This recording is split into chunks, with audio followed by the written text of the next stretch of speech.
G6 Production.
Good morning, colleagues. Good morning to our hardworking central staff, employees who do a great job behind the scenes. Good morning to our testifiers who will be here with us today, and a special good morning to the people of the U.S. Virgin Islands. The Committee on Rules and Judiciary meeting of Thursday, January 27th, 2022 is hereby called to order. But before the roll call, I'd like to really take a minute to welcome our students back into the classrooms for in-person learning and wish them well, wish our teachers and school personnel all the best for a healthy and successful school year. COVID-19 is real, and we have been doing some bobbing and weaving in response to the different changes that we've been seeing for the past couple of years. And not just us in the Virgin Islands, but universally, that is a reality. When you think about it, the last time our children had a full year of relatively uninterrupted instruction was the 2016-2017 academic year.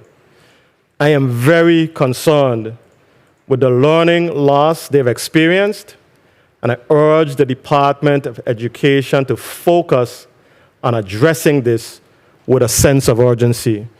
And you can't just put it on the Department of Education, though. Parents, you also have a vital role to play. No matter your income or background, students with engaged parents have far better academic outcomes. Education is a three-legged stool. The school is one leg, the student is another, and the parents are the third. Unless there is a concerted, coordinated effort for us to intentionally address the issue of our children's learning loss, unless there is an effort to address that collaboratively, our children and the Virgin Islands community in general will experience some very serious fallout in the months and years to come. To those teachers, parents, students, school personnel, administrators who have stood in the trenches for the last couple of years during these very challenging times, I say thank you very much. Madam Clerk, can we please have a roll call? Yes, Mr. Chair. Senator Novell E. Francis Jr.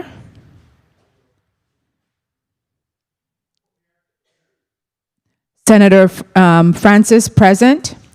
Senator Kenneth L. Gittins. Senator Gittins absent. Senator Franklin D. Johnson. Senator Johnson absent. Senator Carla J. Joseph. Senator Joseph present. Senator Stephen D. Payne Sr. Senator Payne present. Senator Milton E. Potter. Here. Senator Potter present. Senator Genevieve R. Whitaker. Senator Whitaker absent. Mr. Chair, we have 4 present, 3 absent. Thank you very much, Madam Clerk. We have a quorum and we may proceed. Madam Clerk, are there any pieces of correspondence to be read into the record at this time? Yes, Mr. Chair. January 26th, 2022, the Honorable Milton Potter, Chairman, Committee on Rules and Judiciary, 34th Legislature of the Virgin Islands, Capitol Building, Charlotte Amalie, P.O. Box 6090, St. Thomas, VI 00804, regarding Senator Franklin D. Johnson tardy letter. There, Mr. Chair Potter, please be advised that due to previously scheduled appointment, I will be late in attending today's Thursday, January 27, 2022, Committee on Rules and Judiciary meeting scheduled to begin at 9:30 in the Earl B. Otley Legislative Chambers. My sincere apologies for any inconvenience my delayed arrival may cause. Sincerely, Franklin D. Johnson, Senator.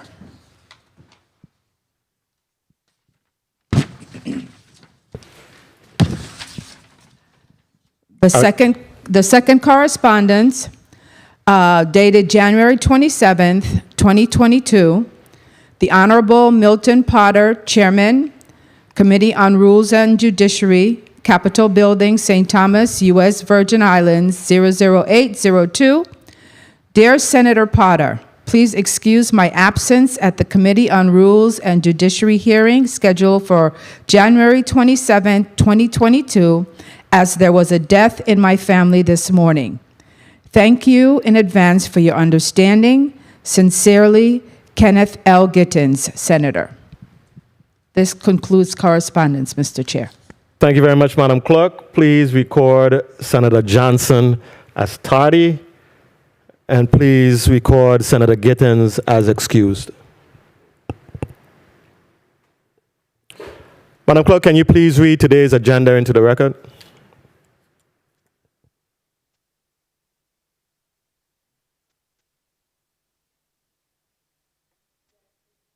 Yes, Mr. Chair.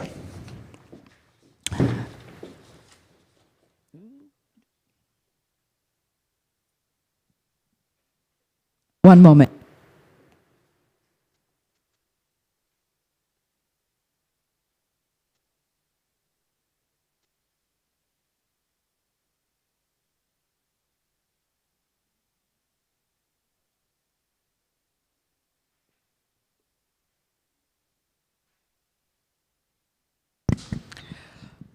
The agenda for the Committee on Rules, the Committee on Rules and Judiciary has scheduled a meeting for Thursday, January 27th, 2022 at 9:30 in the Earl B. Otley Legislative Hall on St. Thomas to consider the following. In Block 1, Bill number 340152, an act amending Title 27 Virgin Islands Code, Chapter 7, Section 261, relating to the boards of examiners for trades and craft, to change the number of members on the boards, sponsored by Senator Novell E. Francis, Jr. Invited testifiers, Richard Evangelista, Commissioner, Department of Licensing and Consumer Affairs; H. Natalie Hodge, Assistant Commissioner, Department of Licensing and Consumer Affairs; Geraldine Valve, Esquire, General Counsel, Department of Licensing and Consumer Affairs; Sonia Boyce, Executive Director, VI Workforce Development Board; Julio U.B. King.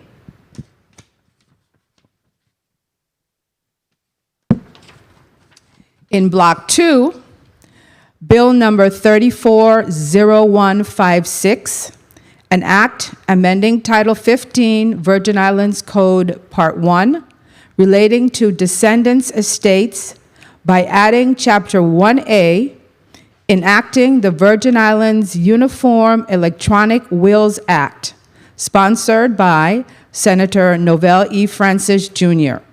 Invited testifiers, Troy A. DeShabert Schuster, State Director, AARP Virgin Islands; Alicia Udawani, Esquire, President, VI Bar Association; Tom Bolt, Esquire, Bolt Naji, PC. In Block 3, Bill number 340087, an act providing for a complete streets policy and creating a complete streets task force within the Department of Public Works to aid in the development and implementation of strategies to increase the usability of all streets for all modes of travel for citizens of all ages and abilities in the Virgin Islands. Sponsored by Senator Stephen D. Payne, Senator Marvin A. Blyden, and Stephen D. Payne Sr., Marvin D. Blyden, and Genevieve R. Whitaker. Bill number 340090, an act amending Title III, Virgin Islands Code, Chapter 25, Subchapter 5, Section 570, relating to the Career Incentive Program for peace officers to extend the program to all peace officers identified in Title V of Virgin Islands Code, Section 3561A, sponsored by Senators Milton E. Potter and Javon E. James Sr. Bill number 340096, an act amending Title III, Virgin Islands Code, Chapter 1, by adding a Section 27J, establishing the Virgin Islands Virtual Information System and providing for other related purposes, sponsored by Senators Janelle K. Sarro and Donna A. Fred Gregory, and co-sponsored by Senator Javon E. James Sr. Bill number 340182, an act amending Title 31 Virgin Islands Code, Chapter 1, Section 4, relating to naming of real and personal property of the government of the Virgin Islands after persons, to exempt the University of the Virgin Islands from the requirement of obtaining legislative approval before naming any property of the University of the Virgin Islands for the sole purpose of allowing fundraising by the university and exchange for and recognition of significant financial bequests or endowments, sponsored by Senators Marvin A. Blyden and Novell E. Francis, Jr. And Block 4, Bill number 340157, a resolution honoring and commending Gloria H. Canagater Waterman for her outstanding years of service to the Virgin Islands community as an educator and public servant through various organizations, sponsored by Senators Kenneth L. Gittins and Genevieve R. Whitaker. Also in Block 4, Bill number 340146, an act acknowledging and commending the memory of Mary Thomas, Axeline Salomon, Matilda McBean, Susanna Abramson, and other estate laborers before, during, and after the labor uprising of 1878 or fire burn, and their courageous pursuit of human rights, freedom from serfdom, variance, and improvement of labor conditions in the former Danish West Indies, and condemning the excessive, cruel, and unjust punishment meted out to the laborers by the Danish government. Sponsored by Senators Javon E. James Sr., Marvin A. Blyden, Alma Francis Heiliger, Genevieve R. Whitaker, Novell E. Francis, Jr., and Franklin D. Johnson. Co-sponsored by Senators Samuel Carrion and Carla J. Joseph. Invited testifier, Frank Del Gerard, Executive Director, Crucian Heritage and Nature Tourism, Inc. Also in Block 4, Bill number 340174, a resolution commending the Ivana de Eudora Ken High School on St. Thomas, Virgin Islands, on the occasion of the commemoration of its 50th year anniversary, 1971 to 2021, and acknowledging the many accomplishments of the administrators, teachers, and students. Sponsored by Senators Stephen D. Payne Sr., Carla J. Joseph, Alma Francis Heiliger, and Milton E. Potter. Invited testifier, Ms. Digna Pearson. Mr. Chair, that concludes the reading of the agenda. Thank you very much, Madam Clerk. Do I hear a motion at this time? Motion. Senator Francis, you're recognized for your motion. Thank you very much, Mr. Chair. Let me say good morning to the people of the Virgin Islands, and I want to call on our prayer warriors that they have to redouble their efforts and really go to work. We have a lot of bad news that's overtaking the good news here in the territory at this time. So call on my prayer warriors, go to work. Mr. Chair, I move that Bill 34-0198, a companion bill to Bill number 34-0152. Bill 34-0198 is an act amending Title 27 Virgin Islands Code, Chapter 10, Section 330, establishing the Virgin Islands Board of Contractors, Trades, and Craft, be added to today's agenda in Block 1. I so move. Properly moved by Senator Francis, seconded by Senator Payne. Hearing no objections, so ordered. Colleagues, we will move to item number 1 on the in Block 1, Bill number 34-0152. Who speaks to this bill? I do, Mr. Chair. Senator Francis, you're recognized for your introduction. Thank you very much, Mr. Chair, and I'll be introducing both Bill 34-0152 as well as Bill 34-0198.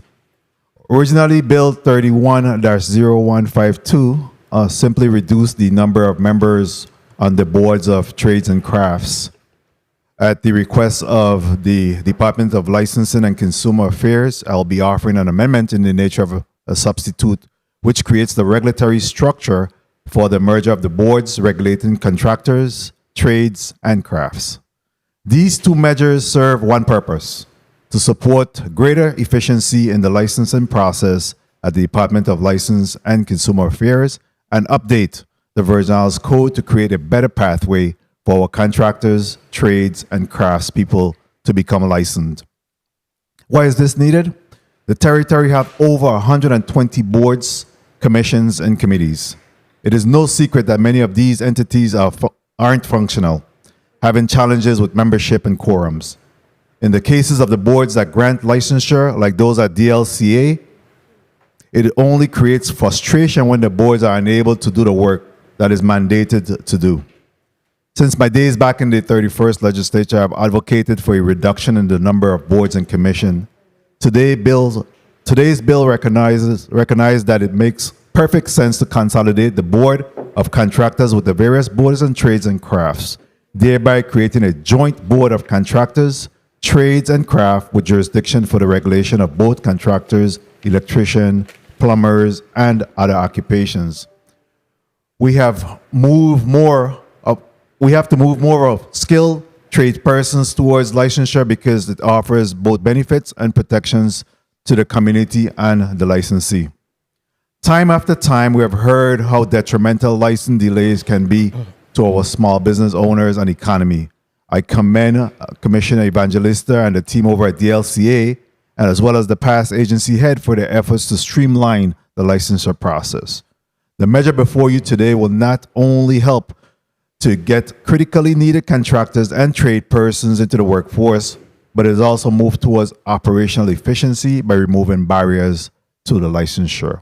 I ask for my colleagues' support in this very important measure, and again, leveling the playing field and giving our contractors, trade persons, and craftsmen an opportunity to have a seat at the table. Thank you very much, Mr. Chair, for the time and the introduction of Bill number 34-0152, as well as Bill 34-0198.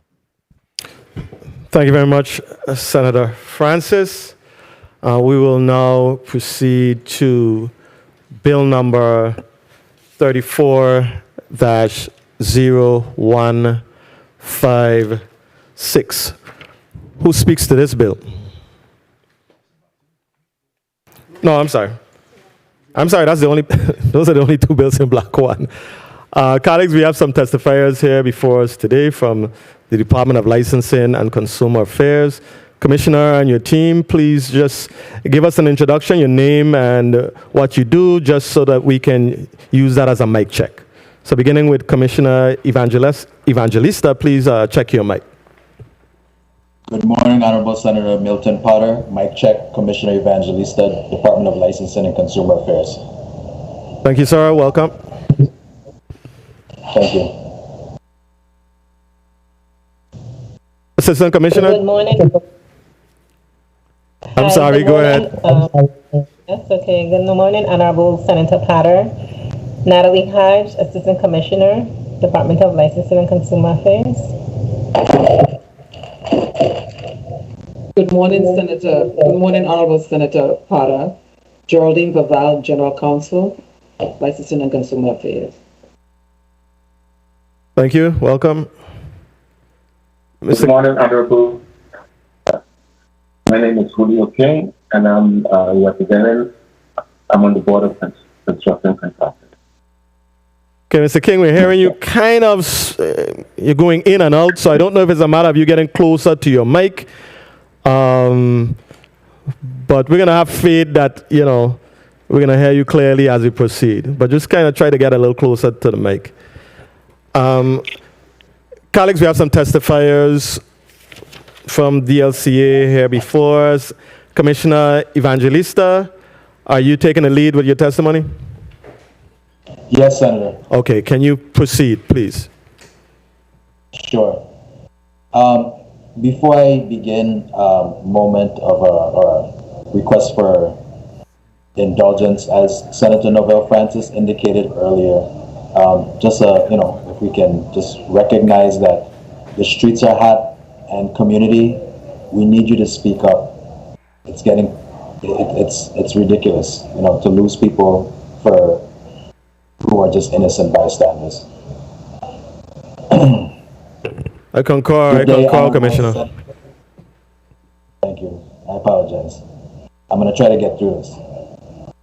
Good day, Honorable Senator Milton Potter, Committee Chair, Committee on Rules and Judiciary, 34th Legislature of the Virgin Islands, Committee Senators present, non-committee Senators present, and the listening and viewing audience.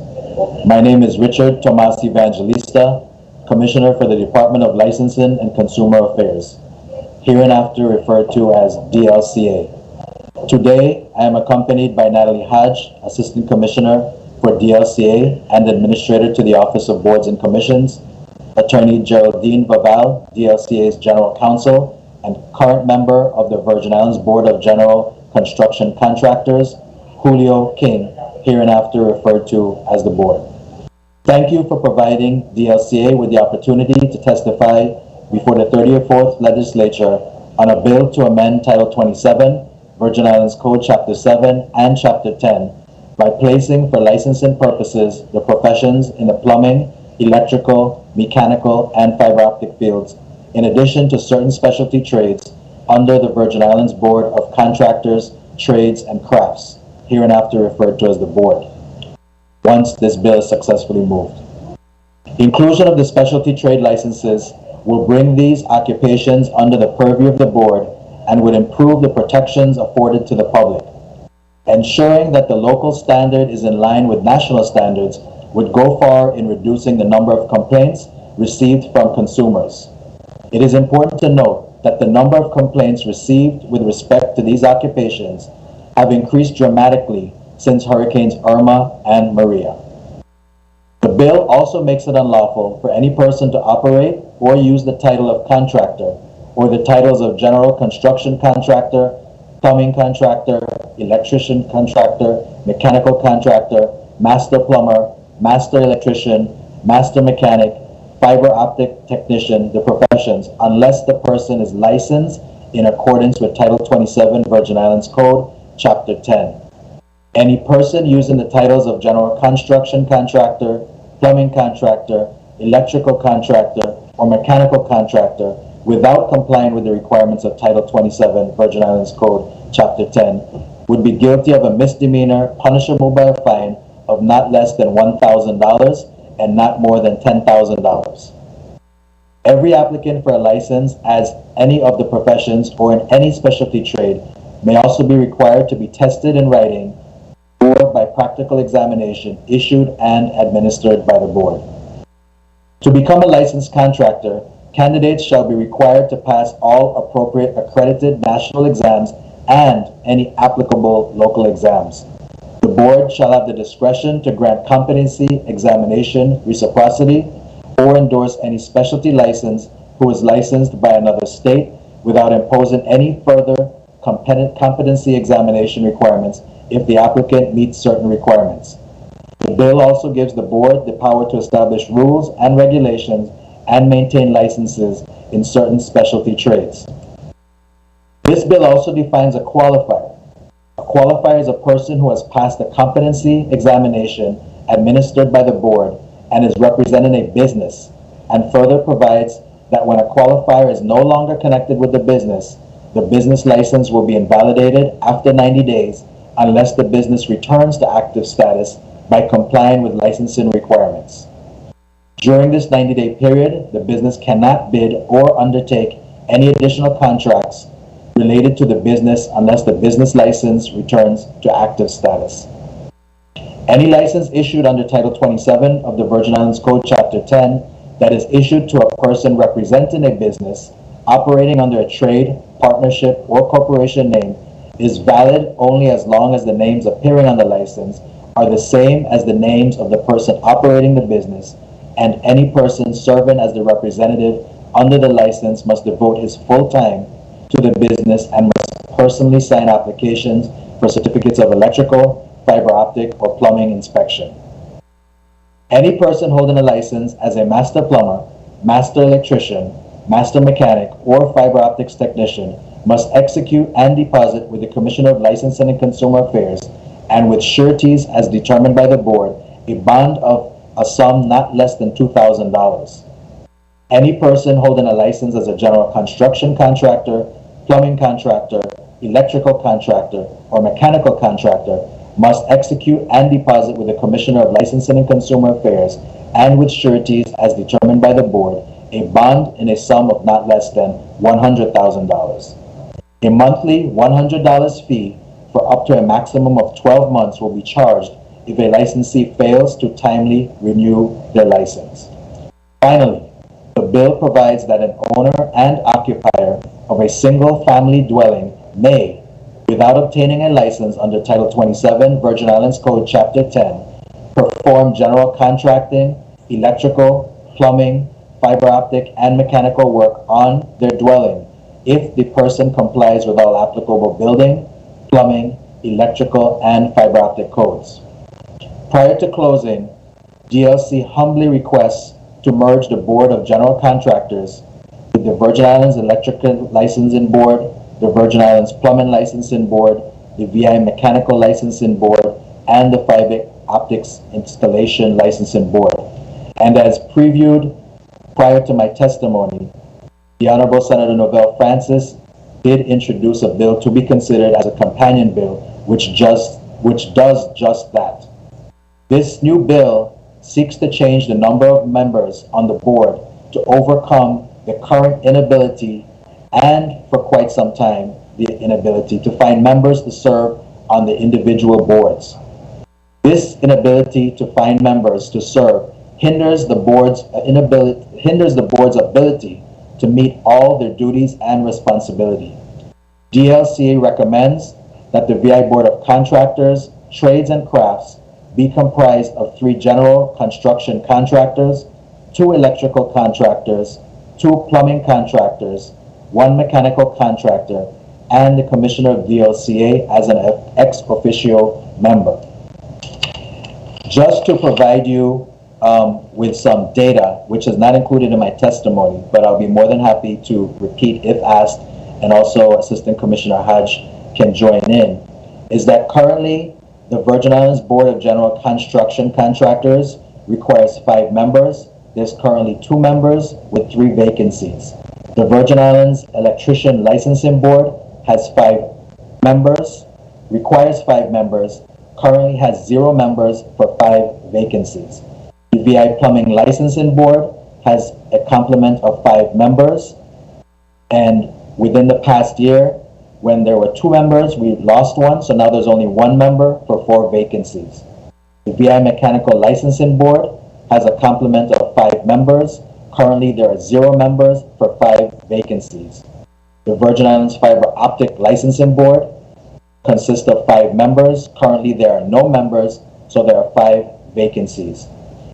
And I share this with you to demonstrate why the companion bill that Senator Novell Francis asked to be put on today's agenda is critical to ensuring that the boards functioning under DLCA for these respective trades and crafts is important to get the work done properly. I want to thank you, Senator Potter, and your committee for the opportunity to comment on these proposed amendments, and DLC stands ready to answer any questions this body may have. As indicated, we have Assistant Commissioner Hodge, General Counsel Baval, and General Construction Contractor Board Member Julio King. Thank you very much. Thank you very much, Commissioner Evangelista. Madam Clerk, I understand that there is a letter from Sonia Boyce, Executive Director of the Virgin Islands Workforce Development Board. Can you please read that into the record? Yes, Mr. Chair. January 26th, 2022, the Honorable Novell E. Francis Jr., Vice President, 34th Legislature of the U.S. Virgin Islands, Capitol Building, St. Thomas, U.S. Virgin Islands. Dear Senator Francis, thank you for the opportunity to provide comments on Bill number 340152 and Amendment 34-439 relating to the boards of examiners for trades and crafts, changing the number of members on the boards. Understanding the dynamics that are required to move a working board's agenda forward and acknowledging the reasons why these changes are being requested, it is extremely prudent right now to create the Virgin Islands Joint Board of Contractors. Taking into consideration the vast number of recovery projects that are ongoing in the territory and those slated to begin, we must ensure that there is a large pool of Virgin Islanders who are ready to meet those demands at every level. I commend you for having the vision and dedication to move the measure forward.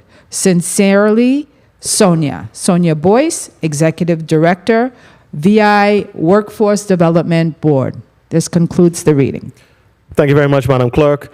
Colleagues and testifiers, we're going to have to take a 5-minute recess. We are having some technical challenges with the reception from St. Croix. So we're going to have to take a 5-minute recess, hopes of getting that technical glitch resolved, and then we will resume. The Committee on Rules and Judiciary stands in recess for 5 minutes.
The Committee on Rules and Judiciary is back on the record. We've addressed our technical issues on the island of St. Croix. Colleagues, we will proceed with a 4-minute round. Are there any other testifiers on the bill? I don't believe so. We want to recognize committee member Senator Genevieve Whitaker, and of course Franklin Johnson. Morning. Colleagues, we'll proceed with a 4-minute round. Senator Carla Joseph, you're recognized for your 4 minutes.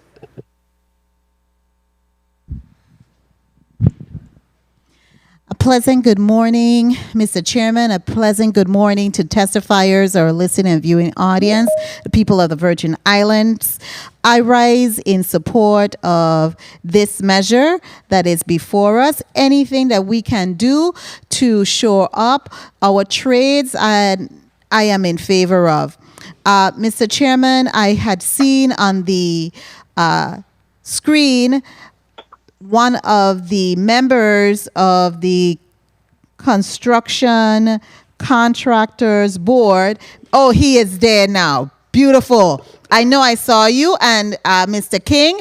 And my questions, because this directly, I'm sorry, I don't make apologies for being excited because I voted for you to be on that board. I recall it vividly in this committee. You were one of the first, and I'm so happy that you made time to be here today because I know construction activities are taking place territory-wide and there's a lot of work and you are a busy gentleman, but you made time to be here.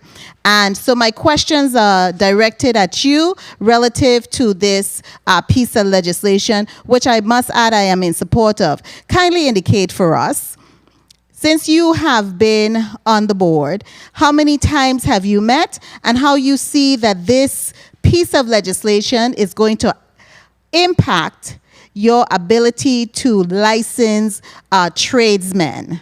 Mr. King. Yes, good day again.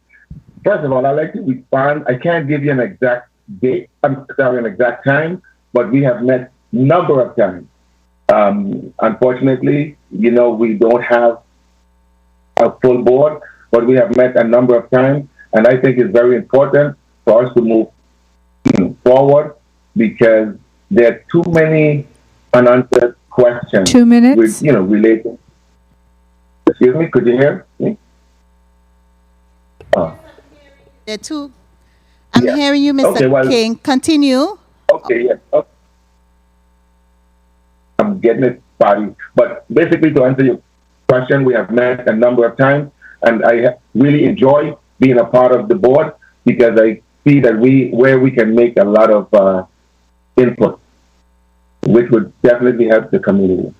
Are you in support of this legislation, Mr. King?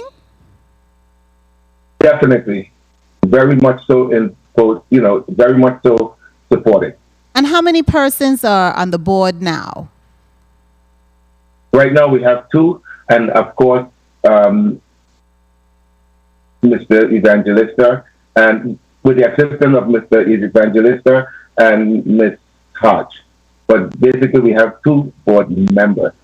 2, and you've still been meeting. So, Commissioner Evangelista, how many persons are on these boards? And I know we are doing a merger. So, would you think that in reducing it, it will not provide a diversity of the trades that's required to license individuals in a trade? Good morning, Senator. So what we've done is the boards that we're combining, each of them actually have space for 5 persons, but there are 2 that have 5 vacancies. So by reducing the number, we should be able to get a full complement and a quorum, for lack of better words, without myself, because on the General Construction Board, currently I am actually one of the members, but that way you can get the specialty expertise on the board by reducing the number and we're bringing them together. Okay, so this these two pieces of legislation Time. is critical for us to be able to license people. Mr. Chairman, may I just basically wrap up? You may wrap up. Thank you kindly. Now, Mr. Evangelista, kindly indicate how many applications you have in the pipeline and reviewing to license contractors and other trades. Men. I'm going to yield to, with your permission, I'll yield to Assistant Commissioner Hatch, who actually directly oversees the boards and commissions. Thank you kindly. Assistant Commissioner Hatch, you're welcome. Thank you very much, Senator. Hatch, you're on mute. Thank you very much, Senator Joseph. Senator Payne, you're recognized for... No, Mr. Chairman, Ms. Hodge was going to respond to my question. I'm so sorry, Ms. Hodge. You may proceed. Yes, and she will answer to the question at your time, Mr. Chairman, and your time. No problem at all. No problem at all. All I have is time. All I have is time. You may proceed, Ms. Hodge. Good morning, Senators. Once again, Senator Joseph, currently in the pipeline, we only have one application, and that is because we recently had a board meeting last week, and we've reviewed those applications and approved them. So we just have one application in the pipeline waiting. Currently, this board meets monthly. This board and the other trade boards, to answer your previous question to Commissioner Evangelista, the plumbing board had 2 members and 1 passed. So we're down to 1 member. And Mr. Anthony is very involved, and he comes in and review plumbing and HVAC applications when scheduled.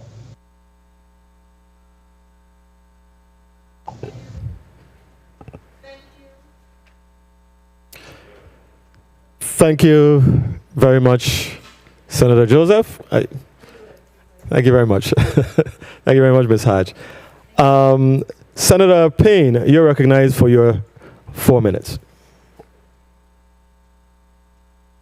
Thank you, Mr. Chair. Thank you, Mr. Chair, for the time. Good morning, colleagues. Good morning, audience. Commissioner Evangelista, good morning, sir. Good morning, Senator. Commissioner, this bill is actually in part to overcome members to serve individual boards. What's your take on why it has been to secure Virgin Islands these boards? I think your mic is... With all due respect, breaking in and out. Your mic was going in and out. Repeat your question, Senator. Okay, thank you. Commissioner Evangelista, this bill is being considered in part to overcome the inability to find members to serve on individual boards. What is your take on why it has been difficult to secure Virgin Islanders to serve on these boards? Senator Payne, quite frankly, I think there's a number of reasons. I know the primary reason initially, about 4 or 5 years ago, was the process, the vetting process of the Rules Committee. But I have to be quite frank and honest that in the past 4 years, the vetting process of the Rules Committee has become very, very, very professional. So I don't think that is an impediment anymore. I think it's now demonstrating to persons that the professionals who are currently serving actually provide us public service, one, but their expertise, and it's not a waste of time because now they're ensuring that the quality product that their profession should be putting out is actually now readily available and can be tested by their colleagues. So by reducing the number of members on each board, where I said that there were 5 persons, now we just need to seek out 2 professionals from each profession into this now combined board. And by doing so, I think we can actually be on our way to ensuring that we have a quorum for this now general board that consists of these crafts. Quite frankly, through the legislature, 2 minutes. Governor Bryan, we were able to get 2 general construction contractors, which is a first. There's never been any member of the general construction contractor board until recently. So we're moving forward. The train has left the station. Okay, thank you very much for that response. And you mentioned in your testimony that you recommend the makeup to be 3 general contractors, 2 electrical, 2 plumbing, 1 mechanical, and the commish. Let me ask you, is there a separate board that deals with master masons or master carpenters? I'll leave that question to Assistant Commissioner Hatch, who's more familiar with your request. Good morning, Senator. Currently, no masons and roofing contractors and carpentry, they come under the Division of Licensing. So this board would not impact or those professions? This bill will impact it because then we're going to move all trades under the construction, the merger of this bill, the merger of the boards. Yeah. Okay, Commissioner. So you're saying that the master masons and master carpenters will be under this bill as well? So that's what you're saying, Commissioner? So what is going to happen is currently we have the professional licenses under boards and commissions, and then you have all the other trades that lead up to that general title within the licensing section. And so what happens, if I have to be quite frank, you and I can come to licensing as long as we pass a successful background check. We can apply for a mason license. We can apply for a carpentry license. There's no professional overseeing the issuance of that license. By doing so, we are now protecting the consumer, because those specialty and trades, roofing, tiling, masonry, those things will now fall under this board with their professional expertise and oversight. We aim to protect the consumers even more, because now we can keep a closer eye on them. And within the testimony, you'll note that now these professions will be subject to some sort of proficiency examination, whether it's a practical or a written. But at the minimum, you and I can now not walk in and say, we need a mason license, and we never even lay any mortar on any brick. Excellent, and that's exactly what I want you to clarify. Thank you very much for your responses. Thank you very much for the time, Mr. Chair. Thank you very much, Senator Payne. Commissioner, I know that ultimately the governor is the individual charged with identifying persons to serve on boards and commissions, but how does the process work from a practical standpoint as far as identifying persons with this specialized skill set to serve? Is there someone at DLCA who is involved in, looking at persons who engage the department and communicating to them or making requests for them to serve? How does the process look? Does somebody have a great question? Go ahead, Commissioner. Sure, great question. As the former director of personnel, it's either word of mouth or in-house. We actually identify those persons who we deem to be quote unquote reputable and we would like to see on the board. And we've also, in the past, we've actually put a help wanted ad in the newspapers, both electronically and in print, because this is a community effort. So as I tell everyone wherever I go, I said, if you know someone, share with us and get their resume as long as they've met the requisite qualification, which at many times is 5 years licensed in the Virgin Islands. Then we actually forward that information to Government House, who then goes through that information and then sends it down to the legislature for nomination.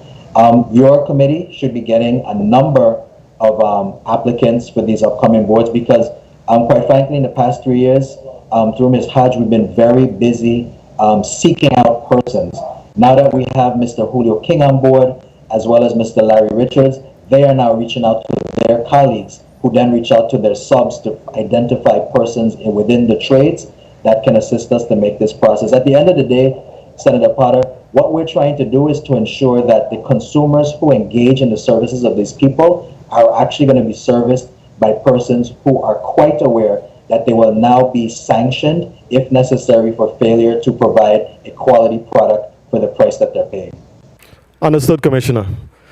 Thank you very much for your response. Senator Johnson, you're recognized for your 4 minutes. Good morning. Thank you very much, Mr. Chair.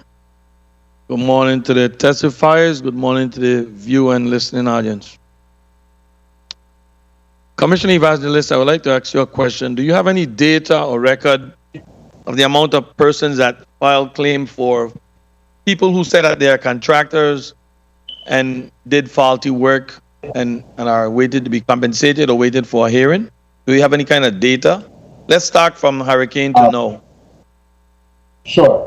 I don't have data readily available, but I can share with you data that can be checked and verified at another date. Since I've arrived here, as you know, Hurricane Irma Maria passed prior to me getting to this office, but there have been quite a number of complaints that have come into the Consumer Protection Division. And A, they're either settled, B, the persons are either sent to small claims court because their amount is less than $10,000.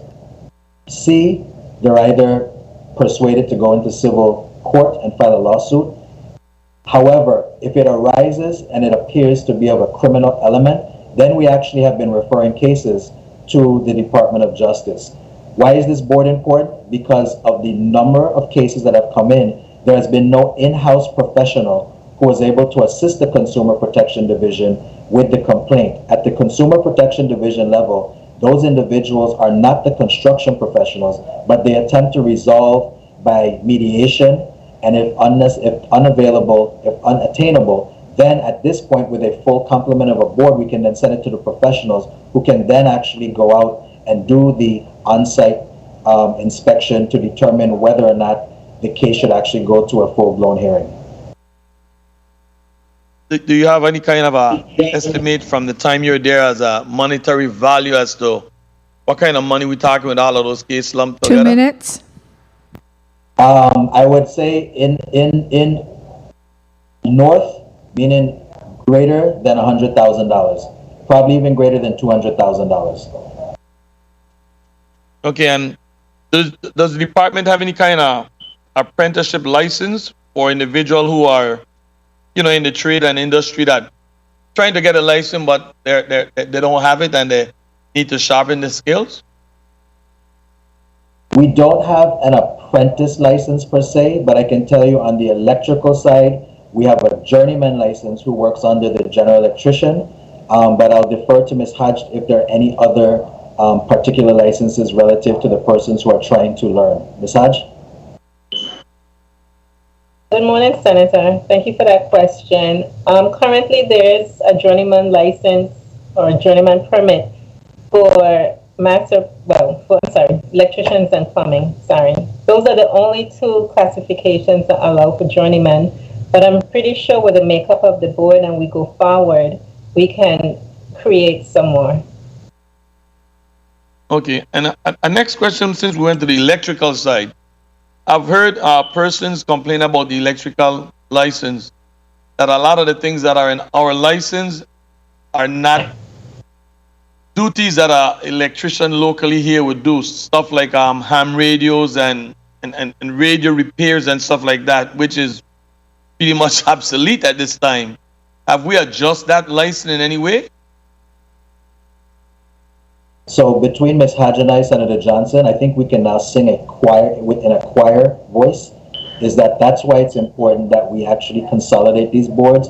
The electrical board has 5 vacancies for 5 spots. And with the general electrician, we actually have 2. That's why we're trying to consolidate to lower the number of persons necessary to make these decisions in a professional manner. Thank you very much. Thank you very much, Mr. Chair. Thank you very much, Senator Johnson. Senator Whitaker, you are recognized for your 4 minutes.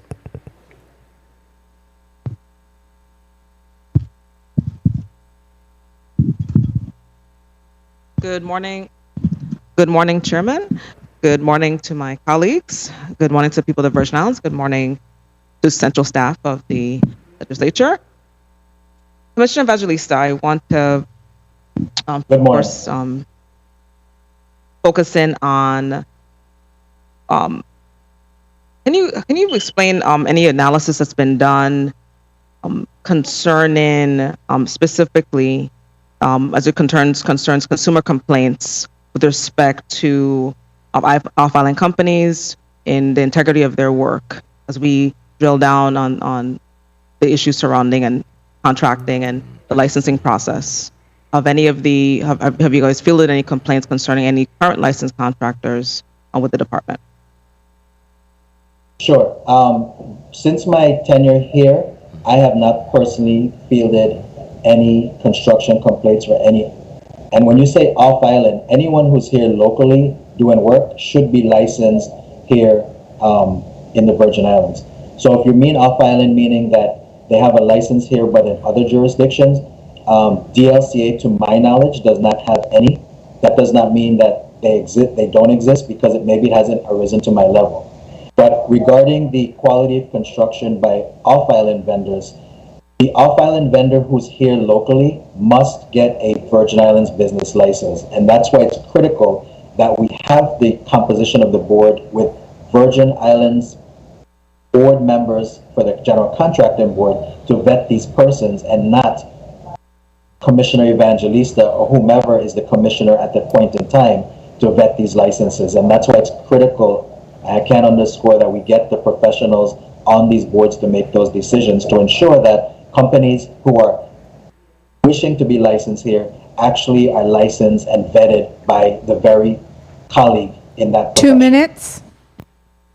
Thank you for that. And of course, as you know, Commissioner, I've been engaging you and the governor over getting appointees to the board because it's really critical that we get persons. So just for clarification, just to be clear to the public, if you have a concern, a complaint about the integrity of work, there's currently no official mechanism to address whether on-island or off-island contractors, if you have a complaint about construction work that was completed.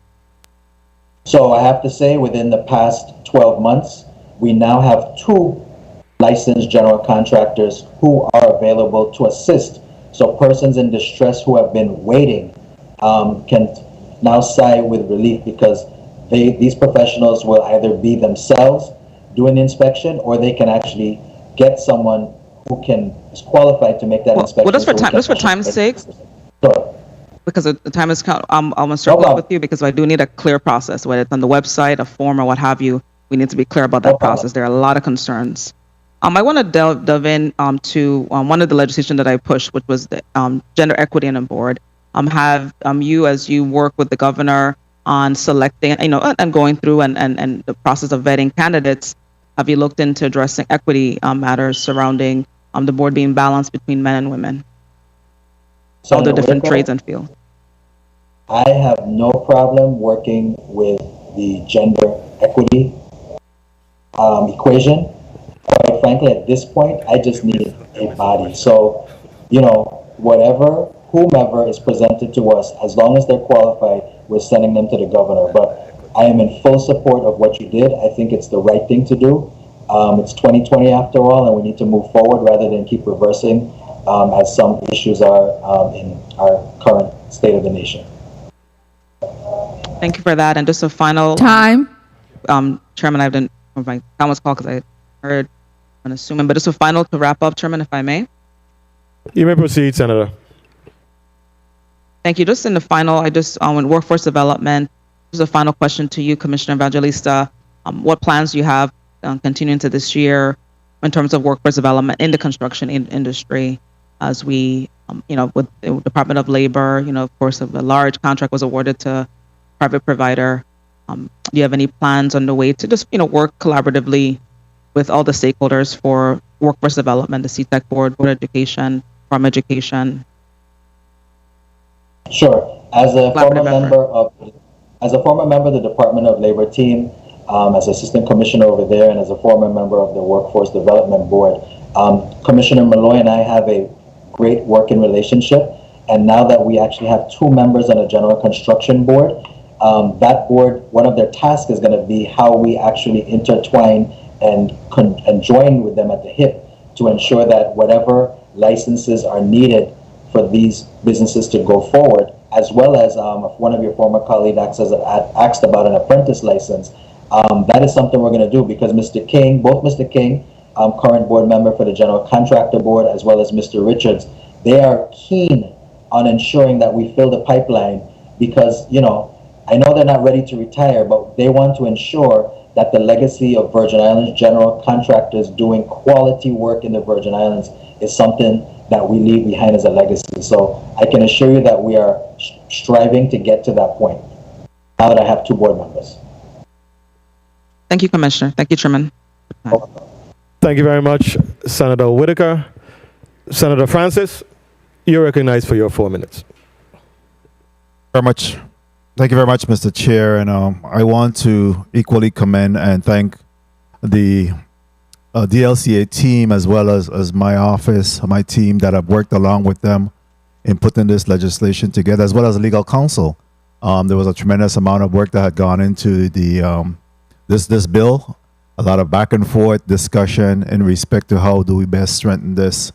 You know, for me, this whole discussion and the silver lining of this really is for us to come up with strengthening our rules and policies in regards to how do we address the journeyman and the apprenticeship program. I think it's essential that we start to work towards growing that next level of contractors that will be able to have a seat at the table, our young men and women out there that's involved in the craft, and really getting them to amount to the level where they're actually opening their own and supporting their own businesses. So I wanted to ask Assistant Commissioner Hadj if you could just expand a little bit about what's required for the journeyman or apprenticeship, or at least a level of commitment that we will be strengthening, whatever is required so that they could have a seat at the table. Good morning, Senator. Currently, what is required is just a letter from the sponsoring plumber or electrician. That is it. Okay. And we also intend to look at other areas within the craft and within the skill set to allow for outside of the plumbing and electrician to also be able to be a journeyman and apprenticeship as well, correct? That is correct. And what is the licensing procedures for those individuals? What this license would allow them to do? Work as apprentice, work hand in hand with the supervising person.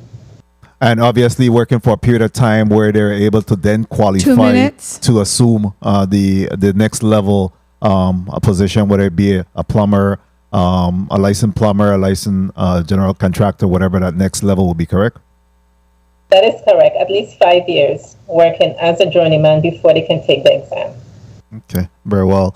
And Commissioner DLCA, in regards to mandatory reciprocity, do you recognize any of those, or how that will reciprocity work within DLCA as we speak to the issue of trades and crafts? Sure. Currently, with one of the licenses, as long as you pass a national exam, you're waived from doing that, but you still have to do the local exam. So in terms of reciprocity, we do not have mandatory reciprocity off the bat. You still have to comply with certain local requirements. Okay, very well. Again, I wanted to let me ask Mr. King real quick. I know that while you serve on the board, you're also you serve in management for a general construction company as well. How are you engaging young individuals to serve as apprenticeship and journeyman in the trade? Good morning again, Senator. That's a good question. It's pretty difficult at this point to even find guys that are very interested. Right now, we have probably 2 on the job at the airport. We have them, we're trying to teach them a trade. We have one in electrical and one is just a carpenter. They've been there for a while. They're doing well, but I am also looking for Time. more. It's only what we can have.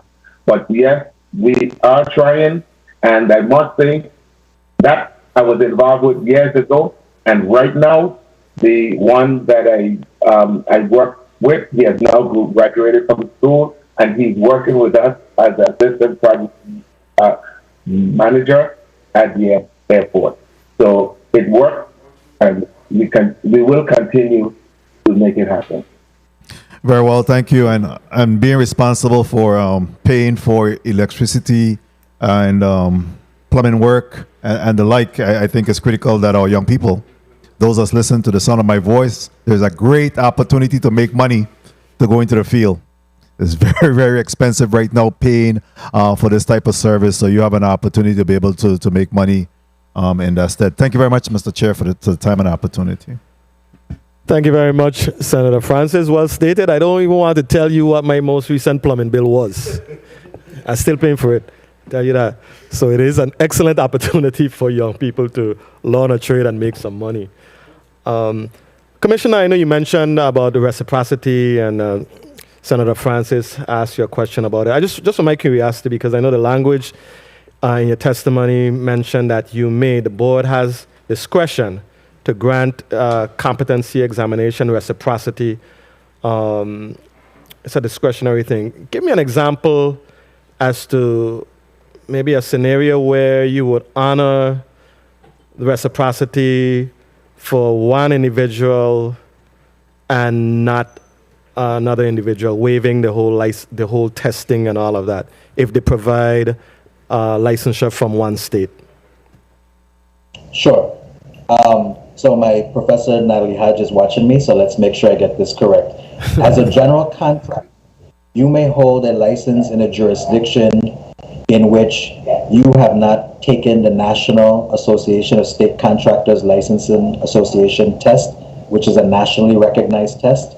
And at that point, when you come into the Virgin Islands, you would be required to have that examination, because that's a requirement of us locally, that you pass the national examination as well as the local portion. So you may be in a state wherein you get your license, but you were not required to do that. Versus someone who's in a state who requires the national exam, has successfully passed it, they apply locally, then we would waive the national exam, and then they would just have to sit for the local exam. I think you passed the test because I see Assistant Commissioner Hodge shaking her head, nodding. So you did well. Oh, if you can see her face is very expressive. So if you can see her teeth, that means I passed. You passed because she's smiling. Okay, thank you. Okay, thank you for that. I wanted to ask you a final question. Since you've been on board, I knew you made reference to it in your testimony. Are you seeing more and more persons touting themselves to be contractors where they really are not? Is a lot of that happening? So I can answer the question in two parts. One of the things that we're working on with the Office of the Lieutenant Governor is not to license persons with the name contractor in their name when in fact they're not a licensed contractor. That's one. Number two, we do have persons that run around alleging to be a contractor, but that is why we also educate the community, and granted, it's your pocketbook versus my pocketbook, but we do warn them and indicate that if someone is doing work for you, at a minimum, request that they provide you with a valid current business license. Now, yes, we have found persons who are actually touting to be contractors with a business license that has been fraudulently produced. Those persons are being processed through the Department of Justice. So it's like a buffet. There's an array. You know, you go from A to Z. We have everyone who's doing it fully compliant, those partially compliant. But at the end of the day, it's all about enforcement, but people sharing with us. And now with the board members, the two board members I currently have with the General Construction Board, we can actually now take greater action. In the past, quite frankly, the General Construction Contractors Board, the member has been the sitting commissioner of the Department of Licensing and Consumer Affairs. This is the first time ever that we have board members, Senator Potter. So now I'm trying to grow the team so we can win the Super Bowl next year. Excellent. Excellent. I'm a Cowboys fan. I'm sorry, I had to put that in. Well said. I mean, in general, in principle, I believe that more representation on boards and commission is generally better than less representation. You know, just concentrating power in the hands of just a handful of people to make profound decisions with far-reaching ramifications. Generally speaking, I would have some concerns with, but we have to sort of balance that with getting the people's business done and not having things clogged up. So that is why I would kind of be inclined to support the reduction. But in your view, is it possible that we might be a little premature in reducing the numbers rather than really stepping up our recruitment initiatives to find qualified persons to serve on these boards? Just a question I'm throwing out to you. Sure, no problem. As I indicated before, when I came in, one of my missions is to fill these boards. I haven't given up yet. We posted ads in the newspaper. We've been requesting. A lot of people are not, unlike you and I, are not into public service. The calling it's almost like, a church trying to find somebody to lead the church. Everyone wants to go to church, no one wants to lead the church. So I think because you're in the legislature, if we amend the law at this point in time to allow for us to achieve a majority with the limited number of members we have, and if we find that the power is being abused, we can always amend the legislature again to then put it back or increase the membership as we recruit members. I think now I need to demonstrate that with this reduced number, I can attract more persons or get the minimum amount of persons to get this quorum going so we can have a functioning body full of professionals that can govern these specialty trades as well as these licensed professions currently who cause great economic injury in this community. It's like everything else. The incident happened this morning. Until people realize that something will be done, they'll continue to do what they want to do. Mm-hmm. Thank you, Commissioner. Thank you very much. Point of inquiry, Senator Joseph.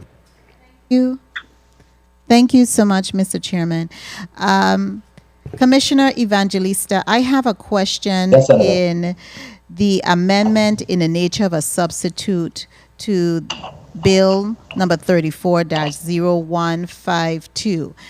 Specifically, the exception, and it reads, and it's on page 10, and I'm sure you've had an opportunity to review and look at the amendment that has been circulated in the nature of a substitute. It reads, the bona fide owner and occupier of a single family dwelling used exclusively for living purposes, including the usual accessories and quarters in connection with such dwelling, may perform general contracting, electrical, plumbing, fiber optic, and mechanical work on the dwelling without obtaining a license under this chapter if the person complies with all applicable building, plumbing, electrical, and fiber optic codes.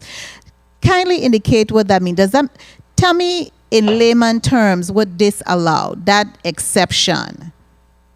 Sure, great answer, Senator. So currently, hypothetically, an individual who owns a home who sets out to be their own general contractor to do the work they're engaged in. Currently, it's illegal. So we're actually just now taking the liability away from them to do an illegal act. Now it's be defined that I can actually perform my own work as long as everything is up to code. You still have to obtain your permits from DPNR. It just is protecting you individually, working on your own home, engaging in the conduct of a general contractor.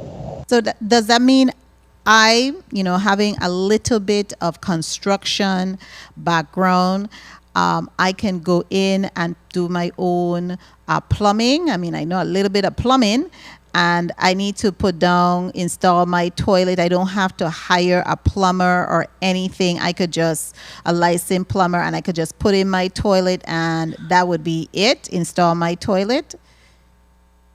What it's indicating is if you are qualified, you can do it according to code. You do not need to have the general contractor license to do that. And so let's take it away from. And so it leaves. I'm sorry, you said a key word there, qualified. If you are qualified, I have my NCCER certification. Would that meet your qualification? It's not a matter of not only you being qualified, but you actually can do it up to code. Up to code. Okay. All right. Thank you. You're welcome.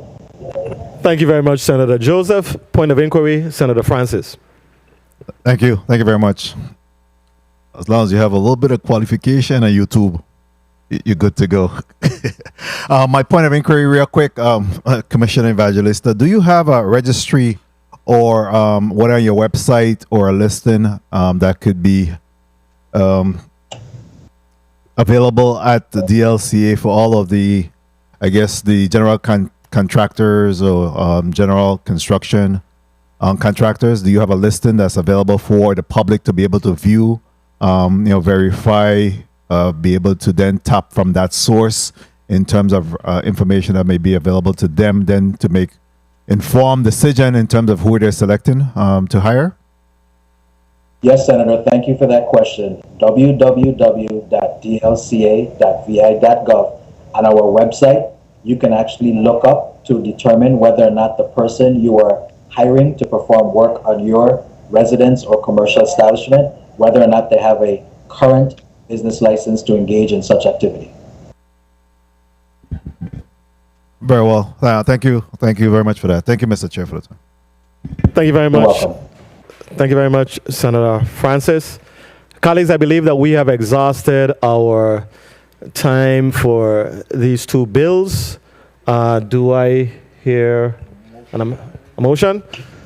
Senator Francis, you're recognized for your motion. Mr. Chair and colleagues, I offer amendment number 34-439, amendment in the nature of a substitute to bill number 34-0152, being offered by yours truly, Senator Novell E. Francis Jr. Bill number 34-0152 is amended by striking all of the language after the enacting clause and inserting new language as follows. Section 1, Title 27 Virgin Code Chapter 10 is amended in the following instances. A, the chapter heading is stricken and new chapter heading is inserted that reads as follows. Virgin Islands Board of General Construction Contractors and inserting contractors, trades, and crafts. B, Section 331 is amended by 1, striking all of the language after operating as and inserting a language to read as follows, or use the title of contractor or titles of the following professions within the versions unless the person is licensed as provided for in this chapter. 1, general construction contractor. 2, plumber contractor. 3, electrician contractor. 4, mechanical contractor. 5, master plumber. 6, master electrician. 7, master mechanic. 8, fiber optic technician. A, any person who uses the titles A1-4 without having obtained a license as provided in this chapter shall be guilty of a misdemeanor, punishable by a fine not less than $1,000 and no more than $10,000. And 2, designating Section 331A. B, a new Section 331 is added. It reads as follows.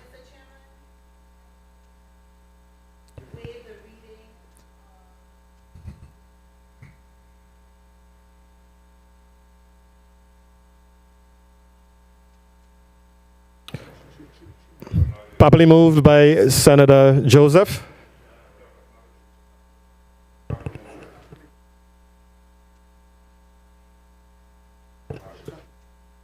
Senator Joseph, you're recognized for your motion.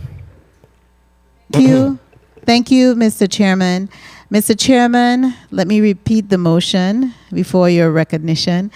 I move that we waive the reading of this amendment in the nature of a substitute to Bill number 34-0152. I so move. Properly moved by Second. Senator Joseph, seconded by Senators Payne and Johnson. Hearing no objections, so ordered. I so move. I so move.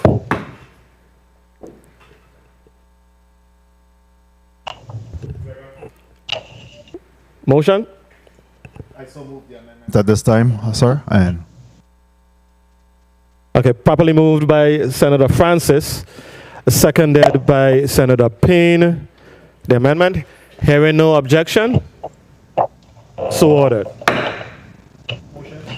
Senator Francis, you're recognized for your motion.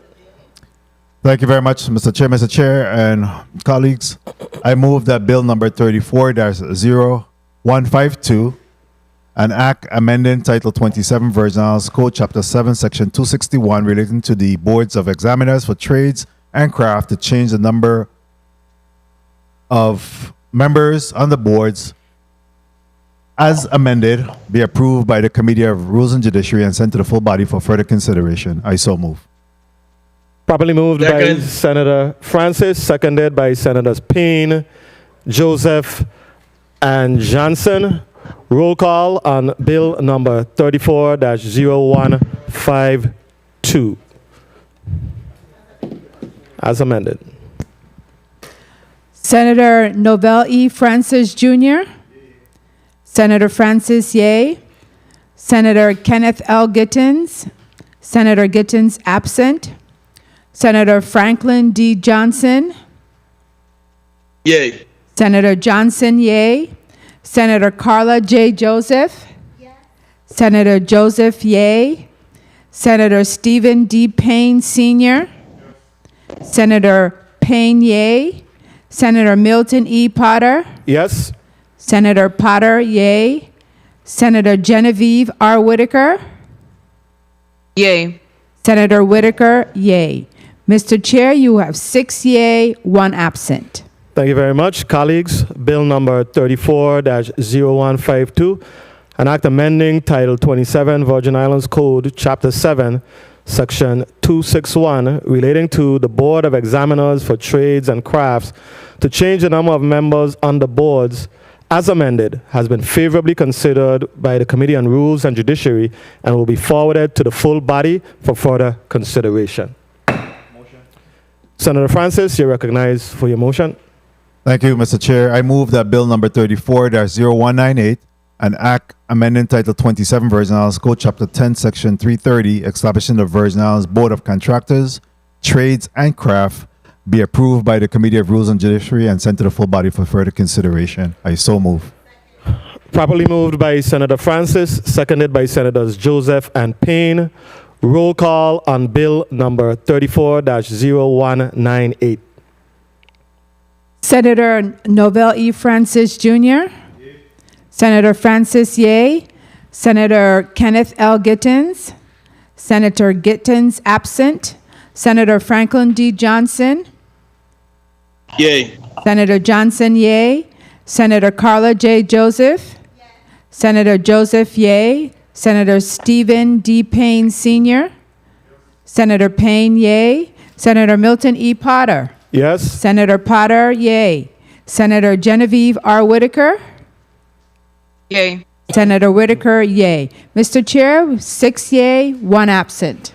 Thank you very much, Madam Clerk. Colleagues, bill number 34-0198, an act amending Title 27 Virgin Islands Code, Chapter 10, Section 330, establishing the Virgin Islands Board of Contractors, Trades, and Crafts, has been favorably considered by the Committee on Rules and Judiciary and will be forwarded to the full body for further consideration.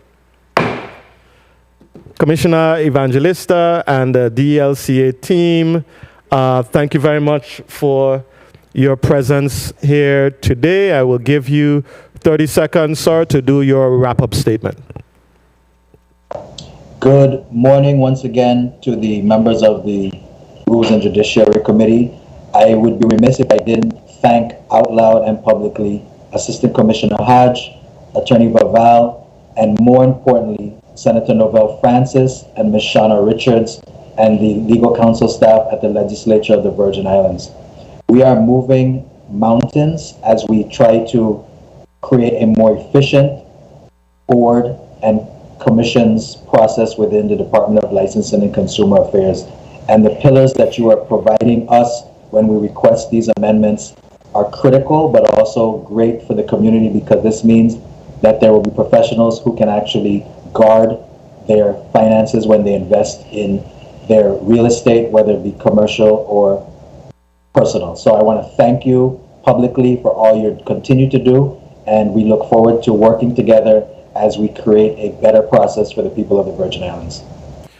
Thank you very much, Commissioner Evangelista, Assistant Commissioner Hodge, and your team. Thank you for your presence here today. You are officially released from this meeting today. Thank you very much. Thank you. Have a great day. Thank you. Madam Clerk, we are going to move straight into Block 2. Can you please read Block 2, the agenda, into the record?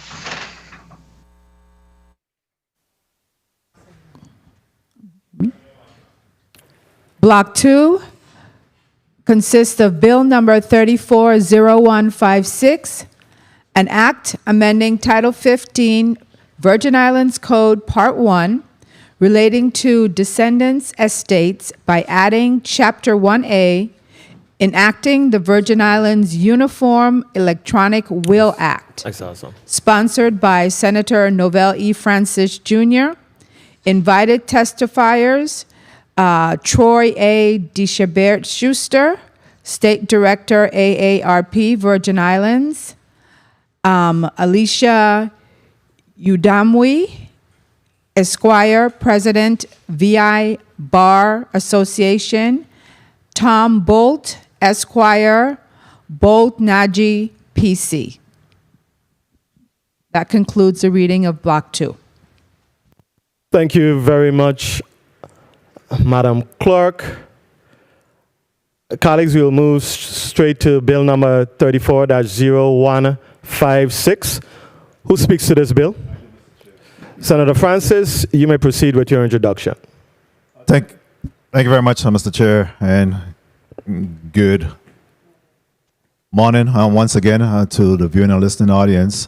I offer Bill number 34-0156, an act amending Title 15 Virgin Islands Code Part 1 relating to the descendants' estates by adding Chapter 1A, enacting the Virgin Islands Uniform Electronic Wills Act. The COVID pandemic has shown that even in the darkest time, life must go on. In the past 2 years, we have embraced technology and shifted to conducting many activities virtually. Having this option has protected the public's health and allowed for many critical tasks to be completed.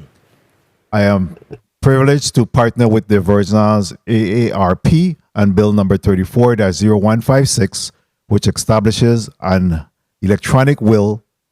An electronic will is for all purposes under the Virgin Islands law and specifies a requirement for executing, attesting, and revoking an electronic will. Bill number 34-0156, the Virgin Islands Uniform Electronic Wills, adds to the many uniform laws enacted by this territory. In moving this uniform law, the Virgin Islands is aligned with Massachusetts, Utah, North Dakota, Washington, Colorado, and the District of Columbia, which have either enacted or introduced legislation. This bill is simply an update to our existing legislation, allowing us to use technology in ways that did not exist when the probate statute was first enacted. This pandemic has shown that we have to be willing to adapt in order to navigate the rapidly changing landscape of natural disasters and crises. As we consider Bill 34-0156, the question to ask ourselves, if not now, when? I ask for the support of my colleagues on this very important measure, and you'll hear from the testifiers the importance of moving this bill forward. We have our member of the Uniform Law Code present with us today, the Honorable Tom Bolt, and I'm sure that he has a testimony that we could all can't wait to hear from him on this measure. Thank you very much, Mr. Chair, for the opportunity to ask for your support on this bill. Thank you very much, Senator Francis. Colleagues, we have 3 testifiers here today to speak to this bill. Testifiers, welcome, good morning. Just as a mic check before we move into your testimony, I'd like you to all just state your name and who you're affiliated with, just so we can be sure that we're hearing you clearly. And we will start with Mr. Tombolt, Attorney Tombolt. Good morning, members of the Rules and Judiciary Committee. I'm Tom Bolt, and I am chair of the Virgin Islands Uniform Law Commission. Thank you very much. Mr. Schuster. Yes, good morning, Senators. I'm Troy A. DeChabert Schuster, State Director of AARP in the Virgin Islands. Thank you. Mr. Orzeski. Attorney Orzeski. Yes, hello. This is Benjamin Orzeski. I'm Chief Counsel of the Uniform Law Commission on the staff, calling from the Chicago office. Thank you very much. We're hearing everybody loud and clear, so we will proceed with our testimony, beginning with Attorney Tom Bolt. You may proceed. Good morning, Mr. Chairman and members of the Rules and Judiciary Committee, senators, legislative staff, ladies and gentlemen. I am Tom Bolt, and I serve as the chair of the Virgin Islands Uniform Law Commission and appear before you today in support of Bill 340156, the Virgin Islands Uniform Electronic Wills Act. I have with me this morning Attorney Benjamin Orzeski, Chief Legal Counsel with the National Conference of Commissioners of Uniform State Laws. And to his credit, Ben is the point person for the Uniform Law Commission on the Uniform Electronic Wills Act. So I think that we're quite fortunate to have him at the hearing today. Under traditional state and territorial laws, a person's last will and testament is only valid if it's written on tangible material, usually paper, signed by the testator and two witnesses. These traditional execution requirements prevent courts from recognizing and enforcing the terms of electronic wills, an anomaly in the internet age when electronic legal documents and signatures are common. This legislature recognized this issue some 18 years ago when in 2002 the U.S. Virgin Islands adopted the Uniform Electronic Transactions Act. However, one of the things is it carved out the electronic wills, and so now we have this Electronic Wills Act. There are a number of arguments in support of the adoption of Bill number 340156, including that the Uniform Electronic Wills Act modernizes our Virgin Islands law. Under the Uniform E-Wills, as we call it, Act, our Superior Court will recognize a person's electronic will if it is executed in compliance with the law and the court determines that the will is valid. The Uniform Electronic Wills Act will encourage more people to make a will. I cannot tell you how many times I have found that people have simply not gotten a will. They are thrown into probate, they're thrown into controversy, and I think that it will definitely help encourage people to make their will. Fewer than half of Americans make a will, and too many of those never even sign it.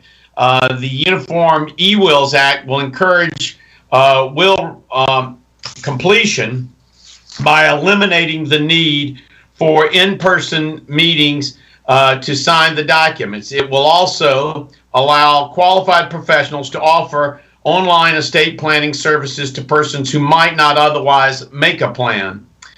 The Uniform Electronic Wills Act is fair, it's impartial, and it is technologically neutral, promoting competition and consumer choice by allowing any qualified person or company to offer online estate planning. It simply modernizes and adapts to our existing Wills Act requirements as provided in Title 15, Chapter 1, Virgin Islands Code, without prescribing the use of any specific technologies. And so, consequently, the Virgin Islands E-Will Act will not need amendments to accommodate future technological advances. The Uniform E-Wills Act solves interjurisdictional recognition problems, considering the following example based on an actual conflicting state and territorial laws. State A allows residents of other states to make a will online using a company based in a State A. State B passes a law invalidating wills made online under the law of another state. If a resident of state B makes a will online under the law of state A and later dies in state B, the resident's estate plan will be deemed invalid. The Uniform E-Wills Act provides a reasonable reciprocal rule to solve the problem. Jurisdictions adopting the Uniform E-Wills Act will recognize a will created under the law of another state or territory if the testator was either physically located in or a resident of the other state or territory at the time the will was executed. Finally, this past year, in view of the many legal issues presented to us with the COVID pandemic, I wrote you and the members of this legislature suggesting that we consider, or that you consider, adopting the revised Uniform Law on Notarial Acts, the Uniform Electronic Wills Act, which is before this body today, and the Uniform Electronic Legal Materials Act, which Senator Carla Joseph sponsored and was approved by this legislature this past year and signed into law by Governor Bryan. With respect to the Uniform E-Wills Act, estate planning attorneys in the territory and throughout the country are finding an increasing need to meet with their clients remotely. And trust and other documents can be signed electronically under our existing laws. And Bill number 340156 fills a gap by allowing wills to be executed in the same manner. For a generation that is used to banking, communicating, and transacting business online, the Uniform E-Wills Act will allow online estate planning while maintaining safeguards to help prevent fraud and coercion. On behalf of the Virgin Islands Uniform Law Commission and the National Conference of Uniform Law Commissioners, I thank you for this opportunity to direct you on the importance of Bill number 340156 and welcome any questions at the appropriate time. Thank you very much, Attorney Bolt. Mr. Dishabert Schuster, you're now recognized for your testimony. Thank you. Honorable Senator Milton E. Potter, Chair of the Committee on Rules and Judiciary, and Senators of the 34th Legislature, thank you for including AARP in the Virgin Islands in this important discussion on electronic wills. One of AARP's many roles is to encourage and engage in conversations on important issues concerning the 50-plus population across the country and right here in the Virgin Islands. I'm Troy Deshabert Schuster, State Director of AARP in the Virgin Islands, and I'm pleased to offer this testimony supporting Bill number 34-0156 to enact the Virgin Islands Uniform Electronic Wills Act, which benefits AARP members, their families, and everyone living in the territory. This important bill provides the framework that authorizes the creation of electronic wills technology with the same level of integrity and reliability as the official printed version. Under the Uniform E-Wills Act, the territory's courts will recognize a person's electronic will if it is executed in compliance with the law and the court determines the will is valid. Simply put, it modernizes and adapts the existing Wills Act requirements without prescribing the use of specific technologies. The language in this bill further supports the law that embraces freedom of disposition. It is the inherent right of every property owner to transfer property to the extent of the law as prescribed by legal materials such as wills and trusts. While this is true for all Americans, data has shown that less than half of the population has a will. AARP is particularly concerned about the estate planning needs of persons aged 50 and older. Without the legal transfer of property documents, these people are often disenfranchised, resulting in family disputes and costly legal matters amongst their heirs. At the core of AARP is our fight for Americans to choose how they live as they age. We believe having access to various tools like the electronic wills can help individuals and their families better plan their estate. The concerns of the COVID-19 pandemic have heightened the need for estate planning, especially for older adults, further escalating the need to create and update legal documents such as wills, powers of attorney, and trusts. Also, new social distance restrictions limit in-person interactions, hence the need to have an online process that recognizes estate planning documents without requiring them to be signed and or witnessed in person, while also preserving the same protections and safeguards against fraud, exploitation, and coercion that are in a traditional paper will. By adopting the Electronic Wills Act, Virgin Islanders will likely have more access to execute wills, and more legal professionals may offer remote services, ensuring the intent of their estates and assets are maintained even in death. In summary, this bill provides another option for Virgin Islanders to access and create wills, making electronic estate planning documents a permanent solution and addressing the woes of the current probate system. Accordingly, we urge you to vote in support of Bill number 34-0156, an act that embraces the freedom of choice for all. I thank you for your work as legislators and commend the sponsoring Senator Novelle E. Francis. I'm available if you have any further questions. Thank you.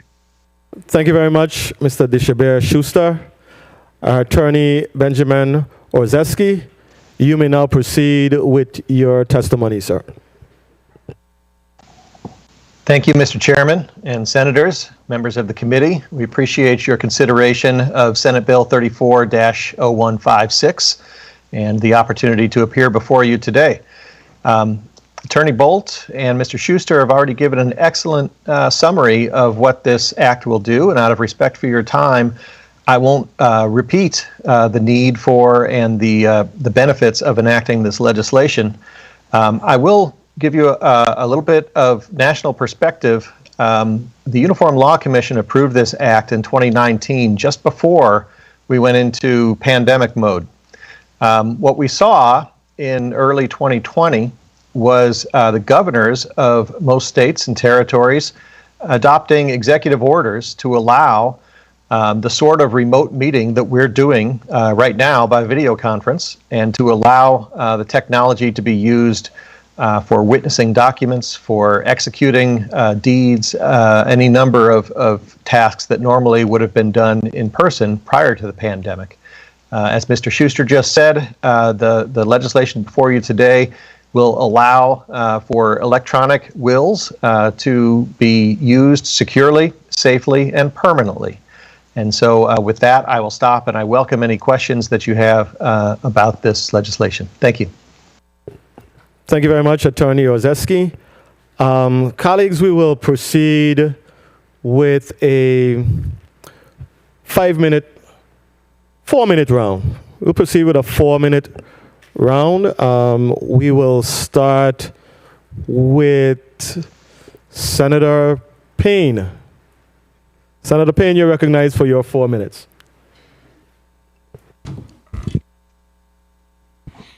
Thank you for the time, Mr. Chair. Good morning, testifiers. Mr. Schuster, good morning, sir, how are you? Good morning, Senator. I'm well, and how are you? Excellent, my friend. Question, the phrase freedom of disposition is an important principle in property law that you spoke of in your testimony. For a listening and viewing audience, can you expound more on what that means? Well, simply to have the right to give the property to who you want it to go to, and when you want it to go. In this case, in the case of wills upon your death, and so we want to make sure that everybody has that freedom. Without a will, it can be totally subject to the judge, to the mandates of a court, and then you don't really have that freedom, in your transitioning from this life to the next. So we want to make sure that everybody has that freedom and exercises that freedom while they're able to do so in writing electronically and safely. Okay, thank you. You also mentioned that nationwide data has shown that less than half of the population has a will. Do you have territory-wide data regarding the percentage of Virgin Islanders who have a will? No, unfortunately, I don't have that particular data, but we do know that the probate system here is overworked, and we have been working AARP along with our Uniform Law Commissioner here, President Tom Bolt, and AARP in also collaboration with the Uniform Law Commission. I've had several conversations with Attorney Ozeski over the years. We've been working hard to reform the probate code here to make sure that people do have that ability to exercise their right to dispose of their property how they want. Okay, thank you, Mr. Attorney Ozeski. How many states have adopted some version of the Uniform Electronic Wills Act? There are 2 four minutes. states so far that have. Thank you. There are 4 states so far that have adopted the Uniform Electronic Wills Act. There are 4 other states that have adopted non-uniform legislation prior to the publication of the Uniform Act.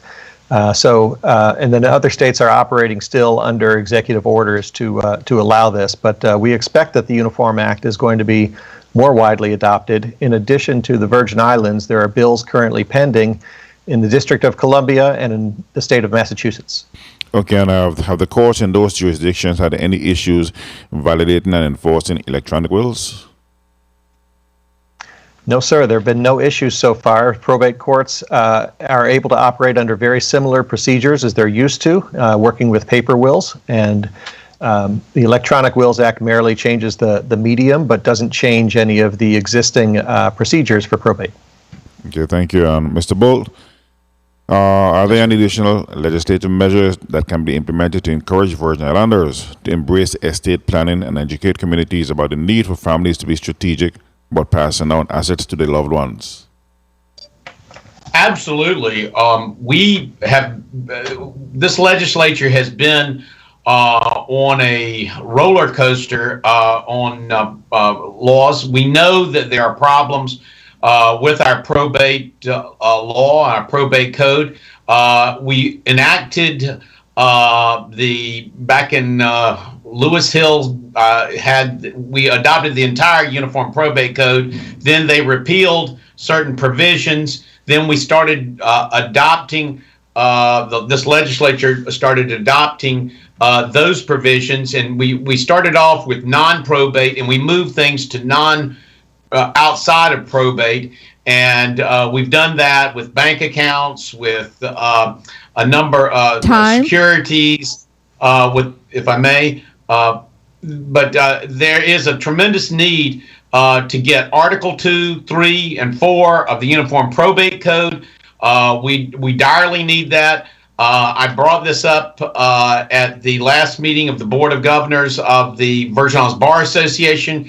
What happened the last time was that there were 3 policy issues that were of concern to judges and to members of the bar. We're going to go out to them, and we're seeking their input, and then we hope to come back before this body to see about completing adoption of the Uniform Probate Code. The other act that we need to complete, the COVID triumvirate, if you will, the trilogy, is the revised Uniform Law on Notarial Acts. I believe that we've got a bill request in. I don't know if it's been put on blue or whatever, but that would be the other one, is that Notarial Acts legislation.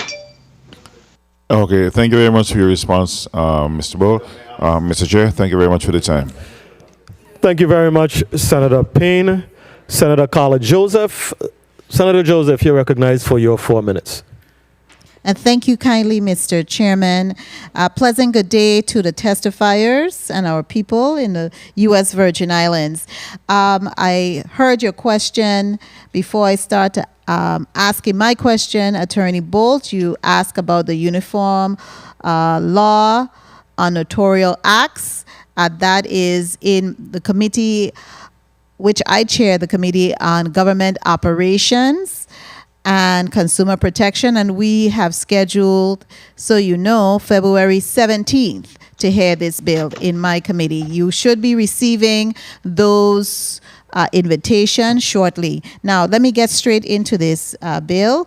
I did put in a bill request for this bill we are discussing, the Uniform Electronic Wills Act. I was preempted by our vice president. Nonetheless, I do have some questions, and I'm really concerned that the local bar association is not in attendance. And I spoke to a local attorney, and they were concerned relative to how the wills are going to be attested. Their concern was that fraud could occur because these wills will be done electronically. So my question will go towards you, Attorney Bolt, relative to what you have seen, or have there been cases of fraud relative to the enactment nationally of the Uniform Electronic Wills Act? I would yield to Attorney Orzeski. I think he's had much more experience on a national basis and has seen that. Ben? Happy to answer the question, Senator. To our knowledge, we have not seen any cases of fraud involving electronic wills. This is a new act, and so there is not a lot of history, but the technology to create an electronic will and store it in a secure, tamper-evident file actually improves the security measures compared to traditional paper wills, which can be forged or where you could insert pages fraudulently. That's not possible with an electronic will, and so we don't expect to have any problems with fraud. Okay, thank you. And Attorney Tom Bolt, maybe you can also answer how practical attorneys can use this, or is this now no longer presents a need for attorneys to get involved in actually creating these type of wills? Well, I think it's very important to have an attorney working with you. I see, from time to time, various, Virgin Islanders come to my office and they've gotten a drugstore will, and have signed that. A lot of times it doesn't meet the requirements. We have had several of those this past year. And, as Troy has said, I mean, it thwarts the will of the decedent when it is not able to, accomplish their objectives. And so, no, I would always encourage that you would have a legal professional assist. And I think the other thing is, I think that we want to have Virgin Islanders to increase those numbers. I think that number, Senator Payne and I said in my testimony that about half of Americans, but I believe that for Virgin Islanders, I think it's even higher and than half. So I would encourage that, and I would hope that there would be free seminars, free sessions where we could assist Virgin Islanders in implementing this and in getting their wills done. Mr. Chairman, may I just wrap up? You may wrap up. And I totally agree with you, and that's why I was hoping that the Virgin Islands Bar Association could take some of that lead in doing that and having that interface. I know there's been a shift in the leadership, but I'm definitely looking forward to seeing some of those type of programs and activities coming out of the Bar Association, so we could ramp up the number of individuals who have wills, so we don't be in limbo with a lot of these probate cases. Thank you kindly, Mr. Chairman, for the leniency and the leeway. Thank you very much, Senator Joseph. And just for the record, we did extend an invitation to the Virgin Islands Bar Association for them to provide testimony at this hearing. We extended that invitation some time ago, but the feedback that we received was that there may have been some I don't know, some miscommunication in that there was a recent change in the leadership of that organization. So that is why they are not here today. Senator Potter? Senator Yes. Potter, if this is Troy Schuster, if I may just offer some commentary, if you will indulge me for a moment. There was talk before, especially with Senator Payne, and now again recently, about educating the people about having wills and estate planning. I just wanted to let the body know and the general public know that AARP, we do a lot of education around this. For the last 4 years, we've been doing financial planning workshops on St. Croix and St. Thomas, and now we're doing it virtually. I have contracted with a chartered financial advisor planner here in the Virgin Islands, and a huge part of this financial planning workshop is about estate planning, end of life planning, all of those documents. Also, we have partnered with GERS. Actually, GERS approached AARP to ask if they could piggyback on our program. And so part of our program is geared directly to GERS retirees, and part of it is geared toward the general public, non-government employees.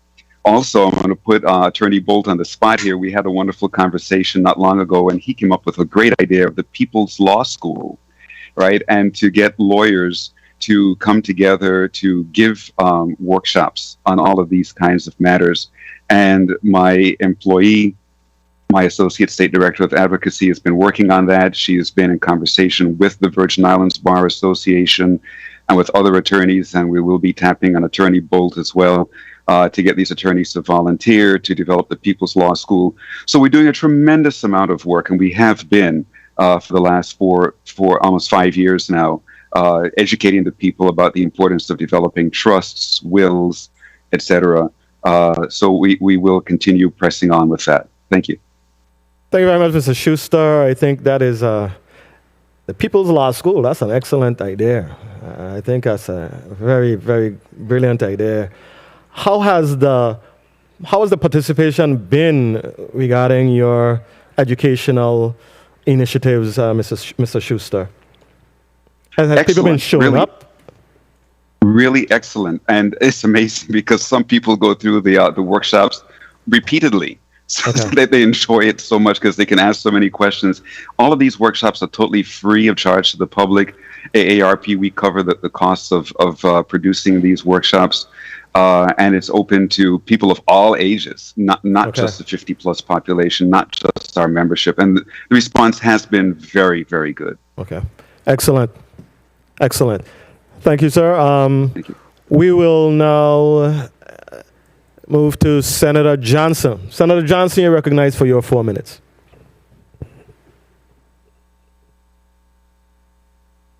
Good afternoon, Mr. Chair. Thank you very much. Mr. Schuster, you stole my question by answering what I wanted to ask. But I am still a little skeptical here. And I have, I guess, been through a couple probates in my lifetime with my family estate and different things. And the will is not the part that bothers me. The process of the probate, the lengthy process of the probate with wills, and even those without will is even worse. And my concern is greatly for our aging population here in the territory, that many of them are not savvy with computers and technology today. My biggest fear is, what protection do we have that someone don't steal the property from right underneath their nose? That this is my concern with this particular piece of legislation. What protection is there to safeguard our seniors? And a will doesn't have to be for person of age. It should be for anyone that has property or access. What protection do we have? Anyone can answer that to assure us that our seniors won't be robbed of their property with a illegal will based on technology and doing it online? I'll take the first stab at that, then I will yield to Attorney Bolt. So again, knowledge is power, and at AARP we believe in educating the people. And we also have several non-probate acts of the Uniform Law Commission that we have pushed through, like Real Property Transfer and Death Act, et cetera. I don't want to get into all of those details, but from our perspective, it's educating the older population and arming them with that knowledge. And then Attorney Bolt, I'll let you answer the other part of that. We're going to see. Well, I'll yield to Ben. Don't go too far yet, Attorney 2 Bolt. minutes. Hold on, give me a minute. Okay. But Mr. Schuster, how do we get to our aging community to inform them and get them this knowledge about this online service for their will? How do we get to them if they're not computer savvy or technology savvy? Well, one thing we do at AARP, we spend a tremendous amount of money in direct mailing.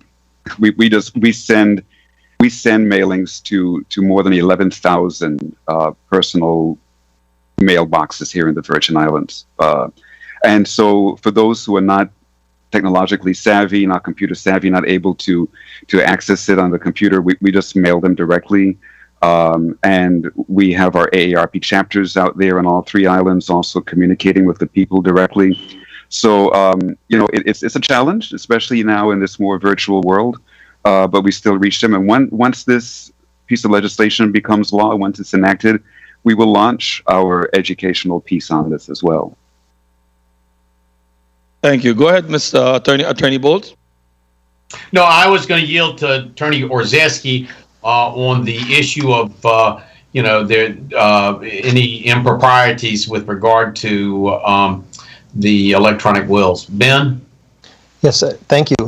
Senator, with respect to your question about how to prevent fraud, the Electronic Wills Act is only one piece of the puzzle. The bill that's before us today will ensure that Virgin Islanders have a new option to do their estate planning online, hopefully make it easier, more accessible for people who might not have the means to meet with an attorney in person, and ensure that the documents, the wills that are produced through that process are stored in tamper-proof files that courts can read and probate as they do with a paper will. That said, I fully agree with Attorney Bolt that it's only one piece of the puzzle, and the missing pieces are the Uniform Probate Code Articles 2 and 3 particularly. 4 is a very short piece, but will also help. And those important reforms are needed in the U.S. Virgin Islands to ensure that your probate system can take advantage can move into a more modern system and hopefully not have the sorts of delays that you've apparently found in your personal experience. Mr. Chair, if I may wrap up. You may proceed, Senator. I fully support the initiative of ARP training and informing folks and getting this knowledge out, because when you go through our tongues, a lot of our properties are tied up because of pretty much probate. And my question would be then, does anyone of the panel has an idea of how many probate cases we have and the average length of time for a probate case? I could say that there are thousands of probate cases. They are, it is unbelievable, and it takes, I've had someone, a retiree, I think the woman had like $25,000. It took years to work its way through the court system. And that is why this legislature and its predecessors started moving stuff to non-probate, and we've done that. Again, the key now is this Articles 2 and 3, and we need to do that and get that to this legislature, and hopefully by the end of the year we can get that enacted, and that will complete the work on that. Because everywhere I go, you've got people that in the Virgin Islands that are complaining about the complex probate system. One of the things that did help a lot I believe, was when this legislature passed the TOD real property.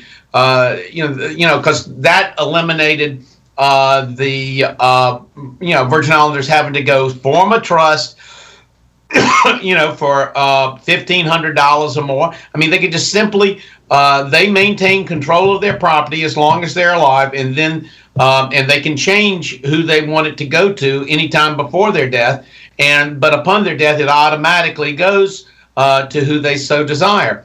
And I think that has greatly assisted, Virgin Islanders. But again, I think we need to come back to you with Articles 2 and 3. And, I know that working with Troy, working with Ben, I think we can do that, and working with the VI Bar and the Judiciary, and we can come back to you with the proposed legislation. Thank you very much. Thank you very much, Mr. Chair. Thank you very much, Senator Johnson. Senator Whitaker, you're recognized for your 4 minutes. Thank you. Thank you, Chairman. And good afternoon to you. Good afternoon to the testifiers. Good afternoon. Go to the State Director for ARP, Mr. Schuster. Does ARP currently use, any specific research when it comes to wills in the territory? Do you have any maybe best practices maybe from other jurisdictions and in collaboration with your fellow directors throughout the nation? Well, interesting you asked that question, because AARP in the Virgin Islands and due in large part, I must give a lot of credit to Attorney Bolt. He's a really great uniform law commissioner here. We've been leading the pack across the United States, really, with enacting a lot of these non-probate acts of the Uniform Law Commission. And as Attorney Orzeski pointed out, only like 4 states so far have enacted this Electronic Wills Act. So we're really out ahead. But in other states where we've been doing this kind of work, it's been very beneficial. A lot of people find it to be very beneficial. Here in the Virgin Islands, as a matter of fact, I went with my mother to her attorney one day, and he was saying, "Oh, there's this great new bill, this real property transfer on death, and it's so wonderful, and everybody should know about it." And I said, "Well, oh, by the way, I worked on that." And he was so pleased, So we're finding that it's experiencing a lot of favor, both with the general public as well as with the legal profession. And we expect to continue seeing that. The hardest part is getting the good word out. It seems like the bad news always goes out real quick, but getting the good word out about all of these acts, that's where we struggle. Thank you for that. And that actually dovetails into my second question, and 2 minutes. Concerning the outreach and the engagement. How have we really put out this effort to update the law to move forward in the electronic process? Is that question directed to me? What public information campaign has been launched with respect to this legislation? With respect to this, what we've done, email blasts, a lot of that. We have put it on Facebook. We have had it on our internet, our webpage, and we will be doing a lot more, especially once it's enacted, with the direct mailings and so forth. It'll be included in our financial planning workshops, etc. So, we don't just come here and ask the legislature to pass a bill and then forget about it. We follow it through. We make sure to follow up with the pertinent agencies, that it's actually being implemented. For instance, I followed up with the Recorder of Deeds on the Real Property Transfer on Death Act, those real property transfer on death deeds, and they're all in place, and we continue to educate. Thank you for that, and I just wanted for you to highlight, because I'm very aware of that, and I appreciate the work that ARP is engaged. And to wrap up, Attorney Bolt, I reflect on the fact that I was one of the law clerks when the previous effort in the probate area, as it's connected to wills, when there was an issue with implementation at the court, within the court system, and of course that law was repealed. What have you done differently in this latest effort to address our probate system in the context, of course, we talk about wills, specific wills. Well, I don't know about this particular thing, but with regard to the Uniform Probate Code, we had a horse pill Time. some time ago, and now we have we're taking it in bits and bytes, and I think that we will be going to the bar. We'll be going to the judiciary and addressing, as I said, there are about 3 policy issues, and we may not be uniform with regard to those 3 policy issues, and we may retain the policy that we currently have on those issues. Thank you, and I just wanted to state that really important that we did it this time, because I did see where there was a complete disconnect. The law was passed, and there was a lot of issues with it actually being implemented. I want to really support it being effectively implemented. Thank you very much, Chairman, and thank you, testifiers. Thank you very much, Senator Whitaker. Senator Francis, you're recognized for your 4 minutes. Thank you very much, Mr. Chair. I want to start off by saying that certainly the Virgin Islands Bar Association have been invited, and I must say that they have been a real partner with my office. Most of my bills are sent to the Bar Association for vetting and comments a lot of times so that they could be a neutral voice as we move legislation through. The electronic notary, Bill 34-0155, which I'm also a bill sponsor and has been indicated will be in government ops on the 17th of February, and we look forward to moving that legislation forward. Without a doubt, death brings out the ugly in families. If you want to see a family fall out, let somebody die. Yeah, that's true. I tell you. Been there, done that. You know, I think that having a will, and we spoke about fraud, and fraud is something that could occur when it's on paper or if it's electronic. And there's mechanism by which we're able to, again, verify that type of information. And more importantly, whenever there's violations, then certainly those individuals that will be held culpable for those violations are the best examples of that situation. So it sends a strong message to those that may choose to violate. I believe that this is a step in the right direction. You know, a lot of work have been gone into putting this bill forward, and I think it's a step in the right direction. There may be some local attorneys that may be concerned about this taking money out of their pocket, and the reality is that wouldn't happen. You still have a seat at the table. You still have the opportunity to really discuss the contents of putting the will together and making sure that it's done in the most prudent and proper way.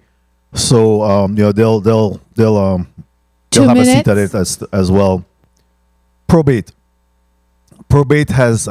court has been a long-standing issue from the time I got into the legislature, and we have come up with alternative ways, and that's why we have worked with Attorney Bolt and the Uniform Law Commission and other areas to, as well as the AARP, to really work around that situation that we're experiencing in respect to our probate court and probate situation. The long time that individuals have to wait, and that's how we did. I was also a bill sponsor on the transfer upon debt legislation. You know, so we continue to really educate our public and our community, our seniors, especially about ways that they could put in place mechanism that would prevent these issues from really haunting them after they may be expired. So I believe, again, here's an opportunity for us to somewhat circumvent the process by having a e-will, electronic will in place, and be able to address that. But you know, living testament, estate planning, that's something that you know, we continue to really promote, and I've worked with the ARP and getting the information out in that respect. So all in all, I think this is a step in the right direction. As I say, the other additional articles that may need to be moved in order to address our probate is something that we could certainly work on as well. But at the end of the day, there are thousands. There's a lot of probate cases pending As a matter of fact, there are generations in some instances that are waiting for probate to be addressed. So let's not wait for the probate. We have an opportunity here, colleagues, in the e-will to be able to move this forward and have at least an opportunity for our seniors or individuals to determine who gets what at the appropriate time, rather than we having to fight and crab in the barrel in order to get what we believe was due to us. Thank you very much to the testifiers, and I ask for my colleagues' support on this particular legislation. Let's get it done. Thank you, Mr. Chair. Thank you very much, Senator Francis. I definitely would be supportive of the initiative. I see it as an extra tool in the toolkit that will provide options for persons to get a will. I see millennials, probably, maybe folks with few assets. I see this as being attractive for them. I'm not sure if older folks, maybe with a lot more assets, may be inclined to go the route of an e-will. I'm not sure. I'm just throwing that out there. But Attorney Bolt. Yes, sir. Right now, can't I just decide to call up my lawyer, have a discussion? Attorney Bolt, look, I have 2 pieces of land in the north side. I own some jewelry. I know my days are numbered. I have 2 children. I would like you to draft up a will for me and just share with you all my assets, who my beneficiaries are, or my, I don't know if beneficiaries is the word. And you just draft something up on your system, email it back to me for review. I look at it, I give it a thumbs up. We have 2 witnesses, we get it notarized. Isn't that, for all intents and purposes, a will? I believe so, under the Electronic Wills Act. If it complies with all the prescriptions in the legislation. I wouldn't have really had to spend time in the attorney's office, really. So that can really be done today, with or without a bill. That's really my point. Do most folks choose not to get a will because they believe that it must be done by a lawyer and that it is an expensive process? Do you think that might be contributing to this less than 50% of persons nationally and locally who do not have a will currently? What are your thoughts on that? And I'll ask Mr. Ozeski and Mr. Schuster the same question. Well, one of the things I think with regard to that, a lot of people think that it lays bare their own mortality. And they complain to their kids that, I've got plenty of time. I can deal with this later. I don't need to deal with this now. There are all kinds of family dynamics that go on. I've got a call right after this hearing with a St. Jonian family where property was left to 2 sisters, and they're at odds. They're not talking. I forget which senator said it, but it's so true. When money's involved, anything can happen. But anyway. Yeah, that's true. That's true. Mr. Schuster, any thoughts on that?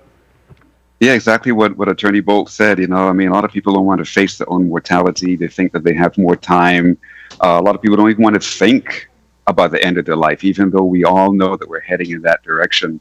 But as we know, life is so fragile. I heard it mentioned that Senator Gittens was out because of a death in the family, and I believe he's referring to my first cousin, who was shot in her home this morning. She was standing at her dressing table getting ready for work, and 2 people were driving by shooting at each other, and a bullet came through her window and hit her right in her heart, and she just died like that this morning.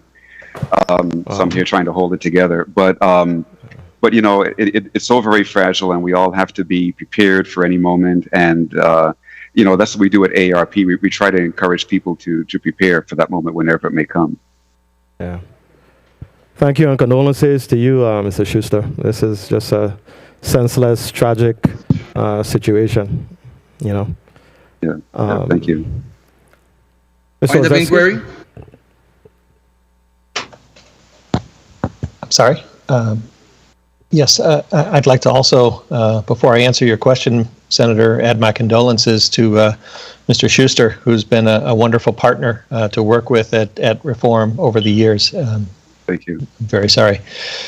Senator, with respect to the scenario that you described, where you can work with an attorney directly who can email you a will, I agree with you that under the current law of the U.S. Virgin Islands, that's feasible if your attorney will work with you that way, right up until the time when the will must be signed. And what the legislation that we're looking at today does is it allows for electronic signatures, which are allowed for all other types of documents already in the U.S. Virgin Islands, but not for wills.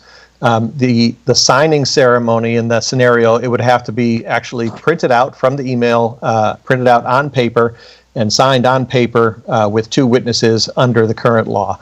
And of course, for a generation, we're all used to executing contracts online now. We're used to doing our banking or communicating online. Wills are the one remaining area of where the law does not yet allow that, and this bill is intended to fill that gap. Problems with paper wills we're all familiar with. They can be lost.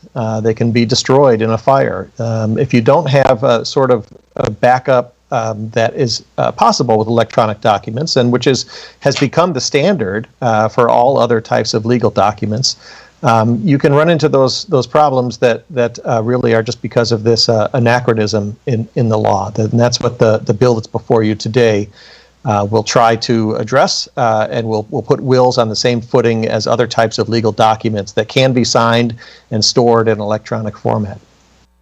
Right. Thank you very much, Attorney Ozeski. Point of inquiry, Senator Johnson. Thank you very much, Mr. Chair. I think my inquiry goes to Mr. Schuster. Does AARP support and train about living trust, and isn't a trust better than a will? And the attorneys can answer too if they choose. We educate on all, on trusts, on those non-probate acts that have been enacted here in the Virgin Islands, as well as on wills, and now in this case, once this becomes law, on electronic wills. In my estimation, a trust is the ultimate instrument, really. It's the best. But sometimes people cannot afford to engage in the development of a trust. Sometimes they are, faced with their mortality. They may be terminally ill and they may not have time to go through that whole process. And then I'll yield to the attorneys online with us. Well, I think a number of people do talk about trust, to avoid probate. But again, this legislature has offered a lot of avenues for non-probate, for securities, for bank accounts, we've even done it for cars recently, which was a non-uniform act, but we did it for that. I mean, so, the thing is, I just don't think a Virgin Islander, if he owns a small home, and that's it, and then you may have a small bank account or something. Should the children, the heirs should not have to go, for years and years with lawyers and judges, and it's just insanity. And it should be a quick and easy process, and that's why, again, I keep going back to Article 2 and 3 of the Uniform Probate Code, and that's why we need to get that, and hopefully we can this year and put this thing to rest. But and the other thing is on trust. A lot of people called me up about a trust, and then I say, well, you don't need.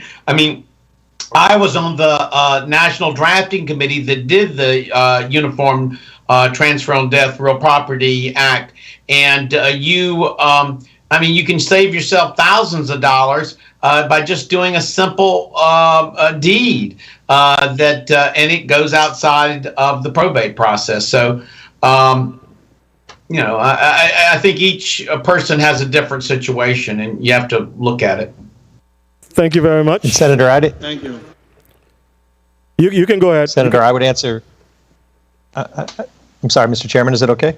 It is okay. You can proceed. Thank you. Senator, I'd answer your question just by saying that I agree a trust is better than a will for some people. But if you have a large or a complex estate, a living trust would probably be the gold standard of estate planning. But for simple estates or people who cannot afford to execute a trust, a will is still a very viable option. An electronic will, even more so. There are national companies that I saw an advertisement on television last night for a company advertising online wills in the states that allow them to do an electronic will. For I think it was $135 they said starting, and certainly that's a more viable option for many families than a living trust. Thank you very much, colleagues. We've almost exhausted our questions here today. I believe that the big issue here in the territory and probably abroad is that we really need a sustained educational campaign. Maybe the government, the Virgin Islands, needs to join forces with the AARP and the Bar Association to launch a real strong campaign. And I think we do it before January ends. By the end of the year, I think we'll see the numbers dramatically increase. I think that really is the issue. I don't know if it's so much the complexity of a will or the perception of the complexity of the will, but I think Attorney Bolt mentioned some things about, a will reminds you of the fact that, you are a finite human being.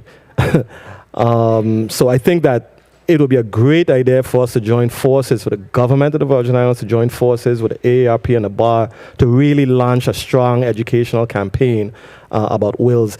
Mr. Schuster and Attorney Bolt, that's my final question.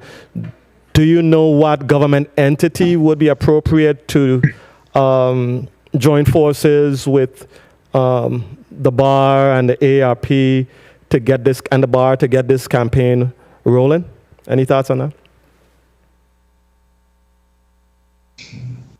I would say the Department of Justice would be essential. Okay.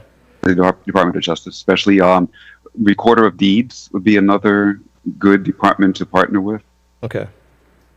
And the Judiciary. I mean, I think that, the Bar Association is under the aegis of the Judiciary. And I think it's very important that we work hand in glove with the judges and the members of the Superior Court and the Supreme Court.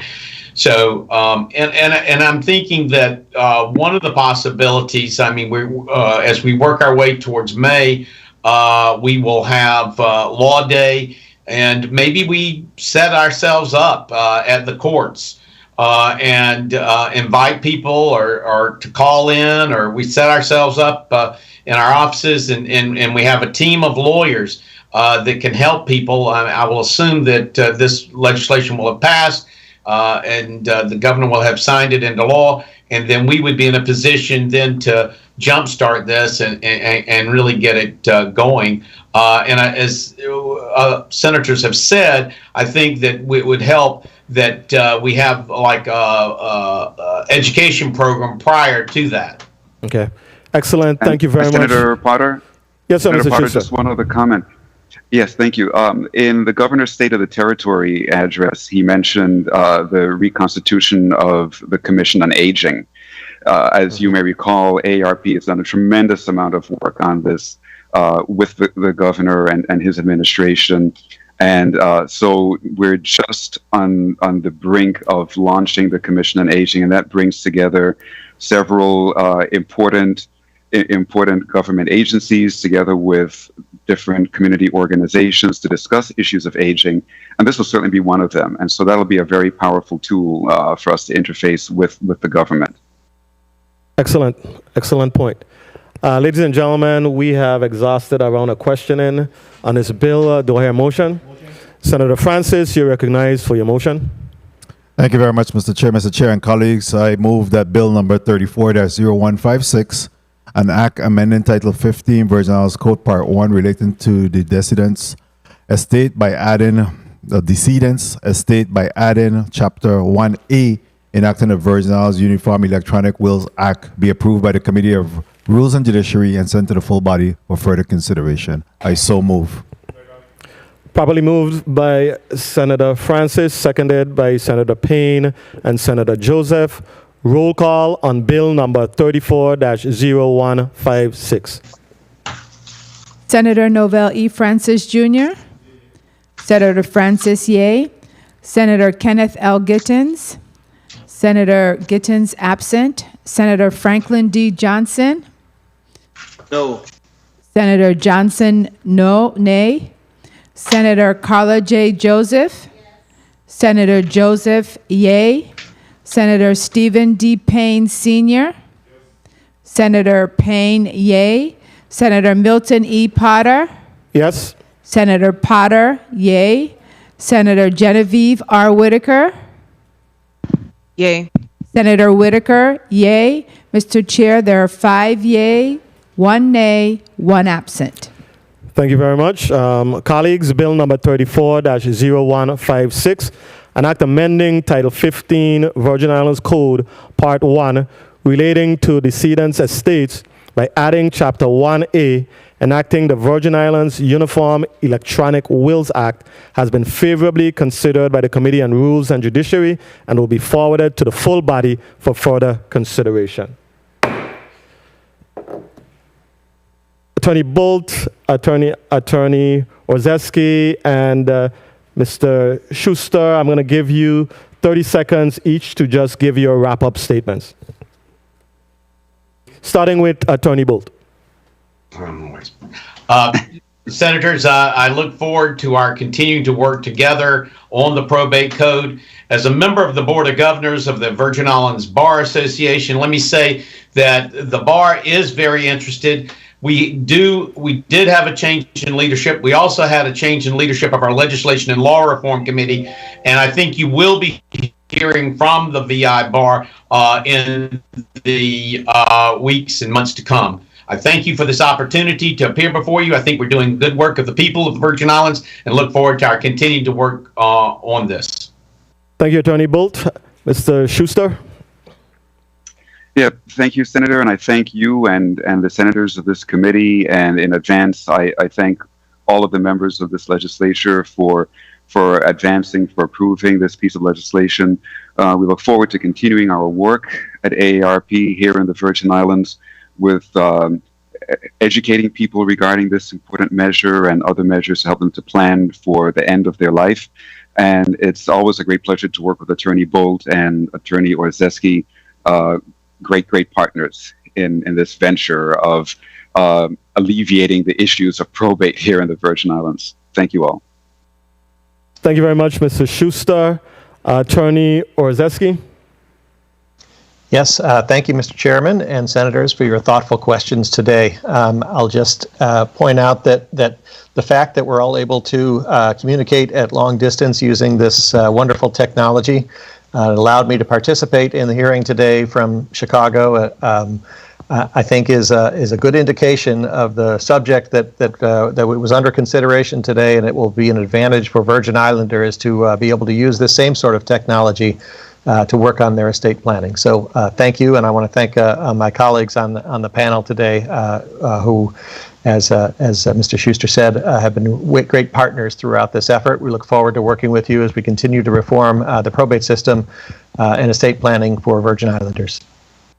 Thank you very much, Attorney Orzeski. We too appreciate the fact that we can communicate via Teams electronically, but we're a tourist-based economy, so we need to see you here physically in the near future. Thank you very much. I would love that. Thank you. Gentlemen, you're officially released from the Committee on Rules and Judiciary's hearing. Thank you. Thank you. The Committee on Rules and Judiciary stands in recess for 15 minutes.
the nature of man. It's the earth man. Rasta man. I listen to the first. What is a Rasta man? The man we set the plan. The man we touch the street and love and bless up everyone.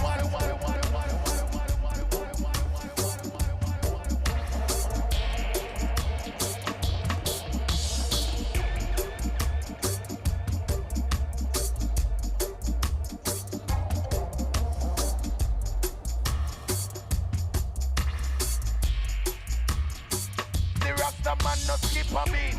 The Rasta man unique. We now go take defeat. The mission have be complete. And through the humble and the meek.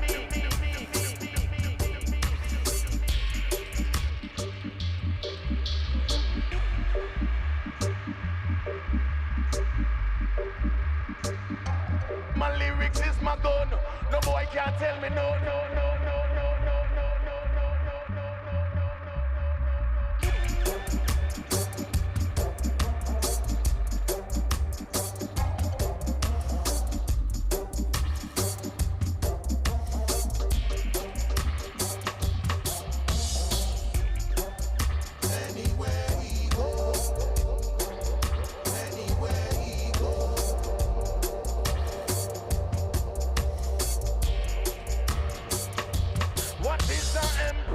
She rise above the rest.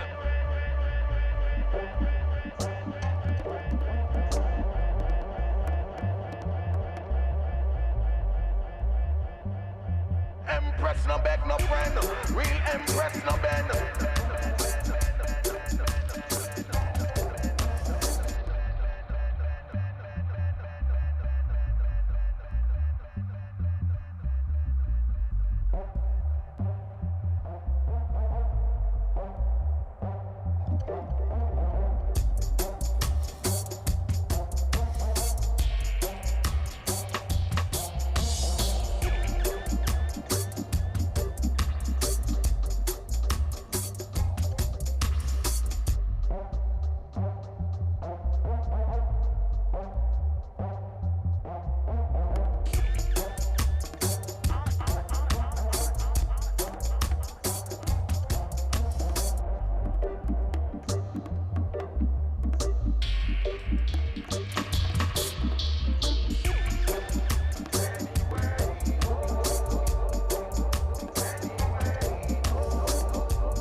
I'm so sorry that I broke your heart to pieces.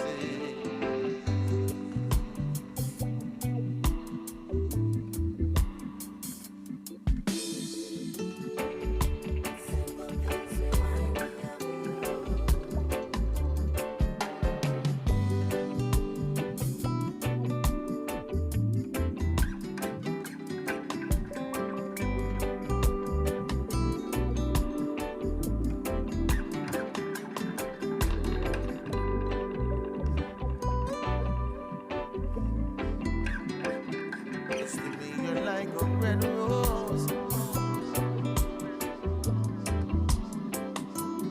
Woman, come back my way.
Good afternoon, colleagues. The Committee on Rules and Judiciary is back. Meeting is back on the record. Madam Clerk, can you please read the agenda for block number 3?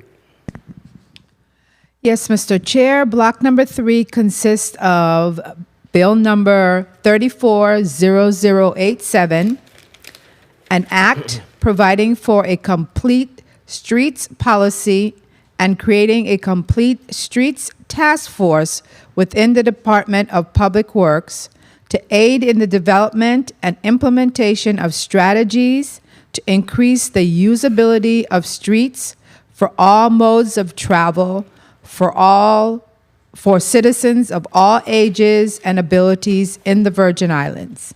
Sponsored by Senator Stephen D. Payne Sr., Marvin A. Blyden, and Genevieve R. Whitaker. Bill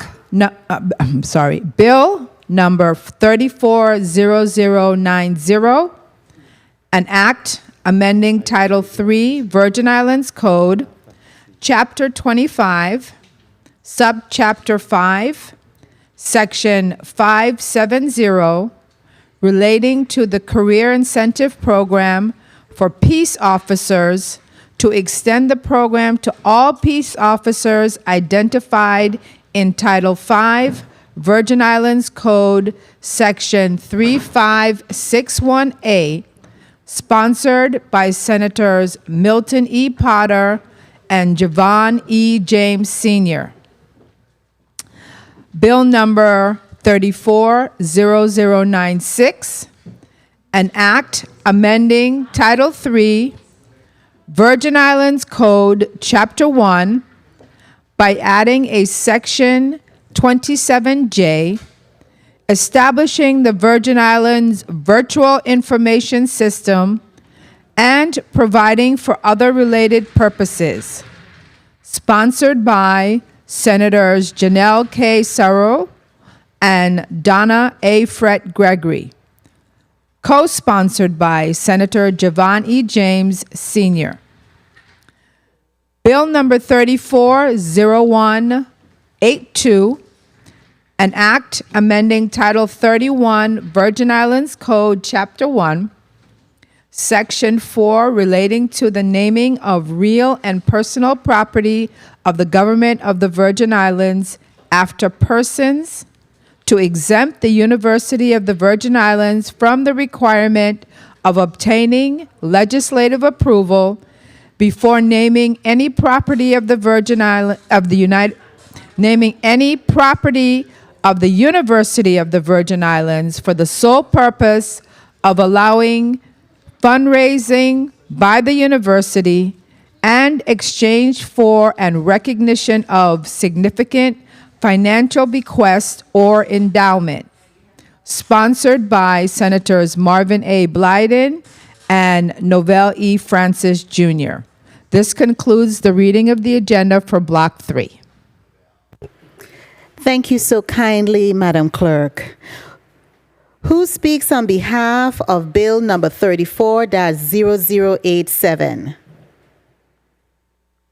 An act providing for the complete street policy and creating a complete street task force within the Department of Public Works to aid in the development and implementation of strategies to increase the usability of all streets for all modes of travel for the citizens of all ages and abilities in the Virgin Islands. Kindly recognize the mic of Senator Stephen D. Payne. Senator Payne, you're recognized. Thank you, Madam Chair. Thank you very much.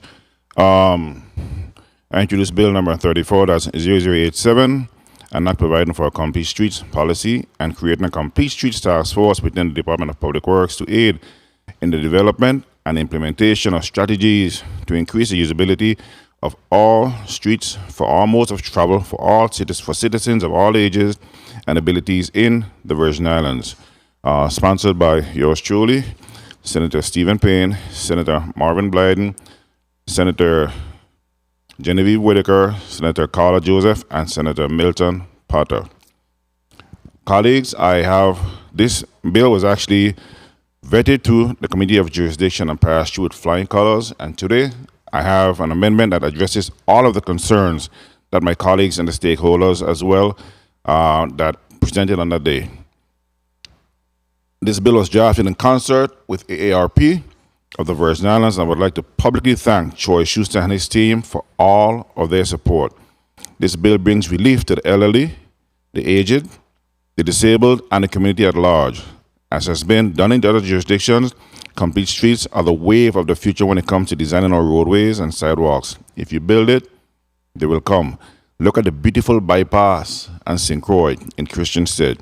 You can see persons on a daily basis walking, jogging, and exercising on it on a daily basis. Look at the new promenade on St. Thomas. You can also see scores of people walking, biking, skating, jogging, strolling 7 days a week. If we develop our infrastructure as it relates to roads and sidewalks, the people will utilize it. Mr. Chair, I have a short video that relates to walkability that I would like to present at this time, media. And thank you for the time, Madam Chair. You're welcome, Senator Payne. Media, can you kindly pull up that video?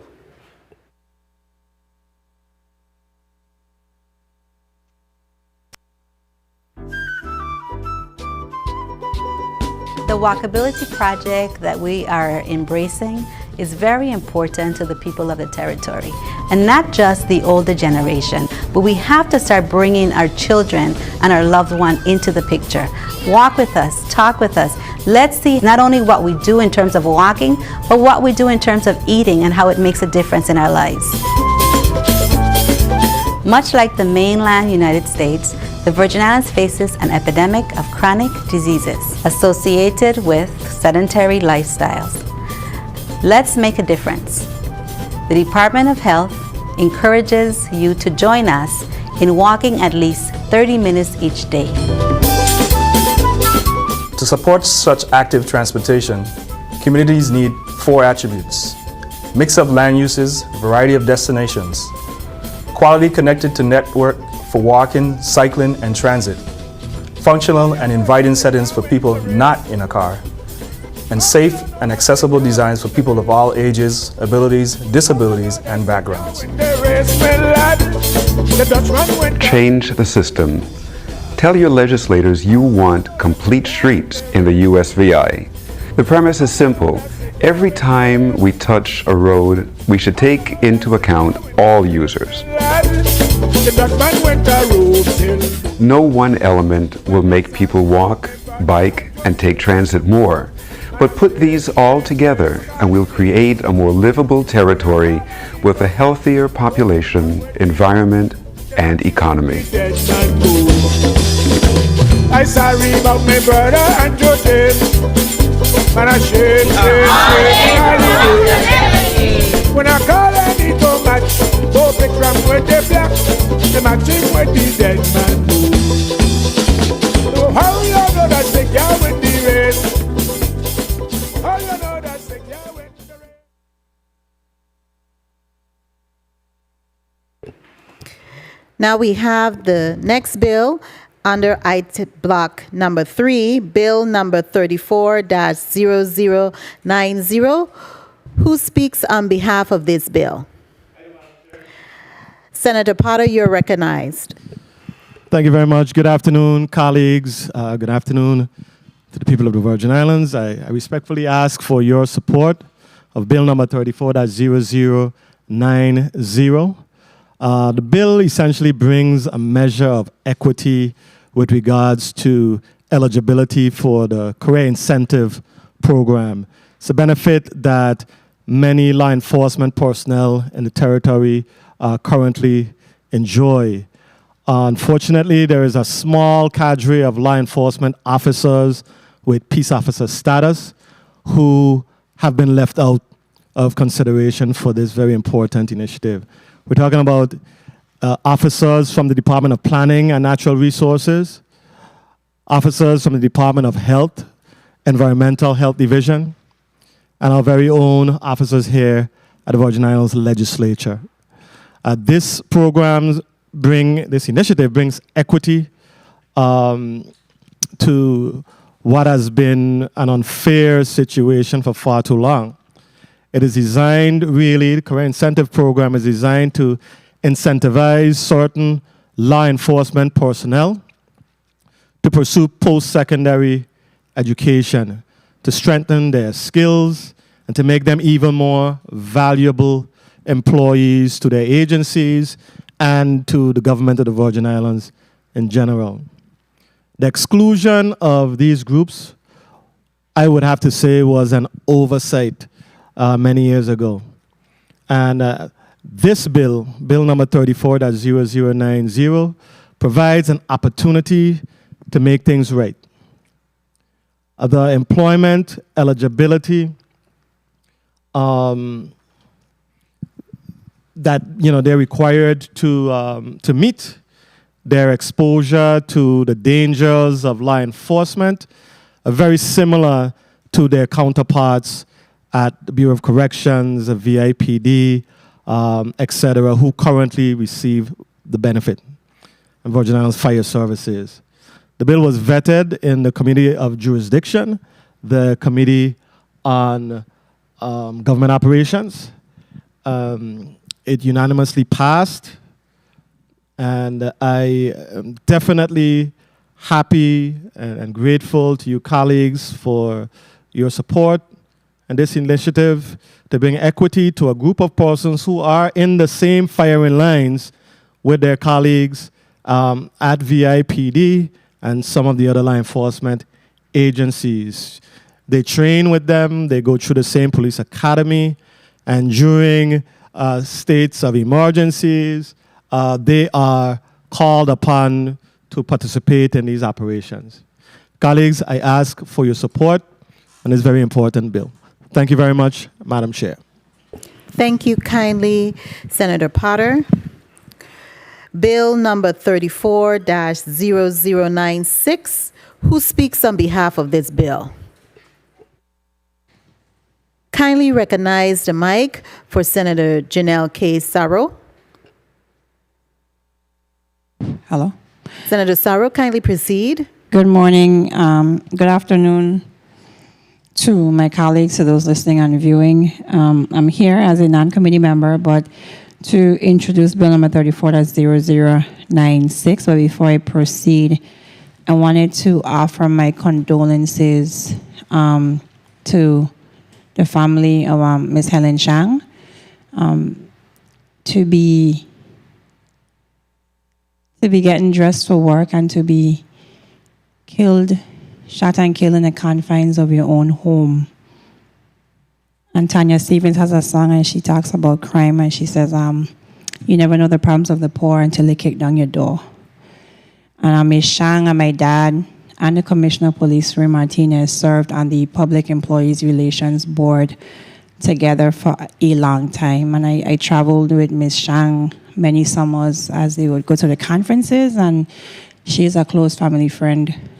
So I want to publicly offer my sincere condolences. I don't want to continue because I may get teary-eyed, but it's unfortunate. So Bill 34-0096 establishes the virtual information system within the Virgin Islands, and this is not unknown to any jurisdiction across the nation. As we know, data drives policy and data should drive governance. And with the influx, as we see right now in the American Rescue Plan Act, in the Build Back Better Act, in the CARES Act, the COVID Act, the disaster funds that came following the two Category 5+ storms, we know the importance of data in receiving federal dollars. So what we're establishing is to codify the Virgin Islands Virtual Information System. It initially came as a $3 million grant to this territory. It was implemented, but there must be some level of provisions and governance around how we manage our data system. The bill will contain the demographic data of the age, race, ethnicity, marital status, income, education, employment, and persons who are serviced within the Department of Education, Labor, Finance, Human Services, and Justice, and the University of Virgin Islands, and any other non-government entity who chooses to or is mandated to take part in this system. The concerns were around the protection of one's identity and information, and the bill contains, throughout the bill, it discusses the security components to protect that, and of course we are mandating that we abide by FERPA and HIPAA national laws. So if there are concerns on the local end, of course national law supersedes all else. So there were also amendments. As an amendment that was circulated as well. And there were some amendments that I could not address because at times in this body we don't have legislative courtesy. So when I went to submit the amendments immediately following the concerns in the previous committee, another senator preempted me on amendments to my legislation. So if there are concerns that you had that I did not address in the amendment, it is because of a preemption matter. So I addressed what I could address in the amendment. But I'm asking for your support today on this critical legislation, as we do need to manage our data, use our data, as we continue to govern this territory through some difficult times. Mr. Chair, thank you for the time.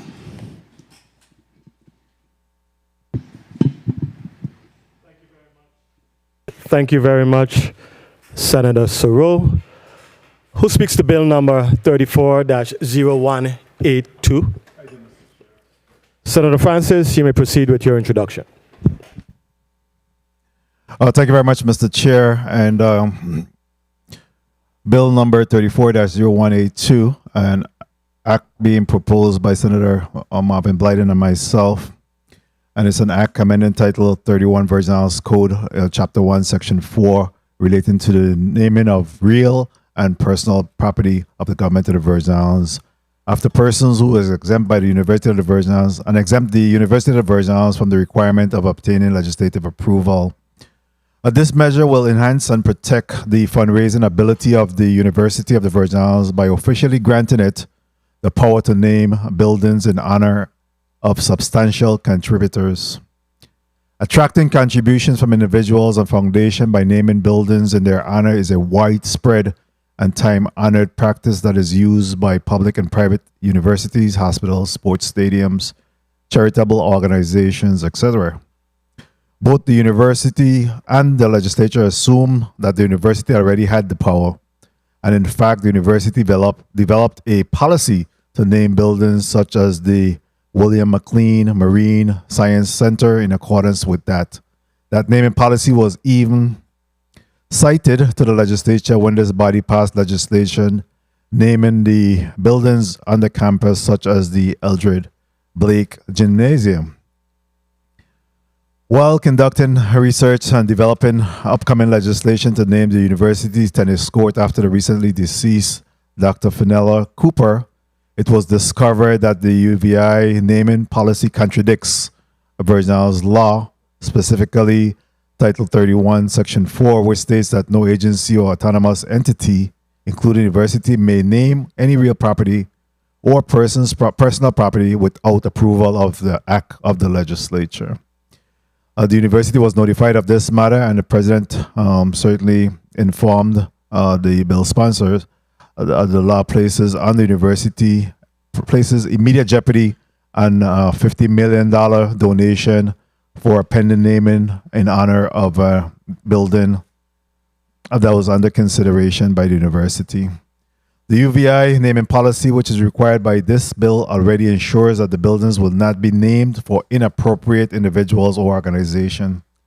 Dr. Hall correctly testified individuals and corporations don't normally subject themselves to Senate scrutiny as a condition of donations. Conditions much larger and better known institutions don't require. we must trust the leadership of the university. While listening to the government operation hearing last week, there were some concerns raised by those who oppose the measure.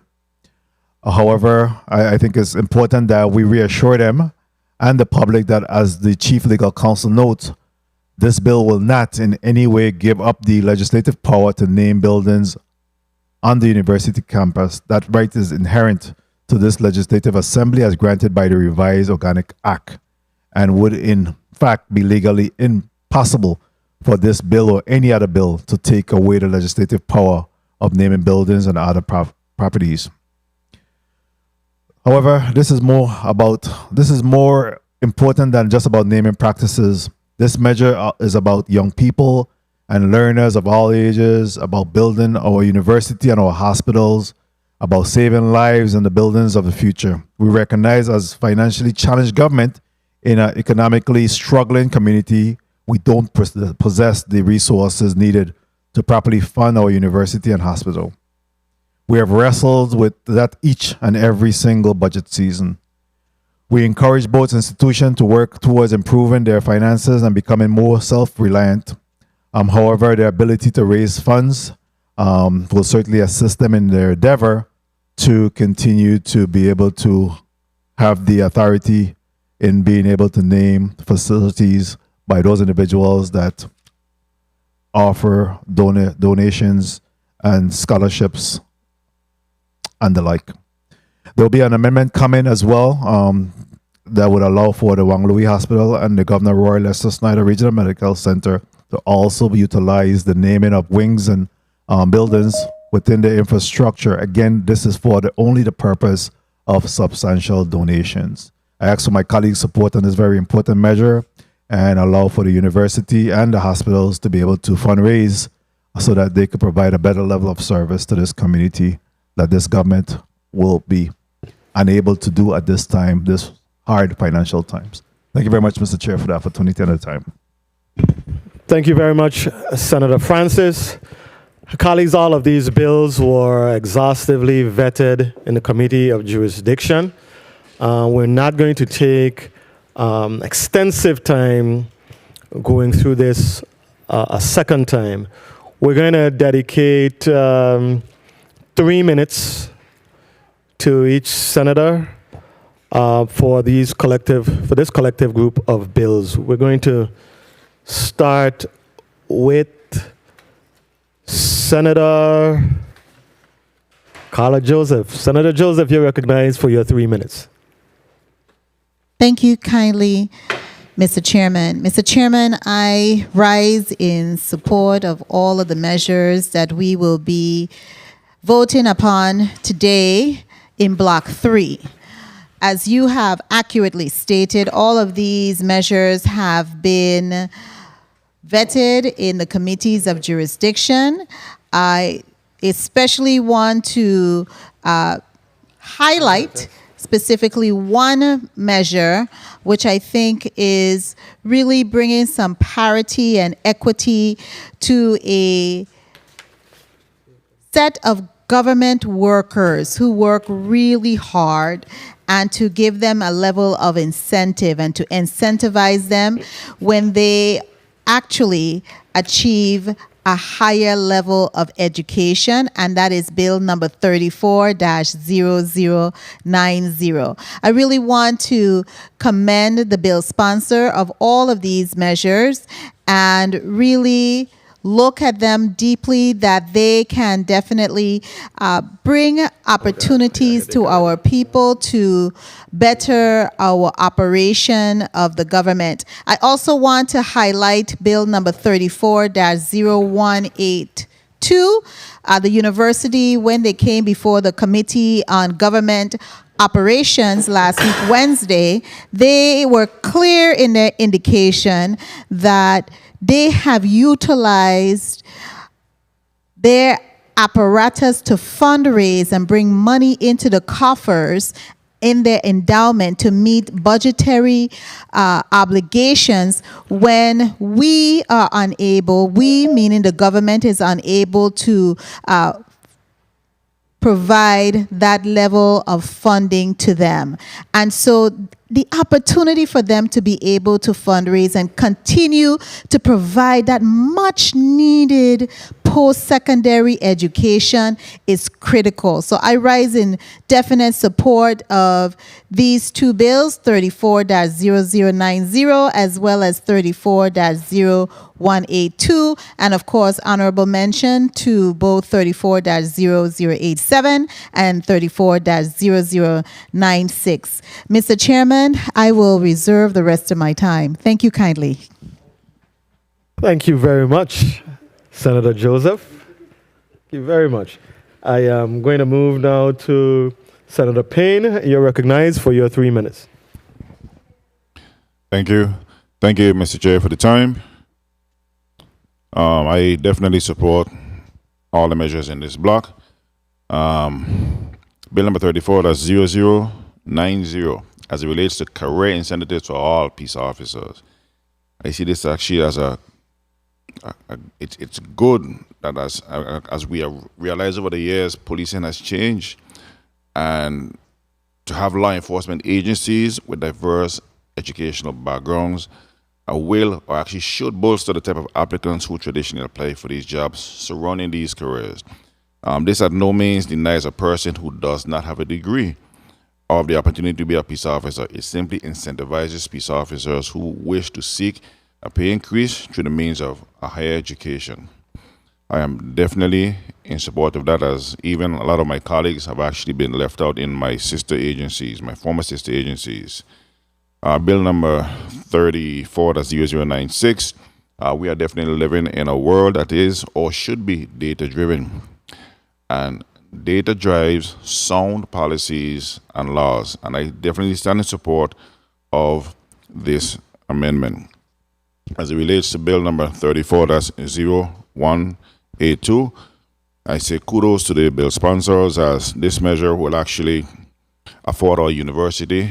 And I know he has some amendments coming for some other institutions to actually do some serious fundraising on behalf of those institutions. So in times when the VI government actually lacks the funds that these entities need to operate, they now have an opportunity now to be self-sufficient. And definitely I stand in support of bill number 34, that's 0087, as I was one of the primary sponsors and that measure. Thank you for the time, Mr. Chair, and I'll be voting appropriately accordingly at the appropriate time. Thank you very much, Senator Payne, a great at-large senator from Island of St. John. Senator Franklin D. Johnson. Senator Johnson, you're recognized for your 3 minutes. Good afternoon. Thank you very much, Mr. Chair. I support most of these measures in this block here, one or two that I don't. And at the appropriate time, I vote. I've been blessed to be in the committee that most of them came through, and I'll save the time, and at the appropriate time, I'll vote. Thank you very much. Senator Johnson, thank you very much for that. Senator Whitaker, you're recognized for your 5 minutes. I'm sorry, you're number 5, but it's 3 minutes, Senator. I'm sorry. You're recognized for your 3 minutes, Senator Whitaker. Thank you, Chairman, and good afternoon again to you, to all my colleagues. So I stand in support of a majority of the measures in this block. Certainly, I just, joining Senator Payne and my other colleagues, sponsors of Bill number 34-0087. That is a long time coming. My constituents continue to plead to me. I've gone out specifically to several neighborhoods and on the road situation, and I even hear history of public works stepping up and helping people in their paving on their private roads. Also, just in overall having sidewalks and having ways in which we can support persons with disabilities and just usability in general.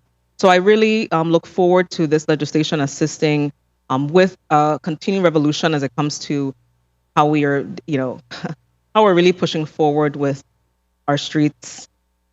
We know right now there's a lot of issues. We even have the public works claiming that, we finished, X and Y, Z streets, and then you yourself as a senator, because I'm big about my constituents and going there to see what's going on with them, You don't, in fact, see the roads are finished, but that's another conversation for another day. I want to also speak to Bill number 34-0182 as it pertains to the University of Virgin Islands not needing legislative approval for naming of property. I have, as even a former employee of UVI, but also just in my capacity as a chairwoman of Education and Workforce Development, and just my involvement in attending board meetings, my staff, I would not support giving UVI, the UVI board, more authority. We have an issue with how majority of our boards operate. Even today, there's, I believe, the newspapers is an article about a CCM decision.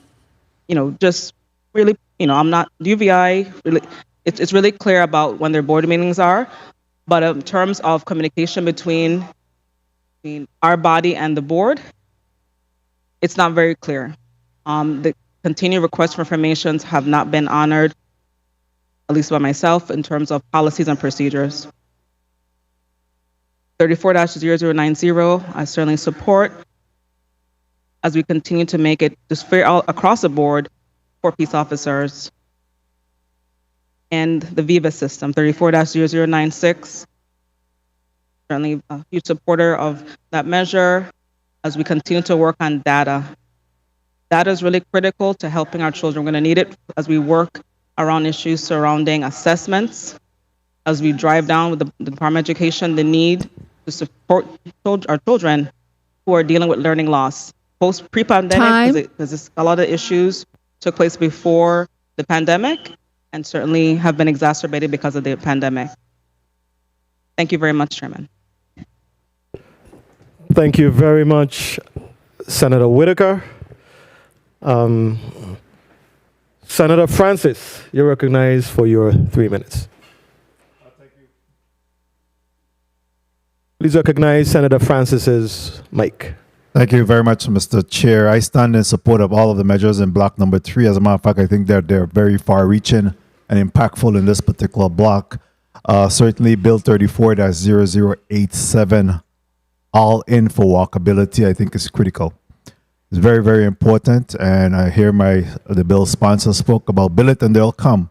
I think that health is wealth, and providing that walkability access, and we can see all of our developments, whether it's the bypass here at the Veterans Drive, wherever you establish these type of facilities, individuals take the advantage and opportunity of it. As we moved into the next century, it's critical that we provide for usable, accessible streets and roadway for our citizenry, and also to think about those individuals that may need some assistance in doing that, and making sure that the disabled are also taken into consideration while developing our roadways. Bill number 34-0090, again, is very important. Those individuals, there's some individuals that join organization and just cool with ending the way they begin. There are others that take the opportunity to educate themselves and to better themselves and get promoted within those institutions, and they should be compensated. And, I think it's only fair that they're recognized and they're compensated. So I will be certainly supporting that measure.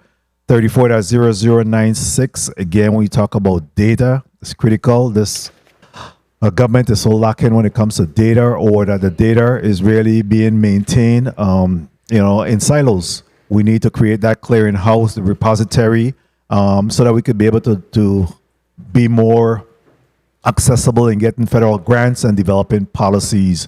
So I do support that measure as well. 1 minute. In respect to bill number 34-0182, every time I call the university and ask for information, I get it. I get the information. This is not just about the University of the Virgin Islands. We also talk about the hospitals, both hospitals in each of the districts. It's critical that we're able to empower them to be able to do fundraising, to be able to improve and better themselves. The flip side to that is then we, as the legislative body and the individuals that's responsible for the purse string, will have to fund those agencies. So I will be supporting this measure, and I encourage my colleagues to do as well, because we need to be able to empower. Sometimes we need to let go of the rein. Let these individuals take on the responsibility. I think fundraising is critical, and this measure in no way takes away from the legislature being able to name facilities as well and continue their naming responsibility in the legislature. Thank you very much for the time. I'll be supporting all of these measures in this particular block. Impactful. Thank you very much, Senator Francis. I too rise in support of the measures in this block, beginning with Bill number 34-0087. I think it's definitely a far-reaching piece of legislation. My only concern is whether or not we have the funding to make good on it,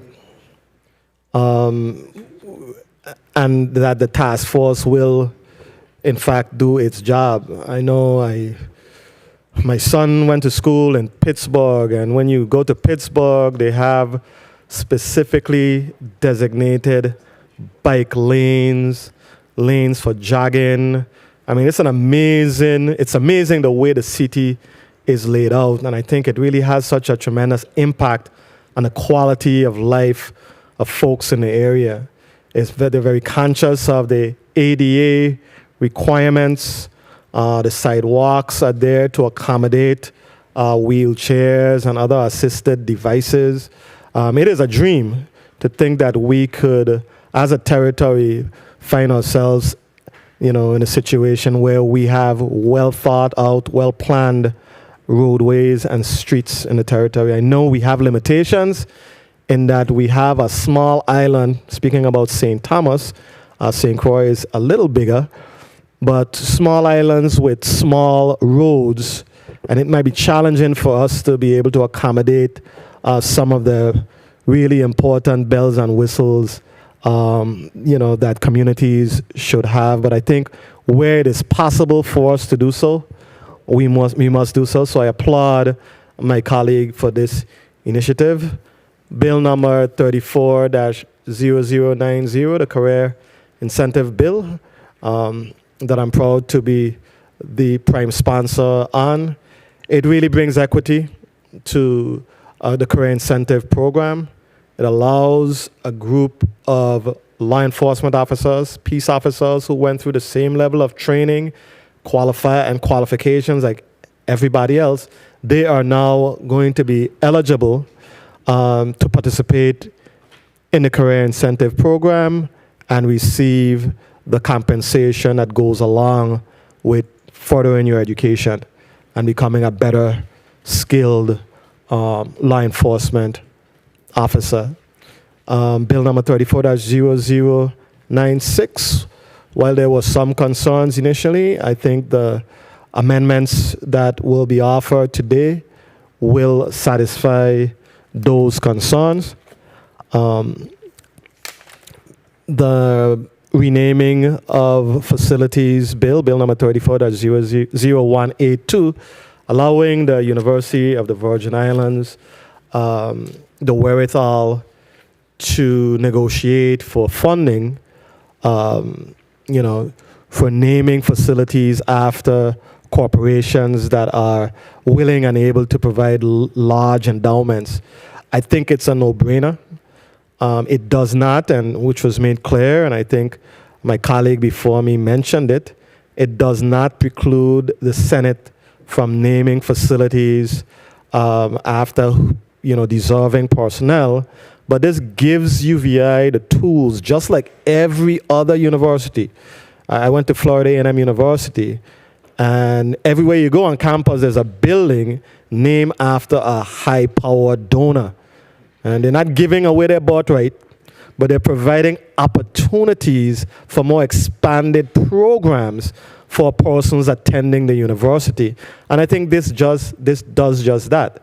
$15 million that Dr. Hall mentioned that they were able to negotiate. Think of what that can do as far as offering powerful programs for our young people and the older people here in this community. It does a lot, and we are not in a position to just give the the university carte blanche as far as funding is concerned. So this is an opportunity for the university to help itself. So, ladies and gentlemen, I am in support of all the bills on the agenda, and I think we have exhausted our round of questioning for this block. Do I hear a motion? Amendment? Point of information. Point of information. Okay, before the amendment, point of information, Senator Whitaker. Thank you, Chairman. I just want to bring out that for the Complete Streets measure, I did will be offered an amendment. We heard at least before rules. I want to definitely get my big things to get input from the committee members beforehand. I was received today. So, and it's a straightforward amendment. It's really looking at just two things. Lowering the number of board members, because we know a lot of times when the boards are too large, decisions are hard to be made. And then two, looking at the quorum and really looking at with the quorum that for them just to hold meetings that they wouldn't need quorum, but certainly when decisions have to be made, policies and rules, that in fact they would need a quorum in order to do so. Just giving the task force, it's really a task force, volunteers, giving them that leeway as suggested by one of our stakeholders. Thank you very much, Chairman. Thank you very much, Senator Whitaker. The amendment that you referenced has it been circulated? Oh, sure, let me give you the... Senator Whitaker, I don't know if you heard me. I was asking you if the amendment that you referenced, if it has been circulated, because no one over here has seen it. That's right. It should have been sent out, but I'm saying that I received it today from legal. I'm gonna work on us, being able to everyone to be able to review before the session. Okay. I'm clear now, Senator. Thank you very much. Senator Payne, you're recognized for your amendment. Thank you, Mr. Chair and colleagues. Mr. Chair and colleagues, I offer amendment number 34-440 to bill number 34-0087. The amendment reads, Bill number 34-0087, Section 2 is amended in the following instances. 1. Internal Section 52 is amended by redesignating the subsections and inserting a new subsection A to read. AARP means the American Association of Retired Persons. 2. Internal Section 54 is amended. In subsection A, after Commissioner, by inserting who serves as its chair. B, subsection B is amended after the word human by striking resources and inserting services, and after Housing Finance Authority by inserting AARP, the Virgin Islands Trail Alliance, and C, subsection... Senator Francis, you're recognized for your motion. Mr. Chair, I move that we waive the reading of the amendment. I so move. Properly moved by Senator Francis, seconded by Senator Joseph. Hearing no objections, so ordered. Second. Properly moved by Senator Payne, seconded by Senator Francis. Hearing no objections, so ordered. Senator Payne, you're recognized for your motion. Thank you, Mr. Chair. Mr. Chair and colleagues, I move that Bill number 34-0087, an act providing a complete streets policy and creating a complete streets task force within the Department of Public Works to aid in the development and implementation of strategies to increase the usability of all streets for all modes of travel for citizens of all ages and abilities in the Virgin Islands, as amended, be favorably voted on in this committee and forwarded to the full body for further consideration. I so move. Second. Properly moved by Senator Payne, seconded by Senator Francis and Senator Joseph.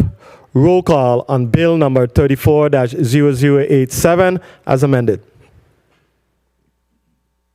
Senator Novell E. Francis Jr., Senator Francis Yeh, Senator Kenneth L. Gittins, Senator Gittins absent, Senator Franklin D. Johnson, Yay. Senator Johnson, yay. Senator Carla J. Joseph, Senator Joseph, yay. Senator Stephen D. Payne Sr., Senator Payne, yay. Senator Milton E. Potter, Yes. Senator Potter, yay. Senator Genevieve R. Whitaker, Senator Whitaker. I'm sorry, nay. Senator Whitaker, nay. Mr. Chair, we have 5 yeas, 1 nay, 1 absent. Thank you very much. Colleagues. You said nay. Senator Whitaker just wanted to verify that you said nay. I just want to make clear because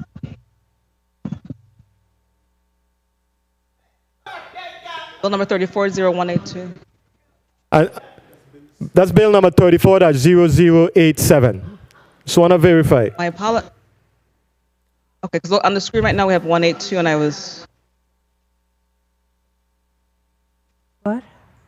My vote now changed to yay. Okay, please change Senator Whitaker's vote to yay, Madam Clerk. Thank you. Mr. Chair, we have 6 yea, 1 absent. Thank you very much. Colleagues, bill number 34-0087, an act providing for a complete streets policy and creating a complete streets task force within the Department of Public Works to aid in the development and implementation of strategies to increase the usability of all streets for all modes of travel for citizens of all ages and abilities in the Virgin Islands, as amended, has been favorably considered by the Committee on Rules and Judiciary and will be forwarded to the full body for further consideration. Senator Joseph, you're recognized for your motion. Thank you so kindly, Mr. Chairman. Mr. Chairman, I move that bill number 34-0090, an act amending Title 3, Virgin Islands Code, Chapter 25, Subchapter 5, Section 570, relating to the Career Incentive Program for Peace Officers, to extend the program to all peace officers identified in Title 5, Virgin Islands Code, Section 3561A, be voted upon by this committee favorably and forwarded to the full body for full consideration and action. I so move. Properly moved by Senator Joseph, seconded by Senator Payne and Senator Francis. Roll call on bill number 34-0090. Senator Novell E. Francis Jr. Yay. Senator Francis, yay. Senator Kenneth L. Gittens. Senator Gittens, absent. Senator Franklin D. Johnson.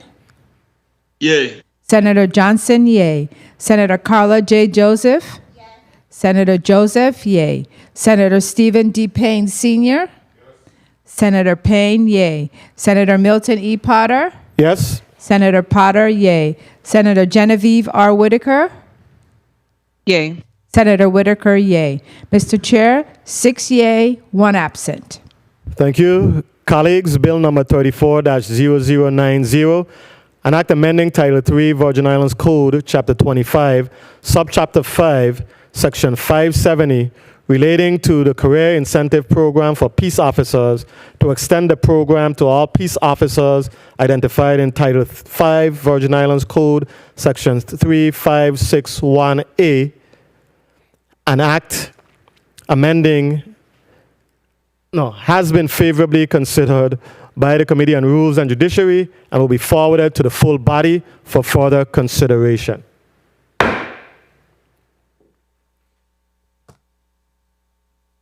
Is there a motion?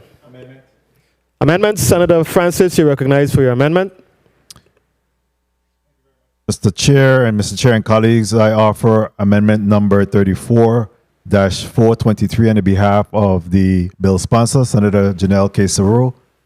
Bill number 34-0096 is amended in Section 1, Internal Section 27J in the following instances. A, subsection A is amended in the second sentence by striking serviced and inserting served, and by striking choose to or, and is in the third sentence by striking so that it may formulate programs. B, subsection E5 is amended by inserting researchers and institutions. C, Subsection F is amended by inserting the following at the end of the subsection: by ensuring the establishment of a unique identifier record code that will be assigned to the birth record. The establishment of a recode code must be consistent with the following. 1. No information may be disclosed regarding how a record is generated and assigned a record code, or that allows a recipient to identify the persons based on a record code.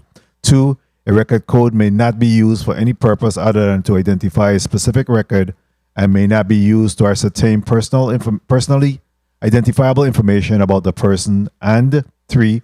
The record code may not be based upon a person's social security number or any other personal information. D, in subsection G, is amended by inserting the following sentence after the first sentence.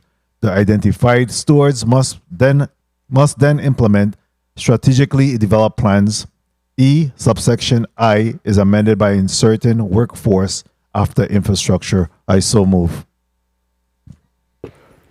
Properly moved by Senator Francis, seconded by Senator Payne and Senator Joseph. Hearing no objections, so ordered. Senator Francis, you're recognized for your motion. Thank you very much, Mr. Chair. Bill number 34-0096, an act amending. I move that Bill number 34-0096, an act amending Title 3 Virgin Islands Code, Chapter 1, by adding a Section 27J establishing the Virgin Islands Virtual Information System and providing for other related purposes, as amended, be approved by the Committee of Rules and Judiciary and sent to the full body for further consideration. I so move. Properly moved by Senator Francis, seconded by Senator Joseph and Senator Payne.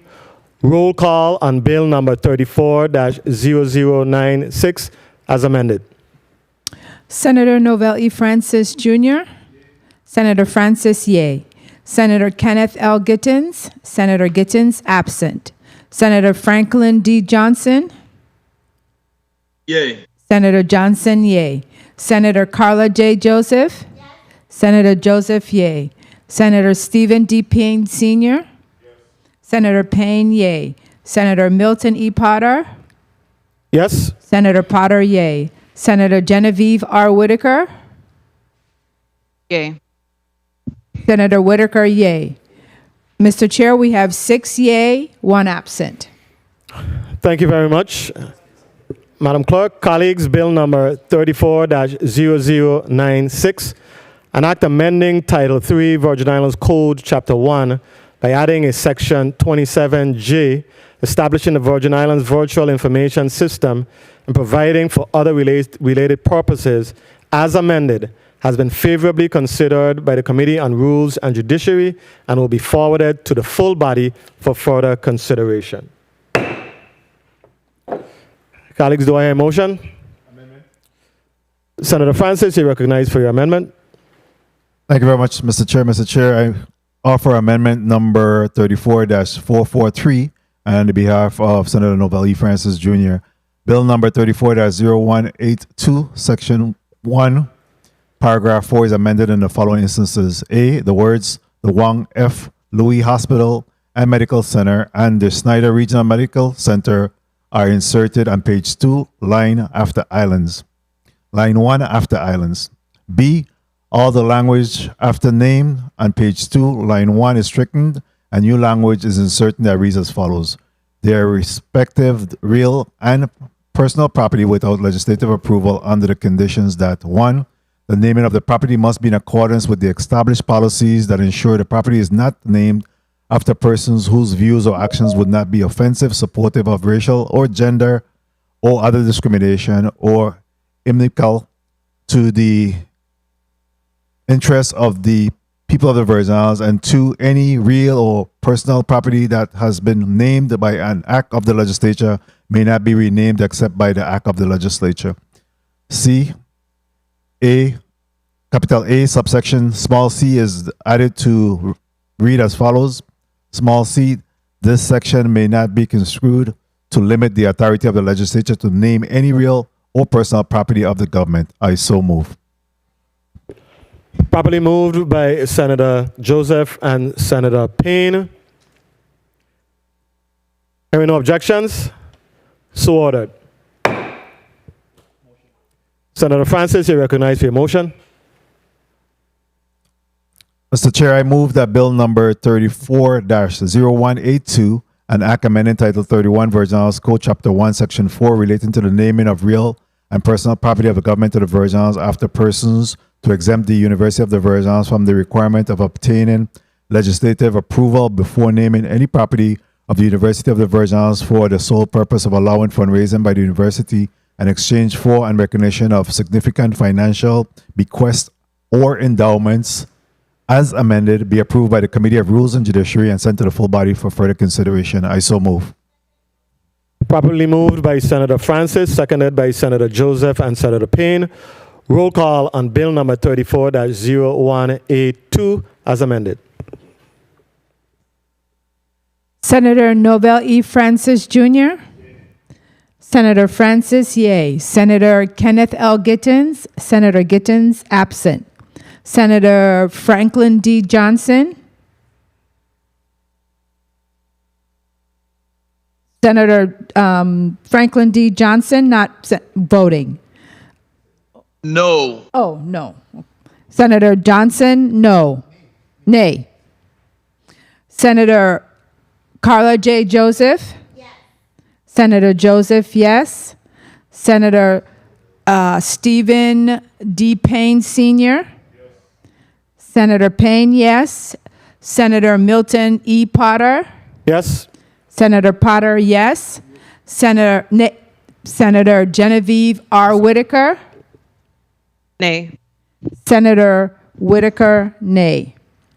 Mr. Chair, we have 4 yea, 2 nay, 1 absent. Thank you very much.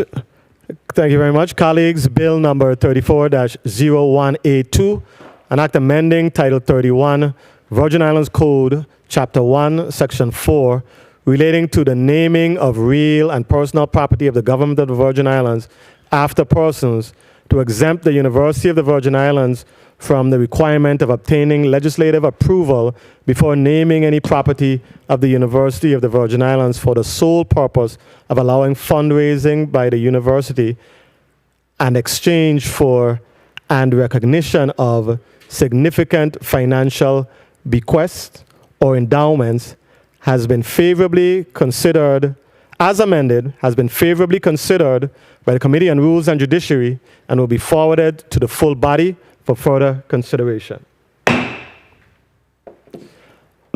Madam Clerk, can you please read the agenda for Block 4? Yes, Mr. Chair. In Block 4, Bill number 340157, a resolution honoring and commending Gloria H. Kennegator Waterman for her outstanding years of service to the Virgin Islands community as an educator and public servant through various organizations. Sponsored by Senators Kenneth L. Gittens and Genevieve R. Whitaker.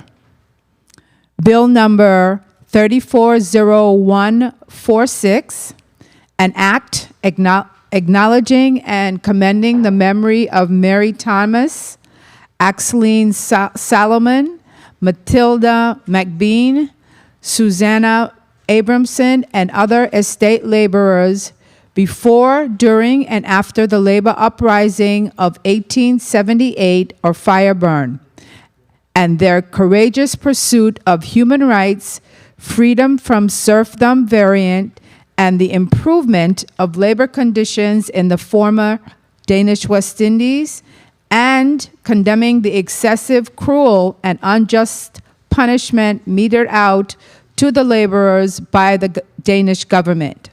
Sponsored by Senators Javon E. James Sr., Marvin A. Blyden, Alma Francis Heiliger, Genevieve R. Whitaker, Novell E. Francis Jr., and Franklin D. Johnson, co-sponsored by Senators Samuel Carrion and Carla Joseph.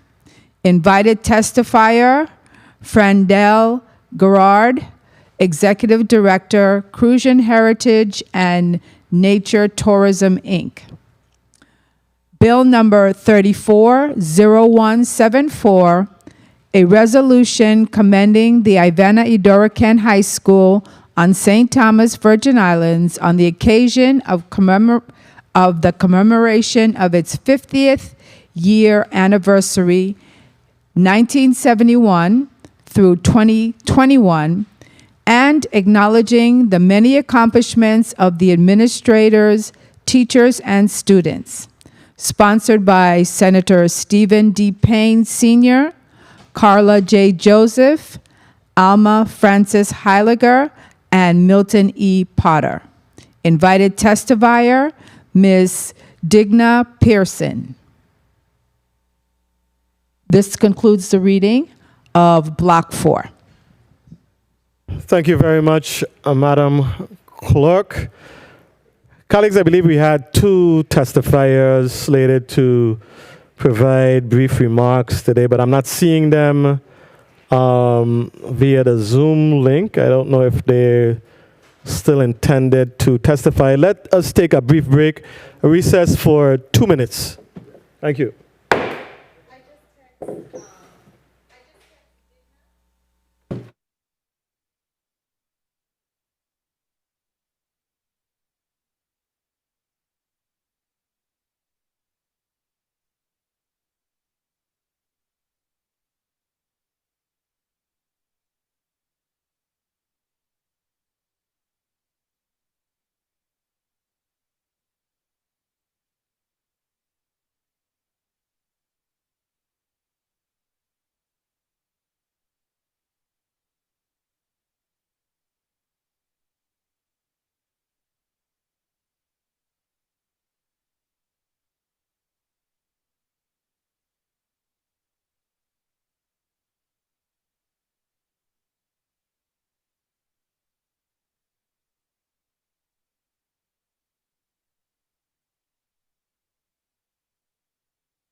And Judiciary is back on the record. Colleagues, we have two testifiers in our final block. We have Ms. Frandel Gerard and Ms. Digna Pearson. Ms. Gerard, we're not seeing you. We're seeing your symbol, but we're not seeing your face. So please turn on your camera. My camera is on. Good afternoon. My camera is on. And We are hearing you, but we're not seeing you. It's showing it's on at my end.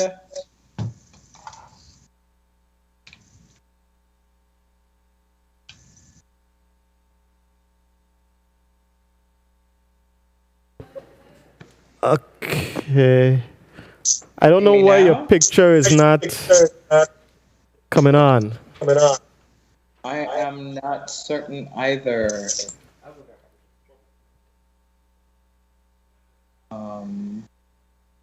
It's showing Okay, at my end. Ms. Gerard, camera is technical on. people are asking that you turn it out, like log out, and then log back in.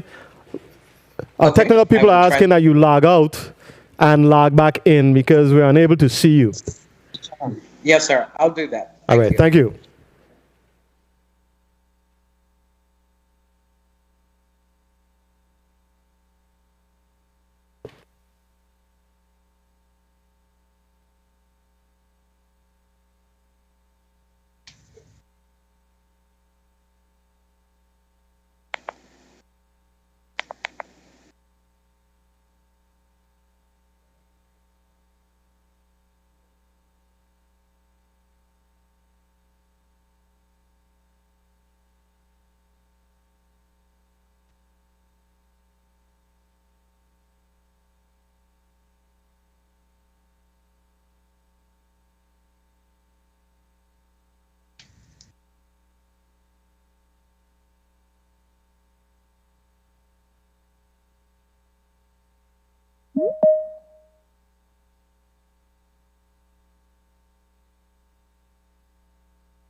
There you are. We're seeing you now, Ms. Gerard. Welcome. Fantastic. Thank you. Good afternoon. And now we lost the. Oh, okay. Here she is. Good afternoon, ladies. Welcome. We're gonna just start by asking you to tell us your name and just basically who you are. As a mic check, we're seeing you. We're seeing your audio. I mean, we're seeing your face. We're seeing your picture. So just tell us your name, and then we'll ask you to read your testimony, beginning with Ms. Gerard. Good afternoon. My name is Frandel Gerard, and with Fusion Heritage and Nature Tourism. Okay, we're hearing you clearly, Ms. Pearson. Yes, good afternoon, everyone. Happy New Year. I am Digna Pearson. Okay, thank you. Welcome. Before you proceed, we're going to ask who speaks to bill number 34-017. Wait a minute.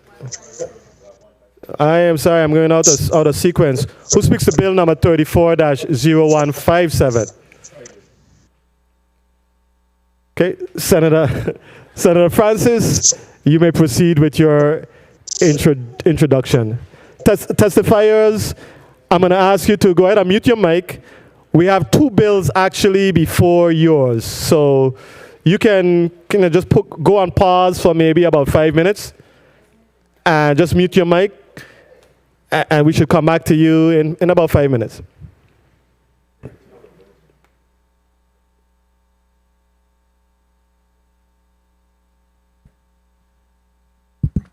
Thank you very much, Mr. Chair.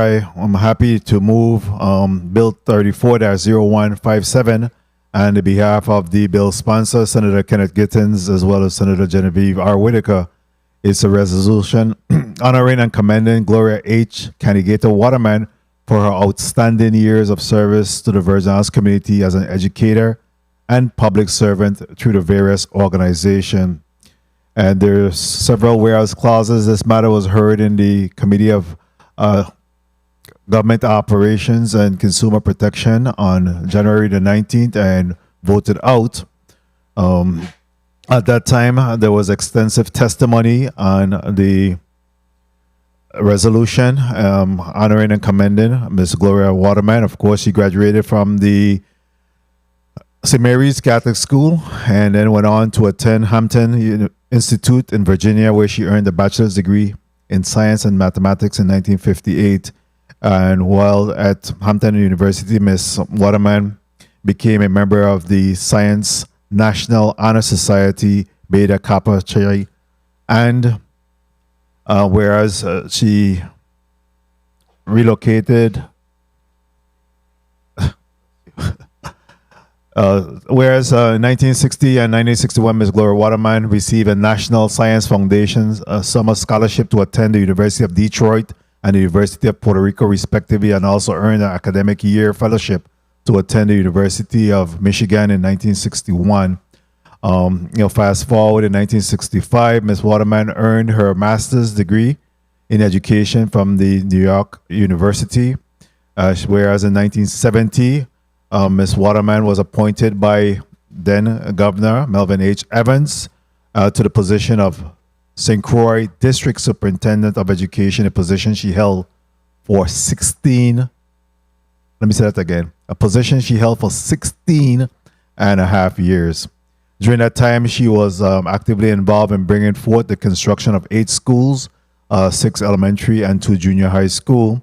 And of course, during her tenure at Department of Education, Ms. Waterman served 3 years on the board of Puerto Rico Virgin Islands Advisory Committee and the Commission of Secondary Schools of the Middle States Association of Colleges and Schools. Ms. Waterman was the first person in the Virgin Islands to serve on the Board of Trustees of the Middle States Association of Colleges and Schools, where she served 6 terms. And while on the Board of Trustees of Middle States Association of Colleges and Schools, she served as the Vice Chairman and Visiting Committee at the Bishop McManamas High School in Puerto Rico. Ms. Waterman was a devout Catholic and also served as the special assistant or St. Croix administrator to the Honorable Governor Charles Wesley Turnbull in until December of 2006. She retired and continued to serve by serving on the board of directors of the Wang F. Louis Hospital and Medical Center. And again, she also was a member of the Kappa Alpha sorority, and she served as the president, vice president, treasurer, and financial secretary in that sorority. Ms. Waterman is known as a professional businesswoman, entering business with her late husband, Charles Waterman, and becoming the president of the manager of the Charlie's Automotive Center. It is the intent of the bill's sponsor, Senator Gittins, as well as his co-sponsor, Senator Genevieve Whitaker, to also name a building at the Virgin Islands Department of Education headquarters on St. Croix in honor as the Miss Gloria H. Waterman Education Headquarters, and that will be done during the next session as the amendment is being worked on and should be prepared in time for our next session.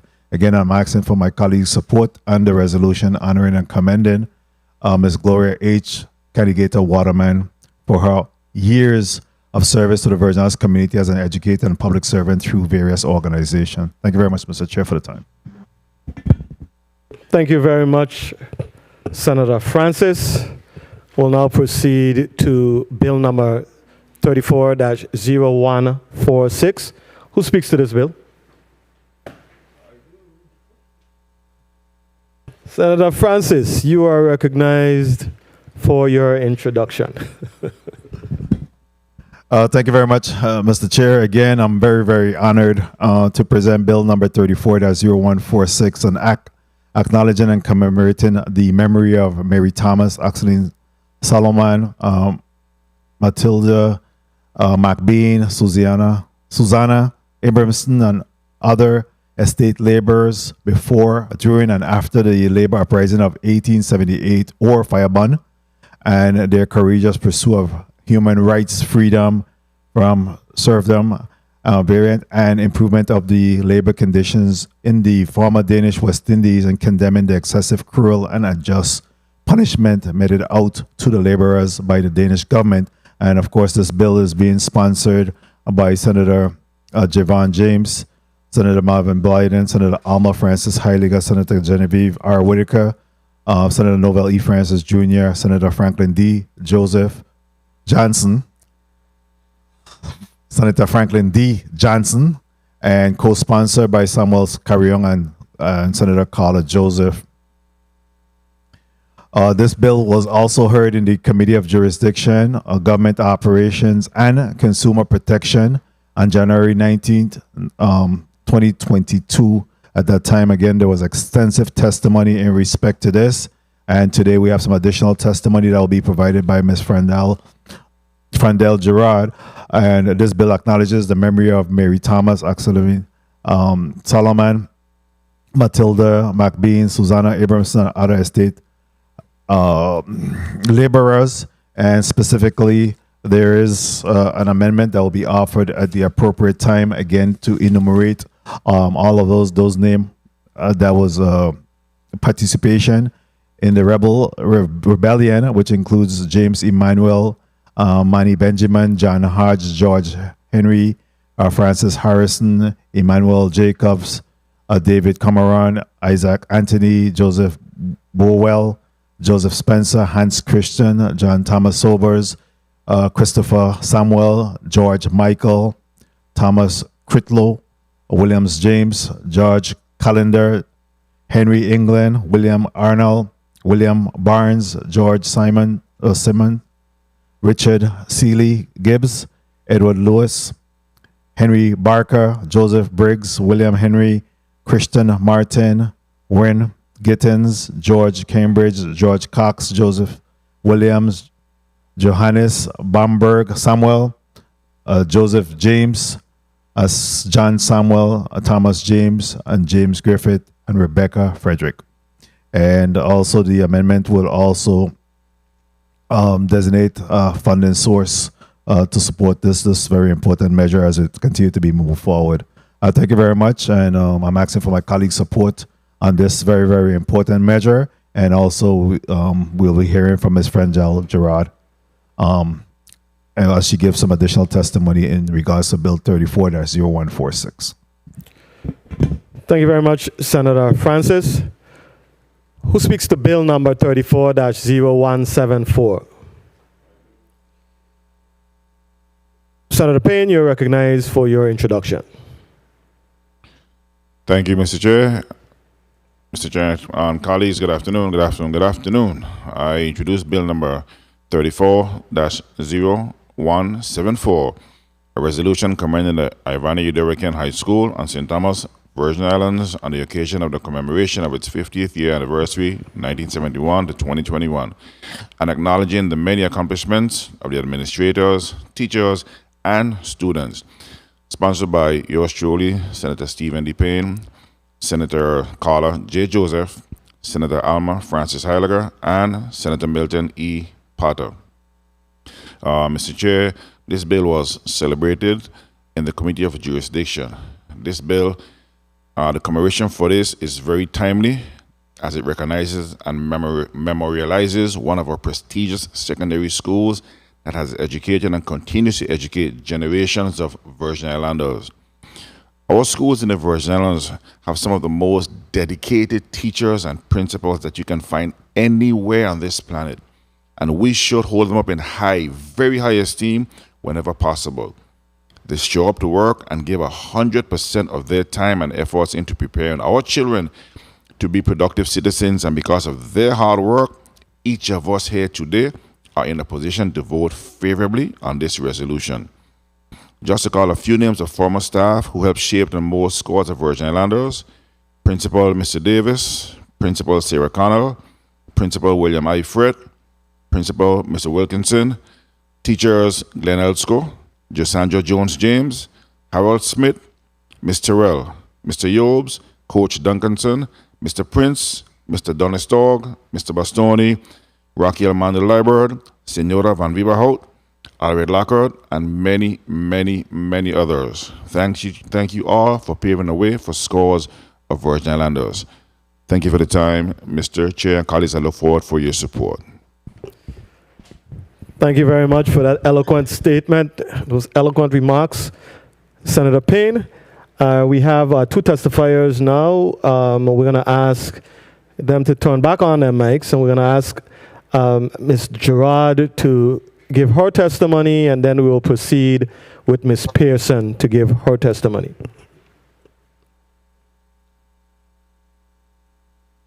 Good afternoon. Turn back on your camera, Ms. Gerard. That's on your end. That's on your end. That's on my end? Yes, sir. Okay. We're seeing Ms. Pearson on our end, but we're not seeing you again. I don't know if there's some we're going to check with our media folks to see if we could get that resolved instantly, Ms. Gerard. Thank you. I'm afraid you might have to switch your microphone on and off again. Let's see if it's something we can quickly resolve.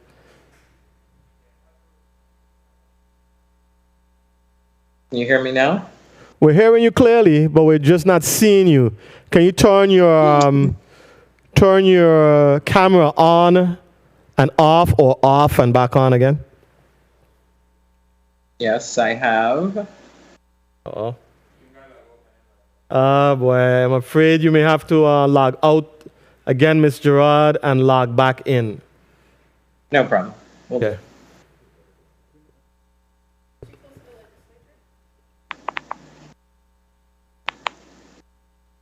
In the interim, Ms. Pearson will have you go ahead with your testimony. So you may proceed. Welcome, and proceed with your testimony. Okay. Good afternoon, everyone. To God be all the glory for this esteemed honor on today. I acknowledge all of the honorable leaders, senators, and support personnel in any capacity at the United States Virgin Islands Legislature, all other honorees, and all other esteemed guests. I honor all of you and thank you for your service and commitment to the people of the United States Virgin Islands.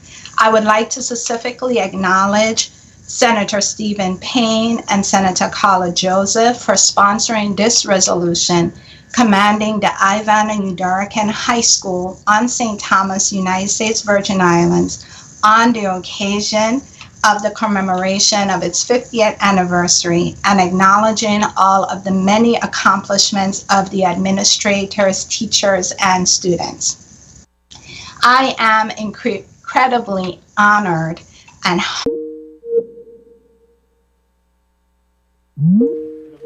Okay, we look like we have some more technical issues with our audio.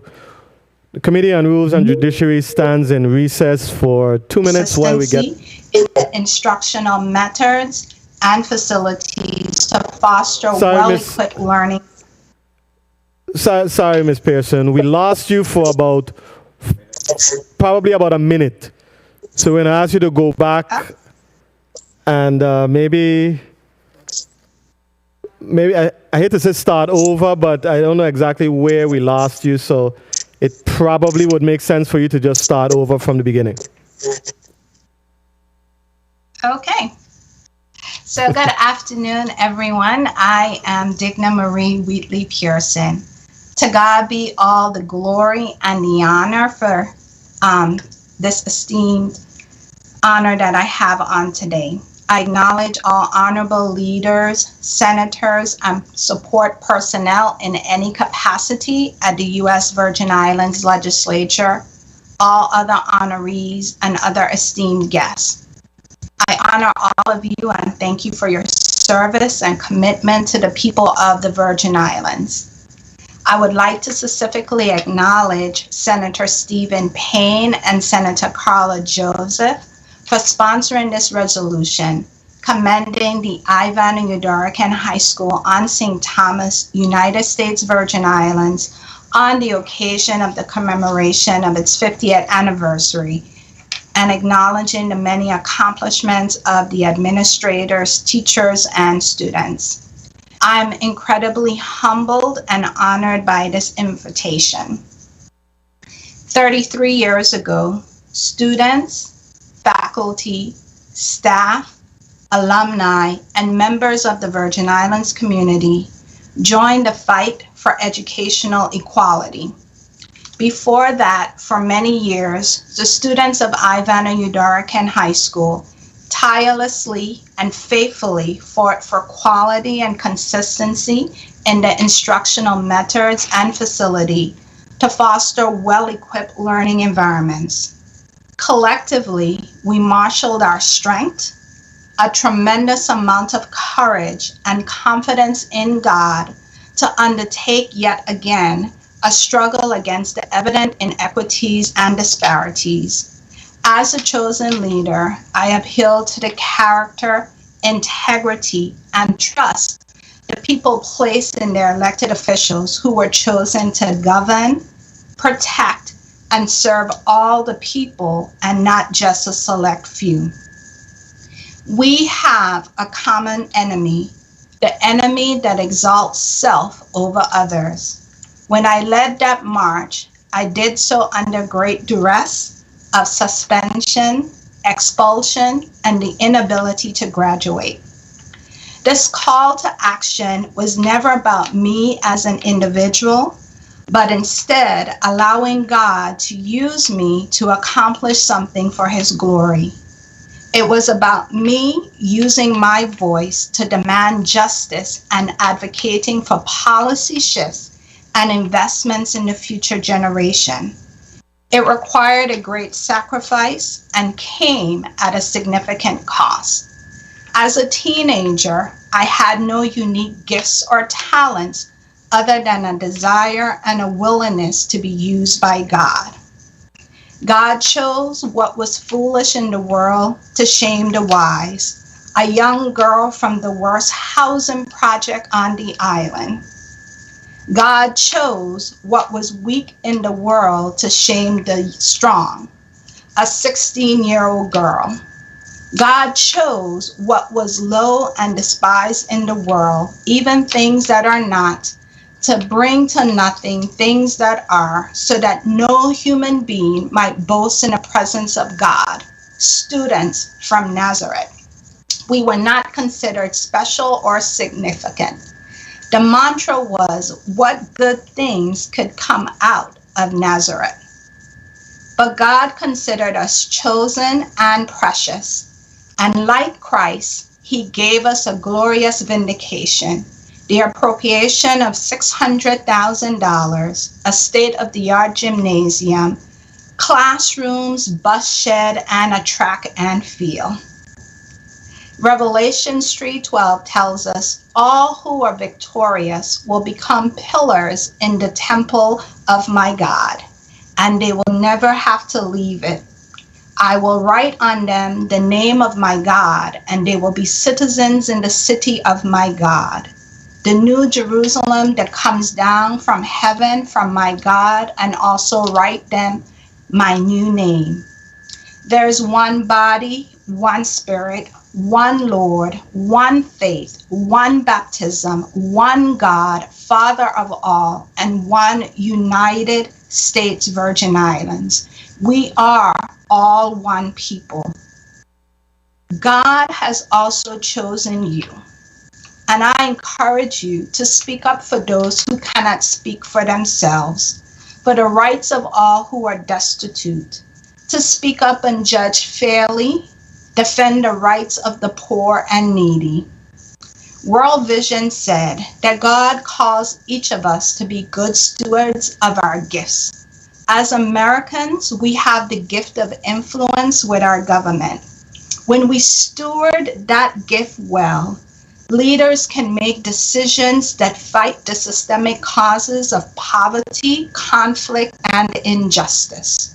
One determined voice can help change lives around the world, and that voice could belong to you. You have come to this office for such a time as this, to change people's lives for the better, to change the directory, and change the destiny of the Virgin Islands territory. I encourage you, no, I implore you to allow God to use you to change our community, our home for the better. I want to thank you for honoring me on today and so many others of all their accomplishments, all of the administrators, all of the teachers and the students on whose shoulders I stand and you stand. Again, before I depart, I want to declare a blessing upon all that is present here on today. The Lord bless you and keep you. The Lord make his face to shine upon you and be gracious to you. The Lord lift up his countenance upon you and give you peace. And may he shape you into a vessel of honor, destined to fulfill his purpose and plan for your life. In Jesus' name we pray. Amen. Amen. Thank you very much, Ms. Pearson. Ms. Gerard, you may proceed with your testimony. Good afternoon, and thank you very much, Honorable Senator Milton E. Potter, Chairperson of the Committee on Rules and Judiciary, and the members of the Committee on Rules and Judiciary, Senator Javon James, primary sponsor of Bill number 340146, all senators and fellow Virgin Islanders. Thank you for the opportunity to provide testimony on Bill number 340146, an act acknowledging and commending the memory of Mary Thomas, Axelina Solomon, Matilda McBean, Susanna Abramson, and other estate laborers before, during, and after the labor uprising of 1878, or Fire Burn, and their courageous pursuit of human rights, freedom from serfdom, and improvement of labor conditions in the former Danish West Indies, and condemning the excessive, cruel, and unjust punishment meted out to the laborers by the Danish government. This is sponsored by Senator Javon James, Marvin Blyden, Alma Francis Heiliger, Genevieve R. Whitaker, Novell Francis, and Franklin D. Johnson, and co-sponsored by Senators Samuel Carrion and Carla J. Joseph. I would like to extend my thanks and appreciation to the Honorable Senator Javon James and his dedicated staff for their commitment to getting this bill right. Thank you for taking the time to engage with community members and for writing a well-researched and visionary plan for honoring the freedom fighters of Fire Burn. This bill commends and honors the memory of the freedom fighters of 1878 and will fund the creation of a public artwork that will stand as a reminder of the great sacrifice our ancestors made for the generations of Virgin Islanders who came after, and it honors that sacrifice.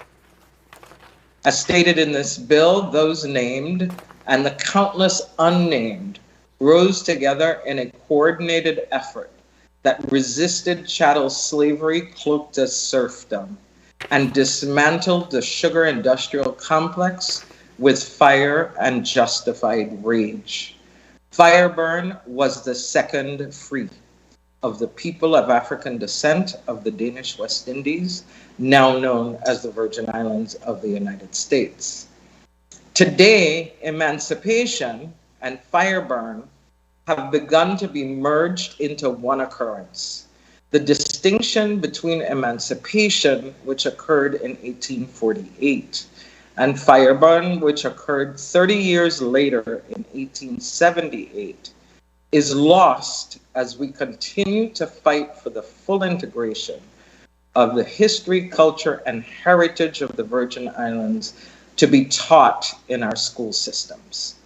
It is lost in the failure to embrace the celebration of July 3rd as the most significant holiday in the Virgin Islands, and the failure to institutionalize activities that honor and celebrate the freedom fighters of 1848, who laid the foundation and showed the way for the freedom fighters of 1878. It is only proper to commend the dedicated group of proud Virgin Islanders who have kept the reenactment and public education programs alive.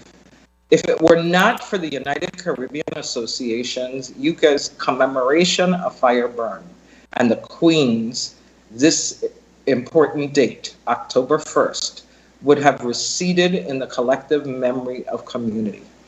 Thank you, Wala, Val, Ashiba, Elder Mario Moorhead, Feta, and the entire UCA family for keeping the celebration alive. Thank you to the parents who bring their children to see and learn our riveting history. Thank you, Elder Poet Laureate Richard Schroeder, for documenting the history of Fireburn. Special gratitude to the late Nathaniel Mack Jr. for his artistry that captured the Fireburn in his masterful painting that is displayed at the Frederiksted Post Office. These culture bearers, artisans, artists, and writers laid the foundation for contemporary artists, writers, and culture bearers to create new depictions, stories, and conversations centered in the history and legacy of the Queens of Fireburn and the freedom fighters of 1878. Worthy of note are artists Levon Bell and Jeanette Eller's sculpture, I Am Queen Mary, Angela Golden Bryan's Fireburn the documentary, Curlis Solomon's Fireburn dance choreography, Chenzira Davis Kahina's documentary, The Three Queens, and please forgive me for all of those whom I have left unnamed. As this bill is considered by this esteemed committee, and as public attention is again drawn to the heroic posture of the Fireburn freedom fighters, let us take this time and use this platform to shine a bright light on the forgotten and invisible history of resistance and the unrelenting desire for freedom that our ancestors embodied. Let us use this bill as a building block for centering the culture and heritage of the Virgin Islands as central to our social, economic, and political future. I have one ask. I ask that the public artwork funded by Bill number 340146 be placed in Freedom City, Frederiksted, St. Croix. I support this legislation and urge you to vote favorably to move Bill number 340146 to the Committee of the Whole for approval and enactment. I thank you for this time. Thank you very much, Ms. Gerard, for your testimony. Colleagues, we will devote 3 minutes to this round of questioning, beginning with my colleague, Senator Carla Joseph. You're recognized for your 3 minutes, Senator. Thank you kindly, Senator Potter, and I definitely want to welcome the testifiers.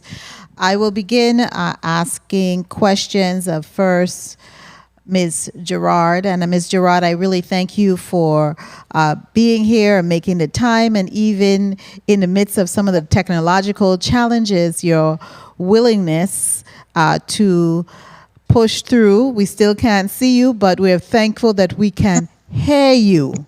That is very important. So, Ms. Gerard, as a member of CHANT, as you serve as the executive director, tell us, if you can, how you see that this light that we are shining on the freedom fighters of 1878 can help inspire others, especially our young people, to continue to push and fight and never give up, nonetheless, is in face of injustice in our community? Well, thank you very much for that question. There's the old saying, if we don't know where we come from, we don't know where we're going. And if we don't continue to share and inform our youth of the rich heritage from which they stem. And when I say our youth, I mean all of our youth, no matter where their parents are from. Those that are Virgin Islanders need to be centered in this history, in this knowledge, because what our ancestors in the Virgin Islands did was mirrored across the Caribbean, across the United States. People who are treated justly always resist. And it informs their opportunity to develop their own activism. Oh, thank you so much, Mr. Rod. I'm so sorry, but I need to get to the other testifier. I know you could speak on this because this is very passionate. Now, Ms. Pearson, my question goes to you, my dear good classmate. Tell us some of the challenges you encountered and in commemoration of our 50th anniversary of Ivana Udorakan High School, which was last year, our 50th anniversary. Tell us, because you were there at the forefront organizing this critical march, never seen in the history of public school. Tell us how you look at Udorakan being celebrated for its 50th anniversary. So I think it's wonderful, and thank you very much, Ms. Honorable Senator Joseph, very much. I think that it is wonderful to commemorate Ivana Udorakan High School. The school has endured many challenges, and so it's wonderful that it gets to be recognized for all of the accomplishments of its students and its administrators. As Mr. Rod said, there is a spirit of activism within the people of the Virgin Islands for what is right. And it's so important that our senators came alongside to recognize that they too have a part to serve in this and supported us in making sure that future generations would be able to have the best educational facilities and instruction available to them. So we're grateful for their partnership and their collaboration with all of the people who participated at that time with this march. Thank you so much, Mr. Chairman, for the leeway. Thank you, ladies, for your testimony and for taking time out today to testify on these two critical measures. Thank you very much, Senator Joseph. Senator Francis. No. Yeah, Senator Francis, you're recognized for your testimony. Thank you very much, Mr. Chairman. Ms. Gerard, thank you for your testimony and your spirit as well in keeping the culture alive. Can you just give us a little bit of a glimpse into your role and the Crucian Heritage and Nature Tourism Chant role in keeping our history alive? Can you just give us a quick glimpse on what that look like? Thank you, Senator Francis, for the question. A quick glimpse: we train tour guides, tour operators, and provide tours to visitors, locals, children, youth, where we share the authentic history of the Virgin Islands from an African Caribbean perspective. We do that year-round. We partner with numerous community organizations and make sure that we reach the youth of the island.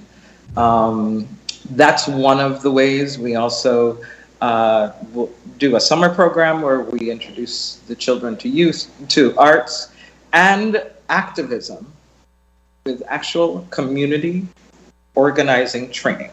And those children are from the ages of 10 to 16, so that we can teach our youth how to activate their voices in a way that adults hear them, and increase their effectiveness in advocating for themselves. Those are just a few of the many things we do, including we're relaunching our traditional building arts training program for youth ages 18 to 30 to train in woodworking and other building methodologies. Come visit. All right, thank you. Thank you for that. And one of your concerns is with respect to the sculpture and where it's going to be placed. And in fact, the bill speaks for it to actually be in Freedom City, Frederiksted. 1 minute. There is a sculpture that will be provided and funding for $250,000. The bill sponsors certainly have within the confines of this legislation. I wanted to go quickly to Ms. Pearson because coming from the St. Croix district, it seems like back in the days that you were creating havoc. You're making some trouble here. Tell me a little bit about what happened when you was a teenager, and I was a juvenile officer back in the days, so tell me what happened there when you were misbehaving. I'm a Bon Crucian raised in Tomian, so the Queen Mary spirit runs deeply in me. A true Kalalu. Yes, a true All right, Kalalu. Yes. But I was just chosen as a leader. It wasn't something that I was actually even looking for. I actually happened to be the president of the student council of the school. My brother was actually campaigning against me. Time. Go ahead. You can wrap up. You may proceed. Oh, so I was just going to say, so there were many other people campaigning. I joined 3 days prior to when, the election was going to be ended and students would select someone. And once I became president, the students said, Digna, we have to do something. And I said, well, let's pray about it and see what God has to say. And it was just God's grace that allowed all of the students, all of the teachers, alumni, even people from the community march with us from the Wheatley Shopping Center down to the legislature. And we have what we have today because people saw the importance and the commitment to our children. And so I just want to thank you all again for recognizing not only myself, but every single individual mentioned in the bill on today. Thank you. Thank you very much. And as they say, right, another Queen Mary, but if you want something to be done, it's on the women to do it. They'll get it done, right? Thank you. Thank you very much for your contribution, both to you and certainly Ms. Gerard. Thank you. Thank you, Mr. Chair, for the time. Thank you. Thank you very much, Senator Francis. There is some validity in what you say, what you just said. Some validity. Next, we're going to ask Senator Franklin Johnson. Senator Johnson, you're recognized for your 3 minutes.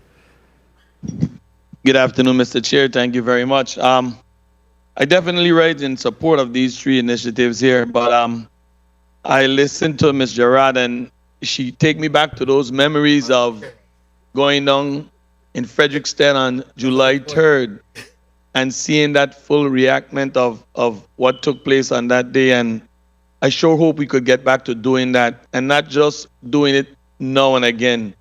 Make sure it's definitely a part of the July 3rd celebration where that reenactment could definitely happen on a constant basis and in an area where right where it's happened, just showing our history and show who we are and what we stand up for. Ms. Gerard, where in Frederiksted do you think we could find a spot to put this thing that it can be seen and seen by everyone when they enter that town? Wow. There are a lot of spaces, but I know of particular interest is a spot on the pier in Frederiksted. That just poses an issue because of hurricanes.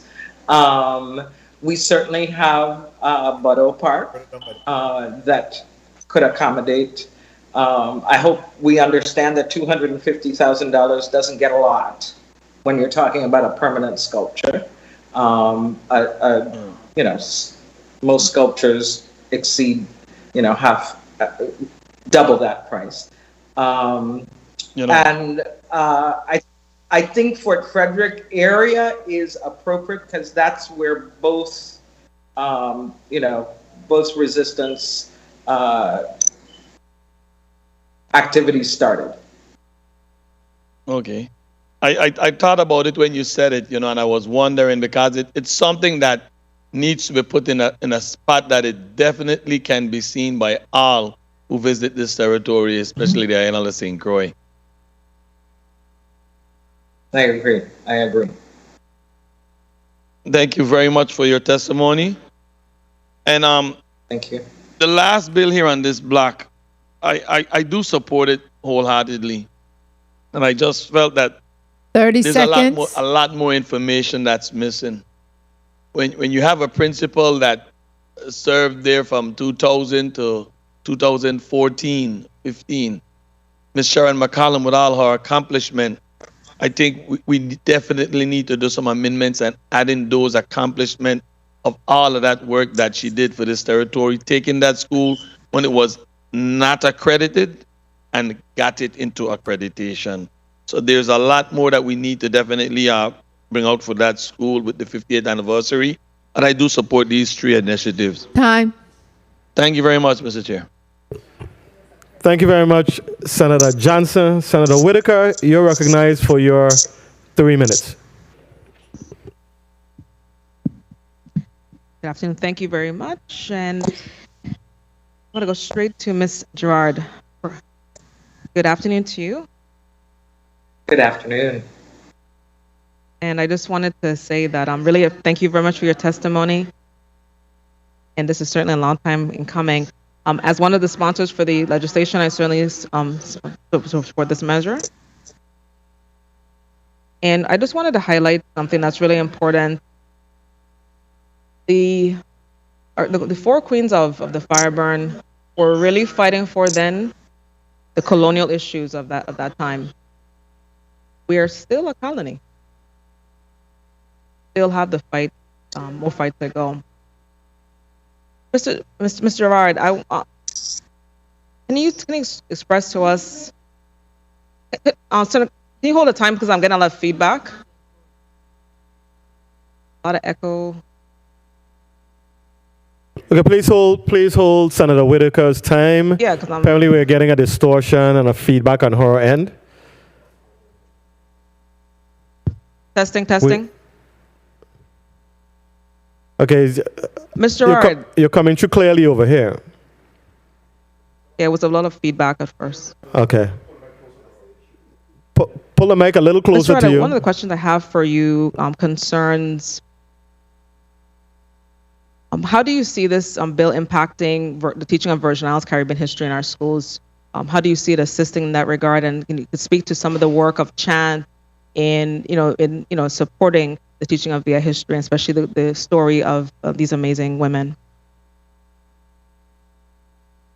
Thank you so much, Senator Whitaker. I think that keeping the legacy alive and highlighting the importance of the event and the people in the event, we now have the listing of names. And how did we get those names? And how can our young people begin to investigate who those people were?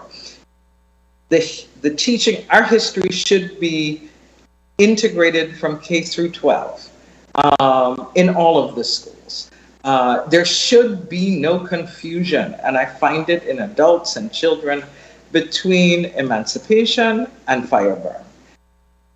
That is happening because we have failed to educate, and we've failed to incorporate the history in a way that is manageable. Trying to crush everything into a 3-month semester course when we have this breadth of history.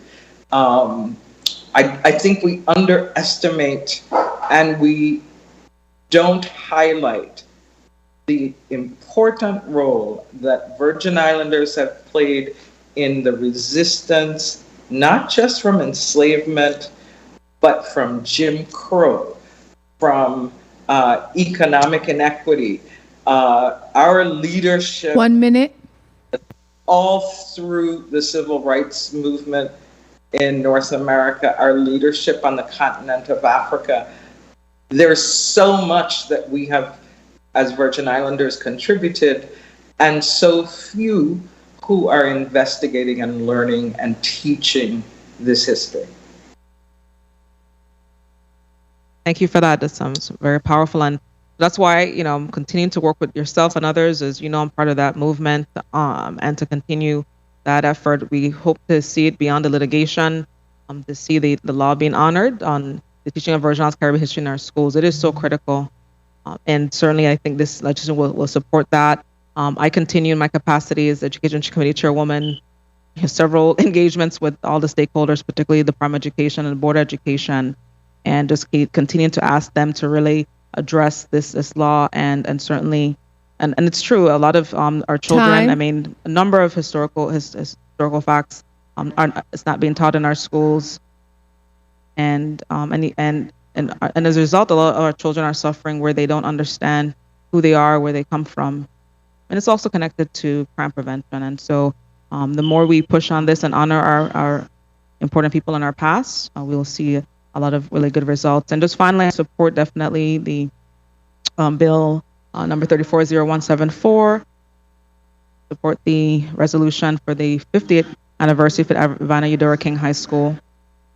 And I think that's amazing to just honor, again, another example of honoring people from the person from the past and present. And so we use this opportunity to really congratulate all the administrators, teachers, and students of the Ivana Eudora King High School. Thank you, Chairman. Thank you very much, Senator Whitaker. Senator Payne, you're recognized for your 3 minutes.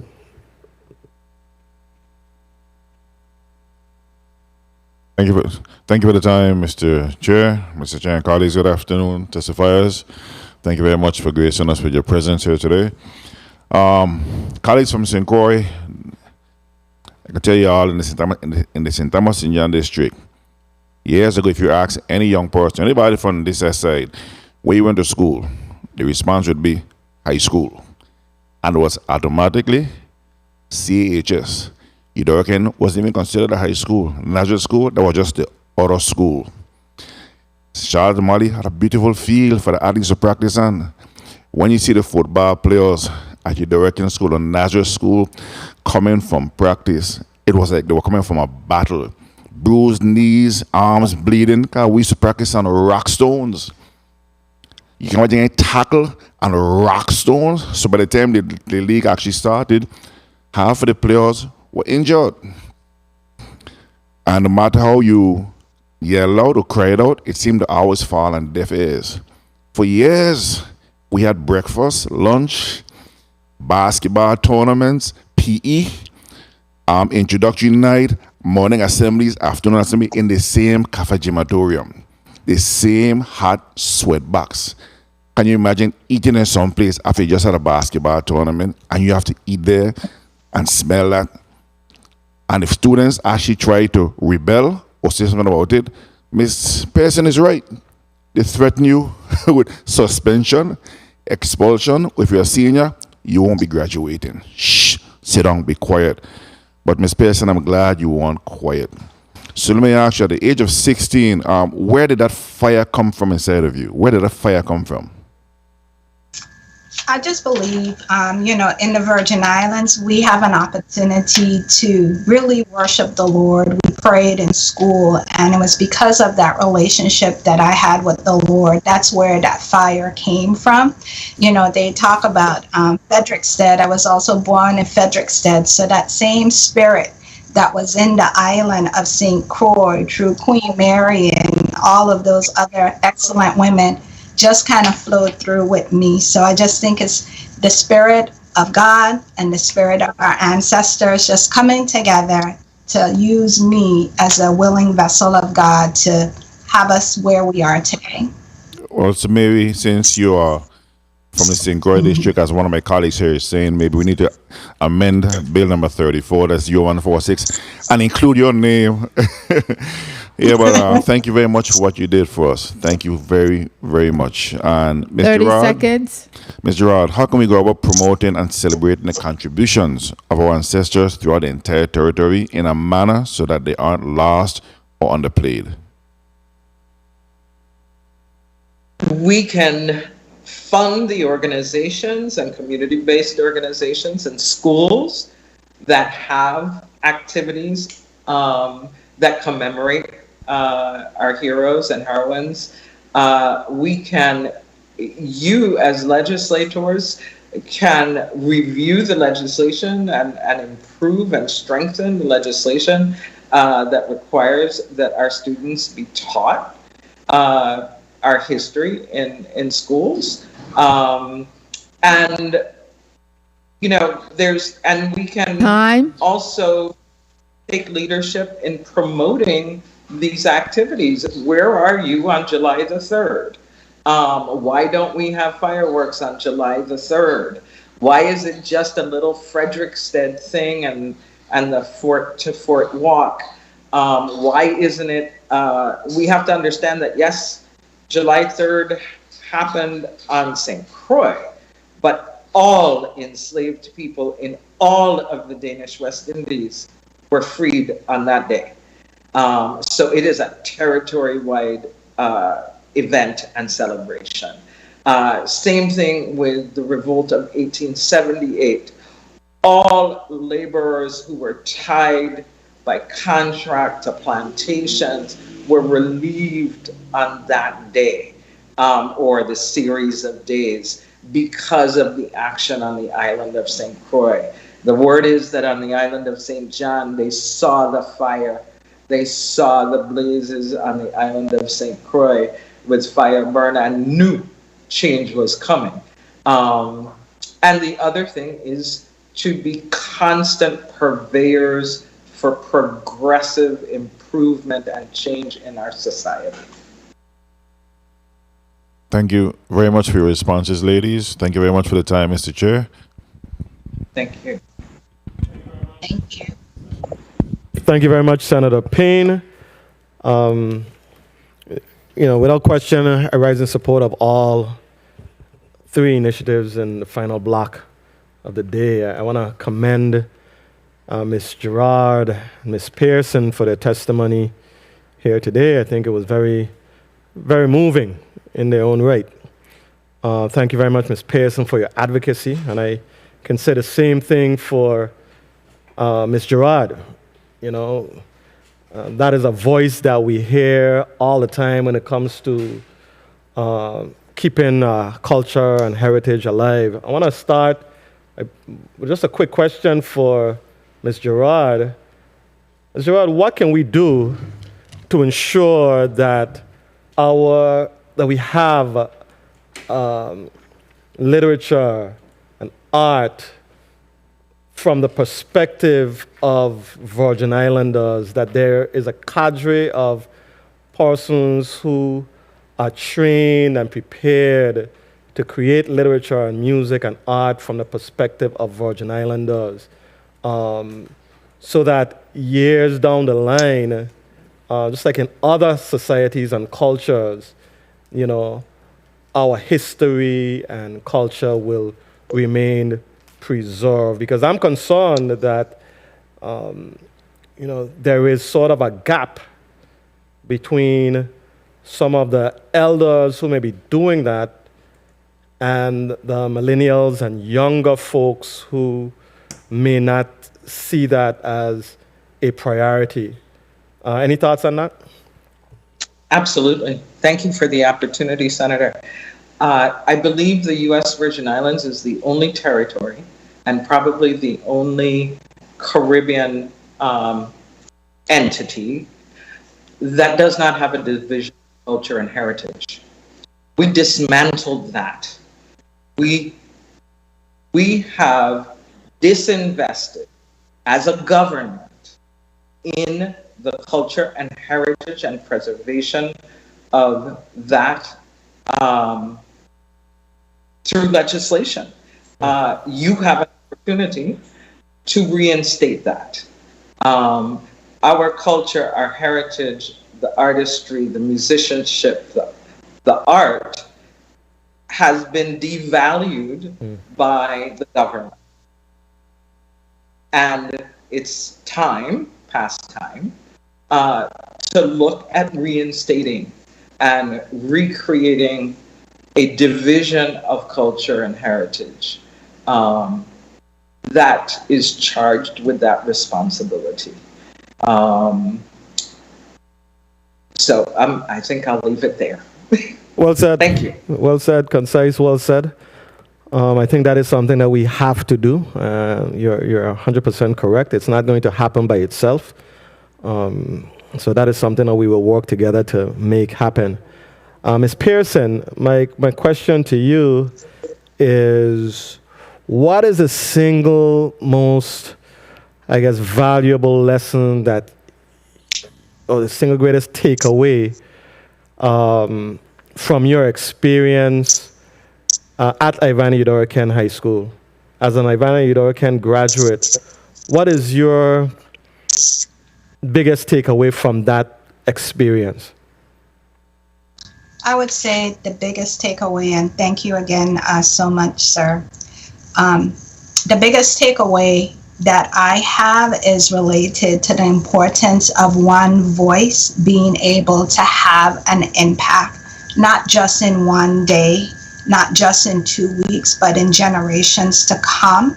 And the teachers and the administrators and the faculty really instill with us the importance that we have as individuals, if you believe in something, to be passionate about it, to have that activism in it.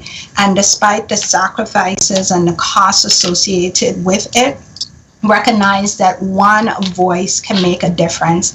And I just wanted to say, I hope the significance of today is not even lost with Ms. Gerard on the line, just talking about the education that's necessary in terms of instilling the confidence in our youth today so that they know where they came from, you know, their history and their background, so that they have that confidence that wherever they go, that they can achieve if just one person would stand up and just make a difference. And so I just think that that's so important. History has a habit of repeating itself, and so we can continue to make a difference. All of you are where you are today because you have chosen to use your position, your power, your influence on the behalf of others. And I just implore you to continue to do so, to maintain your character, to maintain your integrity, and to do right by the people of the Virgin Islands. And as an example of today, you are doing so, and I just want to encourage you to continue to endeavor to make us better. Thank you very, very much. Well said, eloquently said.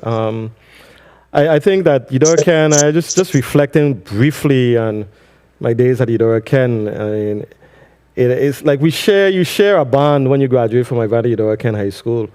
For sure, that institution was instrumental in shaping me to the person that I am today, that I've become. I mean, it taught you, going to Eudora Ken teaches you resilience, how to be resilient, how to do more with less, how to press on even though things may seem unfair and things don't go your way.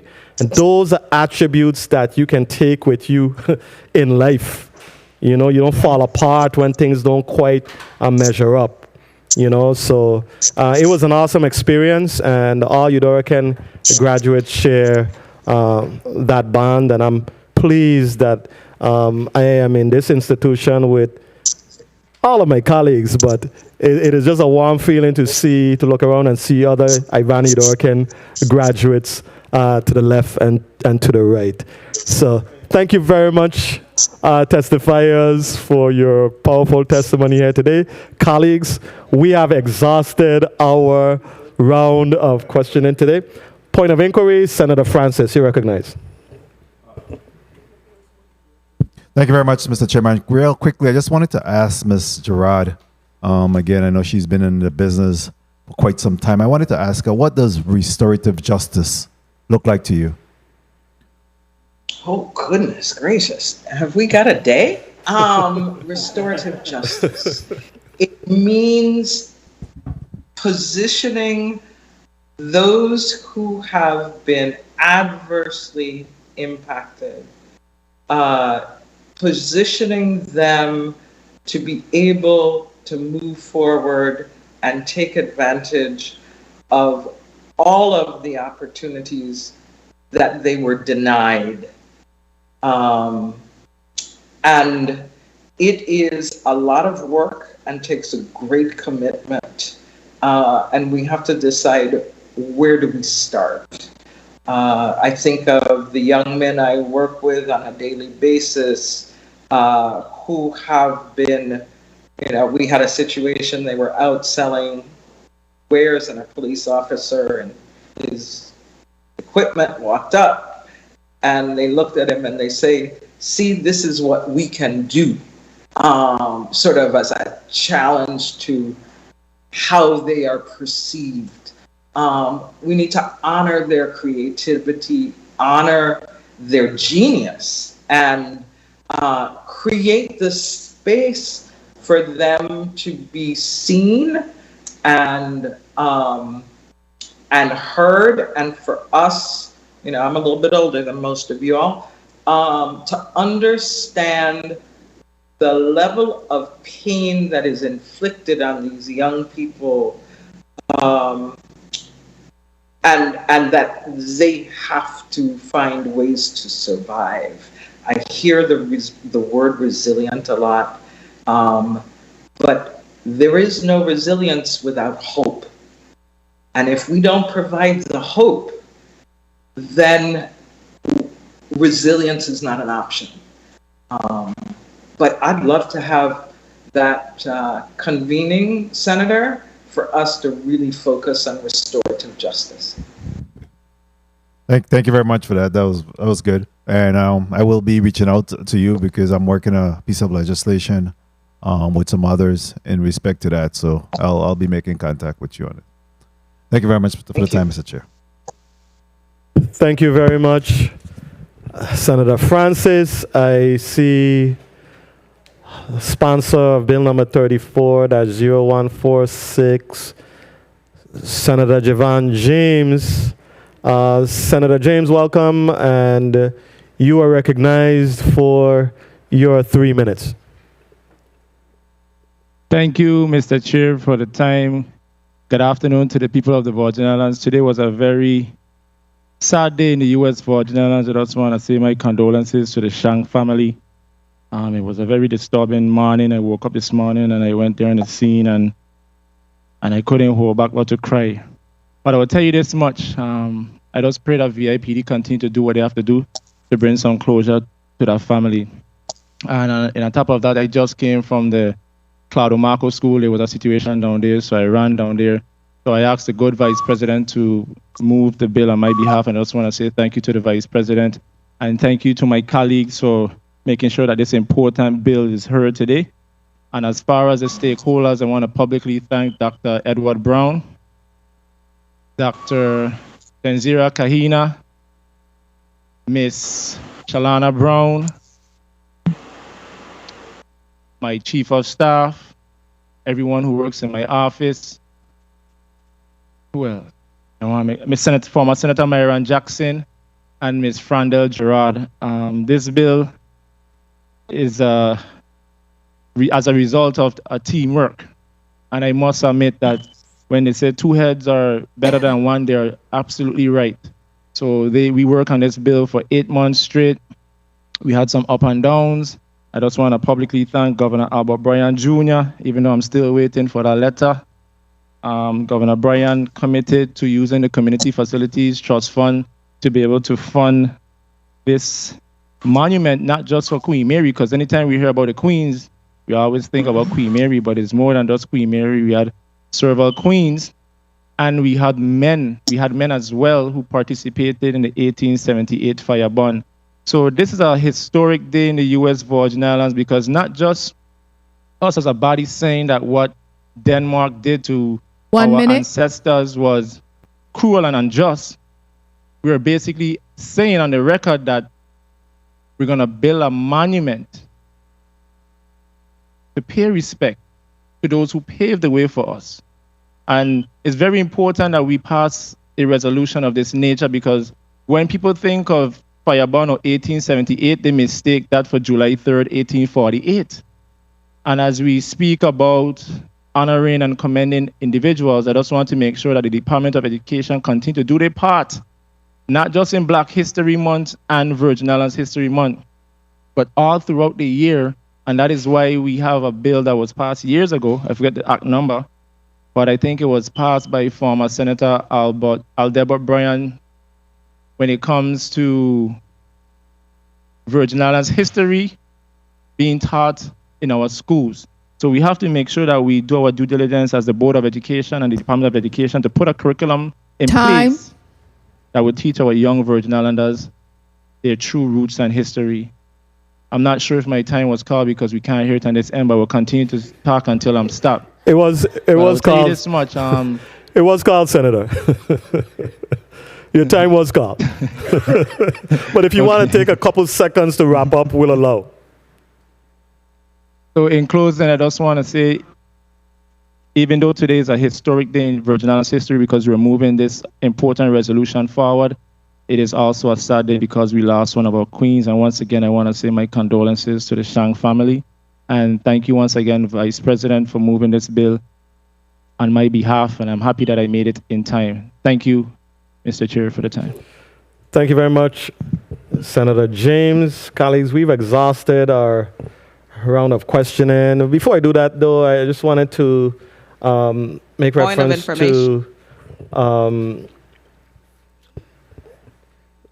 Miss Gloria Waterman, who Canagata Waterman, and just to say kudos to the sponsor of bill number 34-0157 also. And I mean, it is really just a good thing.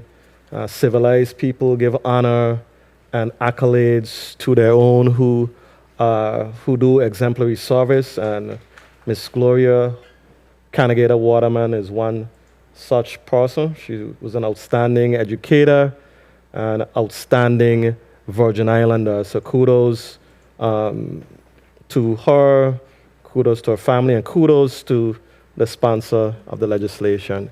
Senator Whitaker, you're recognized for your point of information. Yes, I wanted to just to touch on the fact that and also who, in addition to former Senator Delbert Bryan, we have Senator Cleon Creaky, who was another sponsor. A majority of the senators back in 1983, in fact, implemented the requirement for the teaching of Virgin Islands Caribbean history from K to 12. And to this day, both of them and others continue to champion, including myself. And so we as a body must be committed to engaging and pushing. That includes from the governor, because there's a pushback as we speak right now, where the Department of Education has taken the position that our children of the Virgin Islands are learning from every grade from K to 12 Virgin Islands Caribbean history, and we know that is not the fact. So we have to push. We have to push.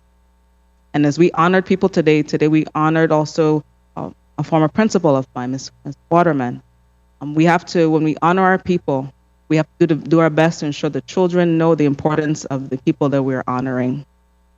So I continue to ask my colleagues to work with me, work with the people who are advocating for us to fully teach history in our schools.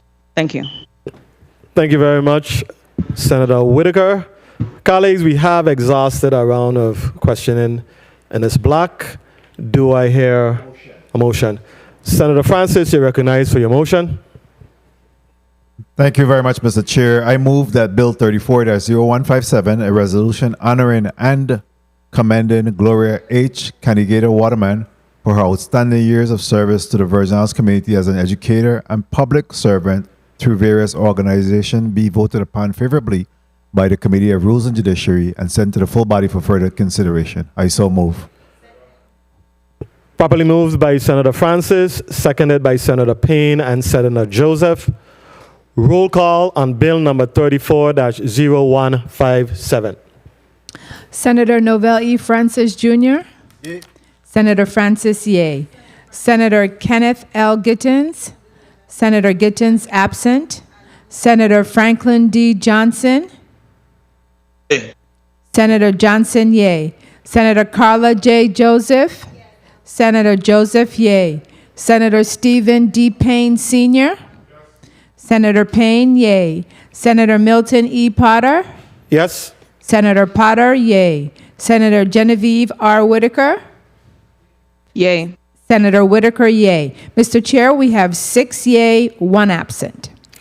Thank you very much. Colleagues, bill number 34-0157, a resolution honoring and commending Gloria H. Canagator Waterman for her outstanding years of service to the Virgin Islands community as an educator and public servant through various organizations, has been favorably considered by the Committee on Rules and Judiciary and will be forwarded to the full body for further consideration. Do I have a motion? Amendment. Amendment. Senator Francis, you're recognized for your amendment. Thank you very much. Thank you very much, Mr. Chair. Mr. Chair and colleagues, I offer amendment number 34-356, amendment on behalf of the bill sponsor, Senator Javon E. James Sr. Amendment to Bill 34-0146 is amended in the following instances. Page A, page 1, line 8 is amended by striking in January. B, page 3 is amended after line 8 by inserting a new paragraph which reads as follows.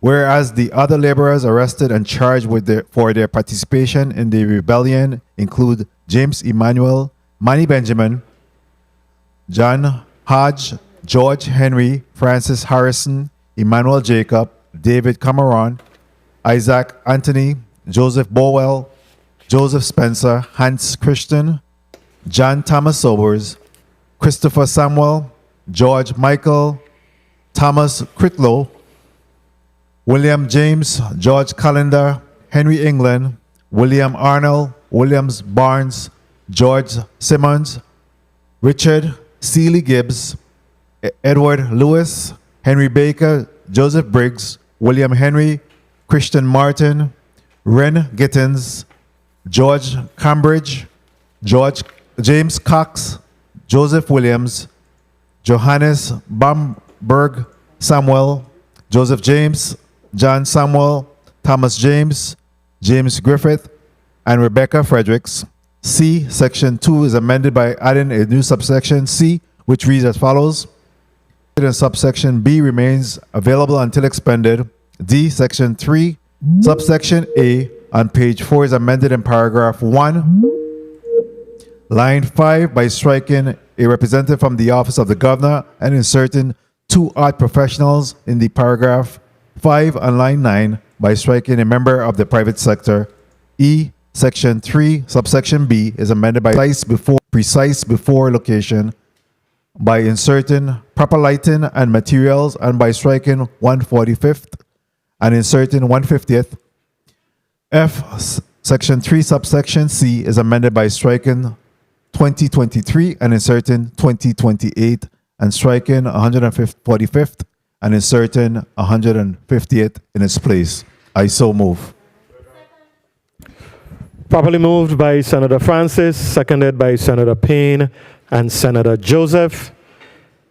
Hearing no objections, so ordered. Senator Joseph, you're recognized for your motion.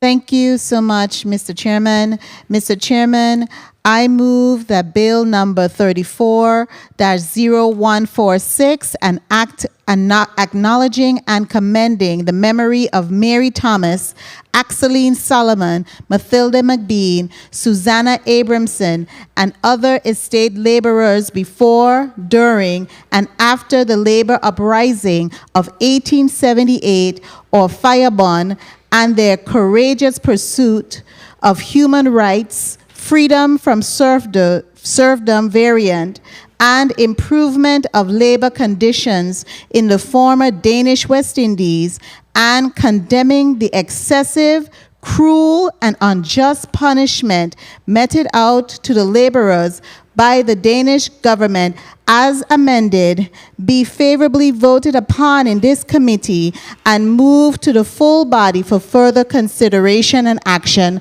I so move. Properly moved by Senator Joseph, seconded by Senator Francis and Senator Payne. Roll call on bill number 34-0146 as amended. Senator Novell E. Francis Jr., Senator Francis Ye, Senator Kenneth L. Gittens, Senator Gittens absent, Senator Franklin D. Johnson, Yay. Senator Johnson Ye, Senator Carla J. Joseph, Senator Joseph Ye, Senator Stephen D. Payne Sr., Senator Payne Ye, Senator Milton E. Potter, Yes. Senator Potter, yay. Senator Genevieve R. Whitaker? Yay. Senator Whitaker, yay. Mr. Chair, 6 yay, 1 absent. Thank you very much. Colleagues, bill number 34-0146, an act acknowledging and commending the memory of Mary Thomas, Axeline Solomon, Matilde McBean, Susanna Abramson, and other estate laborers before, during, and after the labor uprising of 1848 or Fireburn, and their courageous pursuit of human rights, freedom from serfdom, variant, and improvement of labor conditions in the former Danish West Indies, and condemning the excessive, cruel, and unjust punishment meted out to the laborers by the Danish government as amended, has been favorably considered by the Committee on Rules and Judiciary and will be forwarded to the full body for further consideration. Do I hear a motion? Senator Payne, you're recognized for your motion. Mr. Chair and colleagues, I move that bill number 34-0174, a resolution commending the Ivana Udorekian High School on St. Thomas, Virgin Islands, on the occasion of the commemoration of its 50th year anniversary and acknowledging the many accomplishments of the administrators, teachers, and students, be favorably voted on in this committee and forwarded to the full body for further consideration. I so move. Properly moved by Senator Payne, seconded by Senator Joseph and Senator Francis. Roll call on bill number 34-0174. Senator Novell E. Francis Jr., Senator Francis Ye, Senator Kenneth L. Gittens, Senator Gittens absent, Senator Franklin D. Johnson, Yay. Senator Johnson Ye, Senator Carla J. Joseph, Senator Joseph Ye, Senator Stephen D. Payne Sr., Senator Payne Ye, Senator Milton E. Potter, Yes. Senator Potter, yay. Senator Genevieve R. Whitaker? Yay. Senator Whitaker, yay. Mr. Chair, we have 6 yay, 1 absent. Thank you very much.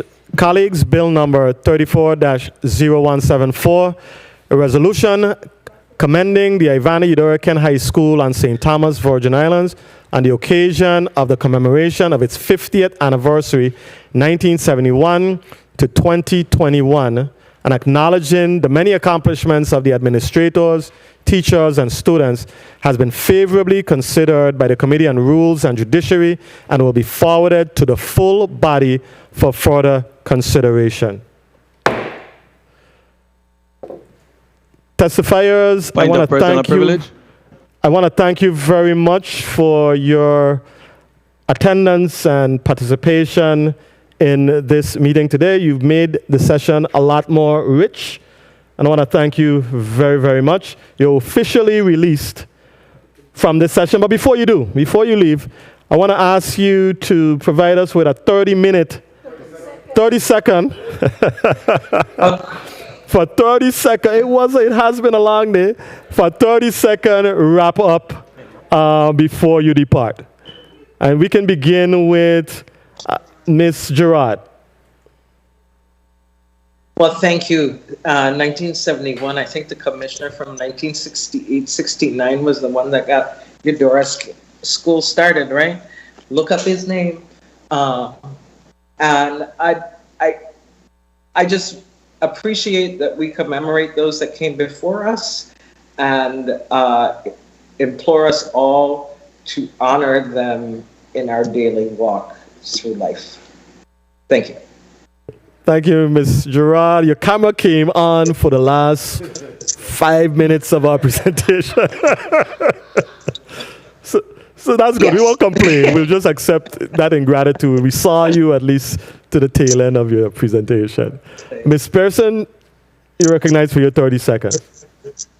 Yeah, okay. I'd first like to extend heartfelt condolences to the Shank family as well. And again, to thank you all for this opportunity.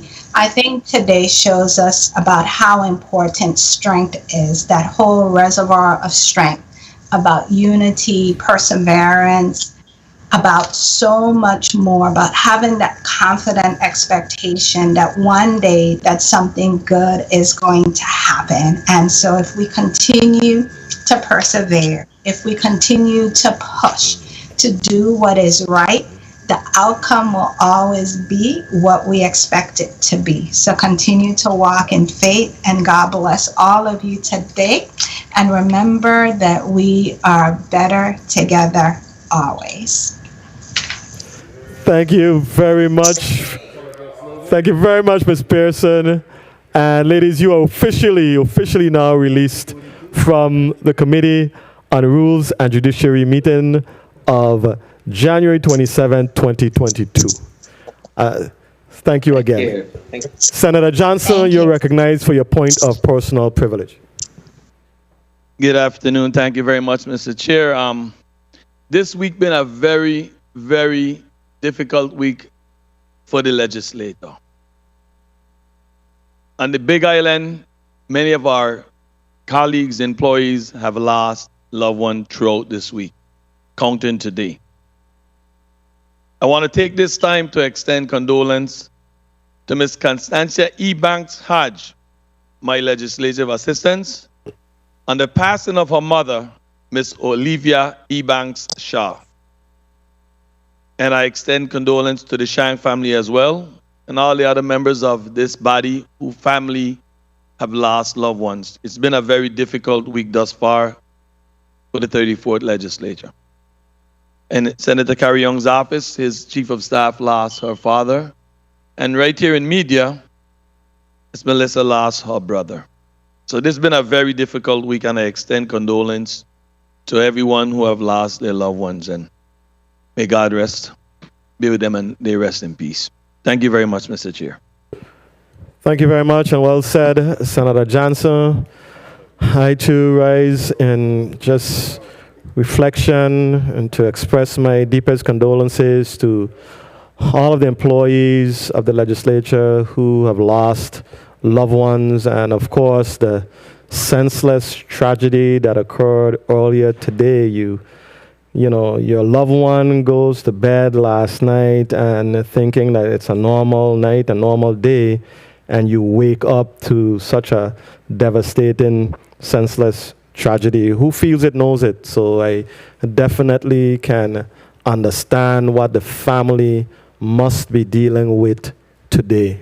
So my deepest condolences on behalf of my staff and my family is being extended to all, in particular the Chang family, the Senator Carrion's chief of staff, father, and Miss Andrews, her chief of staff, Miss Andrews' father. I just extend my deepest sympathy to to all of you. And the Virgin Islands is that's the one thing, when things happen, when tragedies happen, we come together, and I just hope and pray that we all keep these individuals in their prayers. The Committee on Rules and Judiciary meeting for Thursday, January 20th. 27th, 2022 is hereby adjourned. Thank you very much, colleagues. Thank you, Central staff. Thank you all for making this meeting possible.